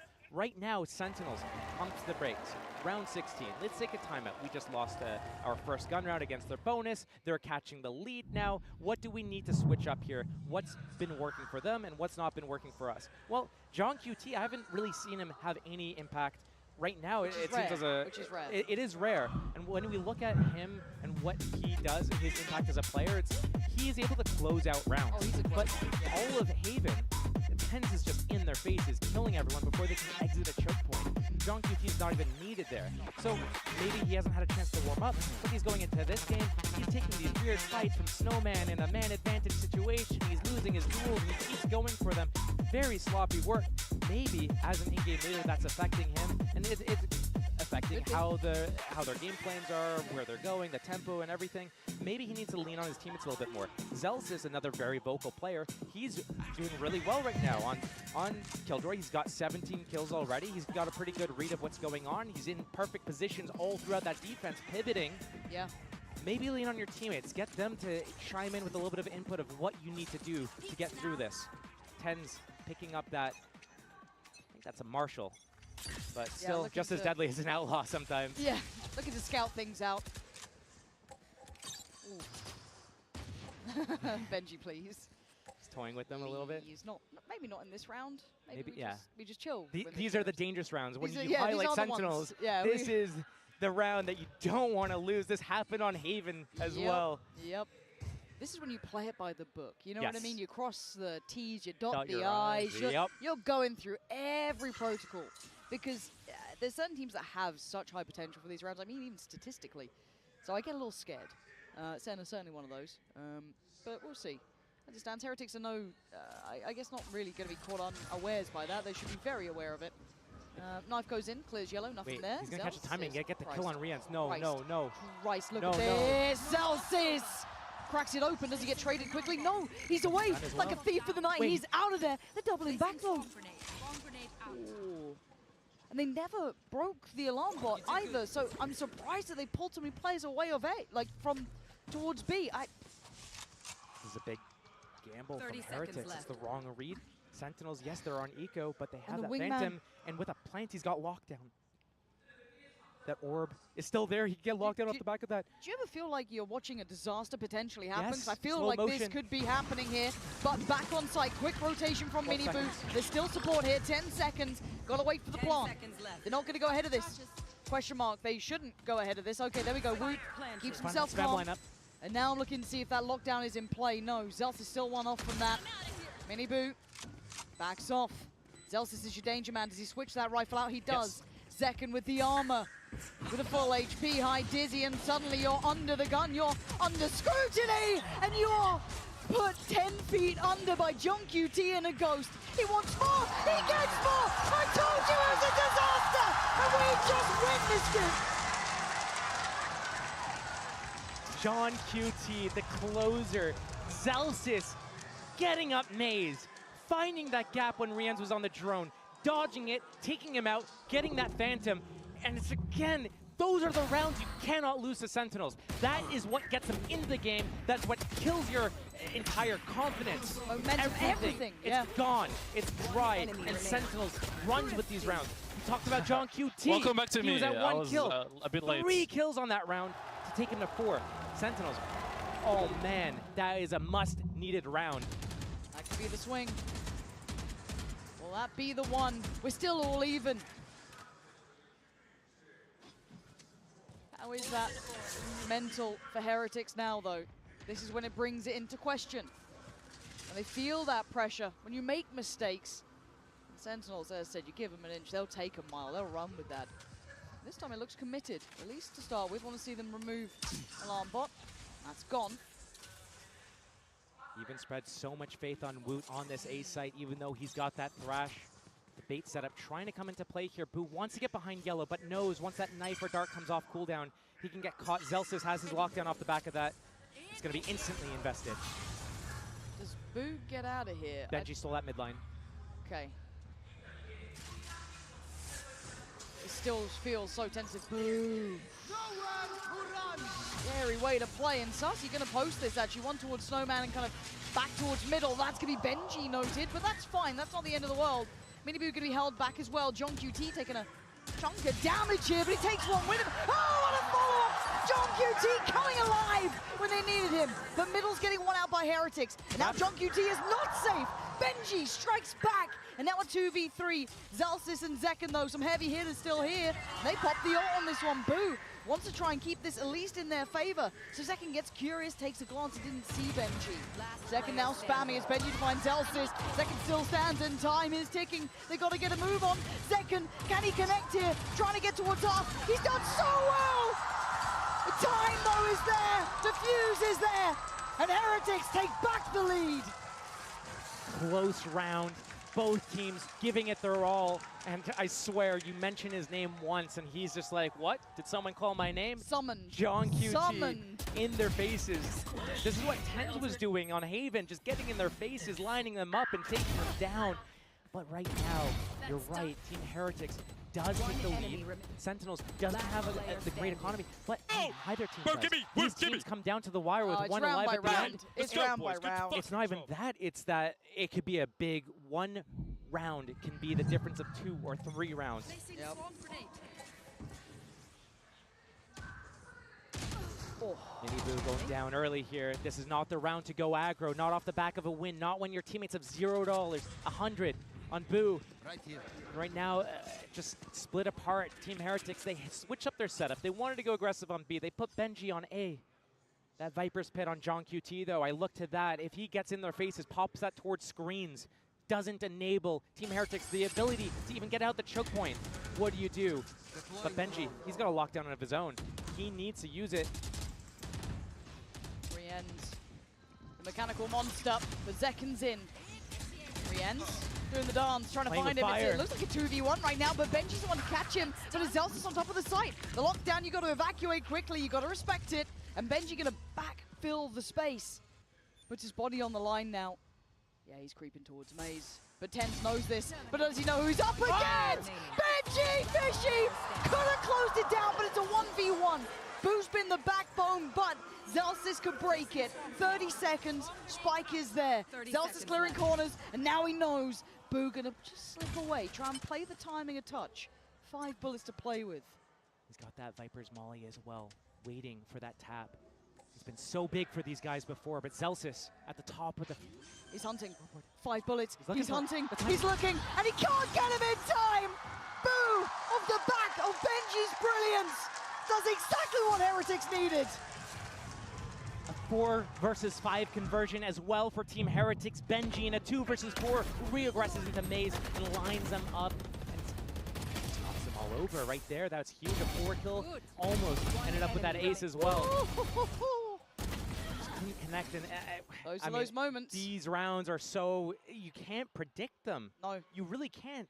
And an outlaw purchase from Rien's, realizing the economy situation from Sentinels here. Zekken also, Bladestorm.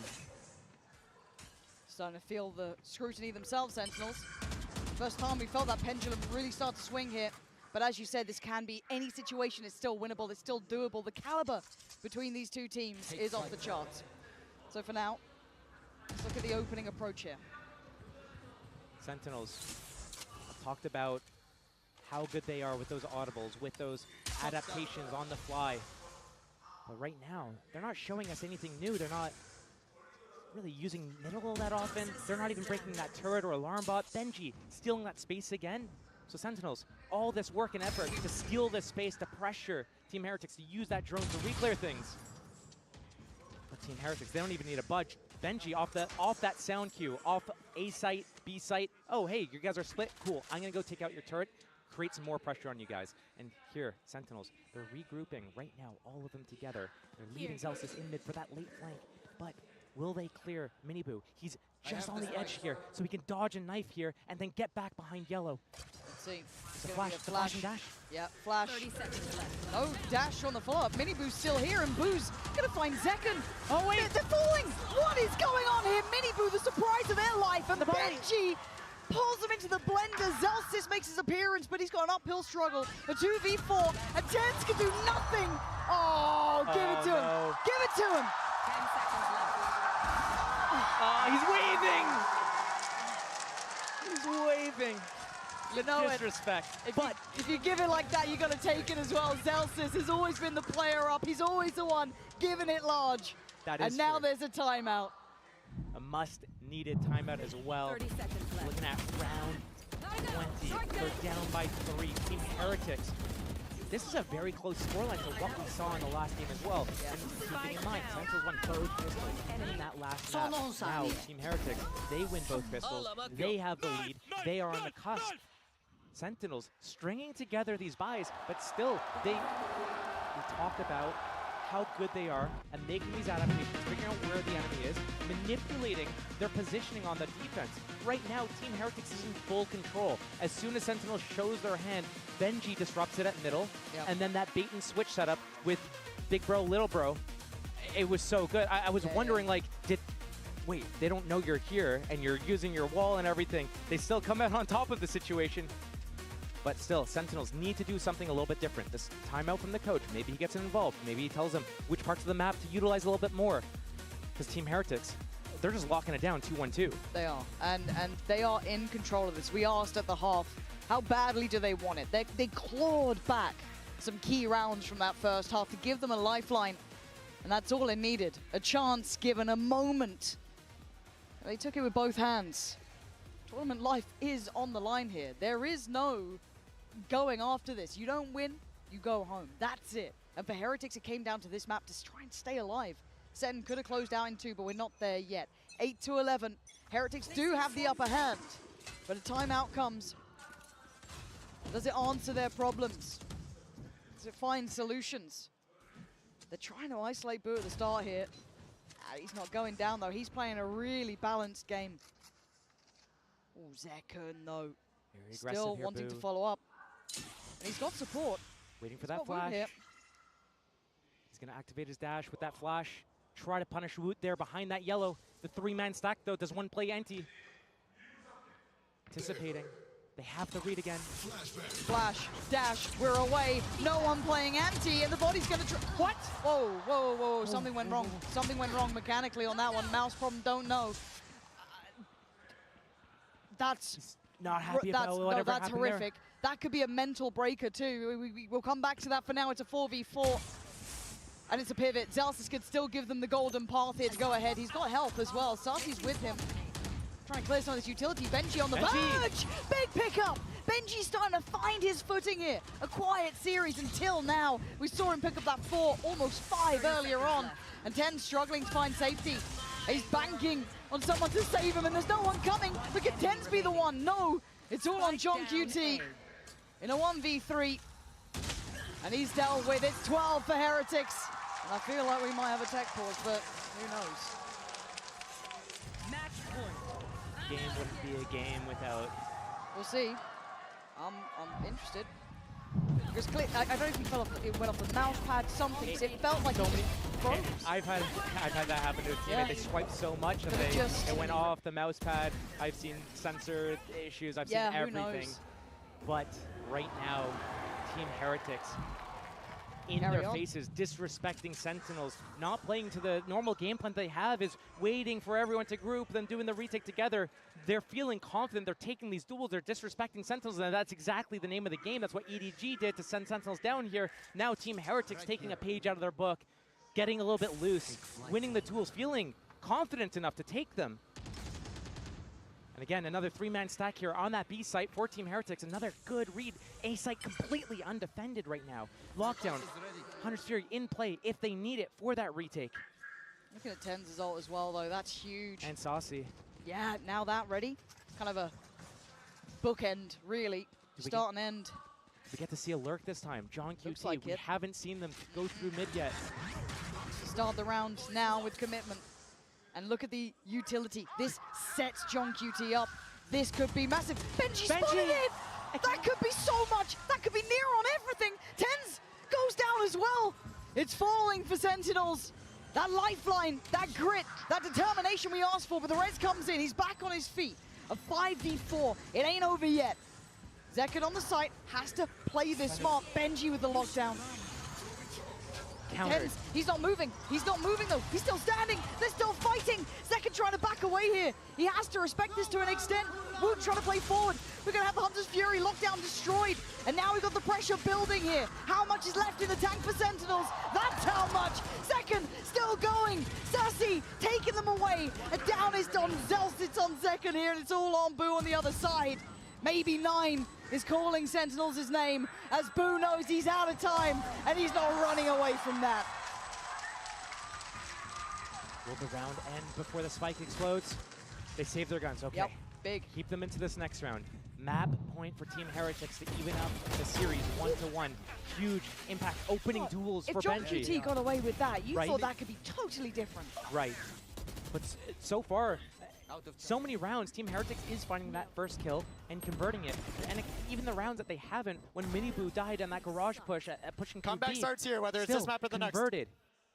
Zekin looks like mentally he's rebound from whatever happened. Yeah.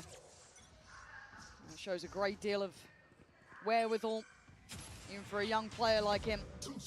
Good info for Team Sentinels. I wonder if Team Heretics uses that to kind of get in front of where Sentinels is going to go next. Change the setup. It's curious, isn't it? Do they then expect it to be this fast BP, so they even though layer ahead of that? Who knows? For now, what we can see is that Boo's already expecting this to an extent, sitting deeper by Snowman, sitting a little further back. But still, they've conditioned them to have to clear yellow like this. They have to invest, show their hand early. Securing that Snowman control, making it easy for the rest of his team to be able to come through middle, through kitchen, through that hallway, and come in for this retake. But we see this. Sentinel still hasn't even broached the site yet, but it's a 5v5 right here. Benji listening for the callback. Zelsis versus Benji. The Zelsis clear. The crowd. It didn't give away the game, and Benji rewarded. Takes away Zelsis, and the pressure starting to mount. Heretics holding on here. Eyeing up that third map. You could imagine it might be John QT, Sassy, Tens. If they stand, I'm not going to call it done just yet, but Heretics have done everything we asked of them. They've walked the path. They've walked this game back from the brink, back from disaster. And now 2 more bodies to drop. Sassy and John QT in their way of opening up that third map to keep hope alive here for the Heretics side. Desperate to find fair fights. You're not going to get them. John QT has to face the music. Has to wait for map 3 to try and turn their fates. Heretics, they've given us a game.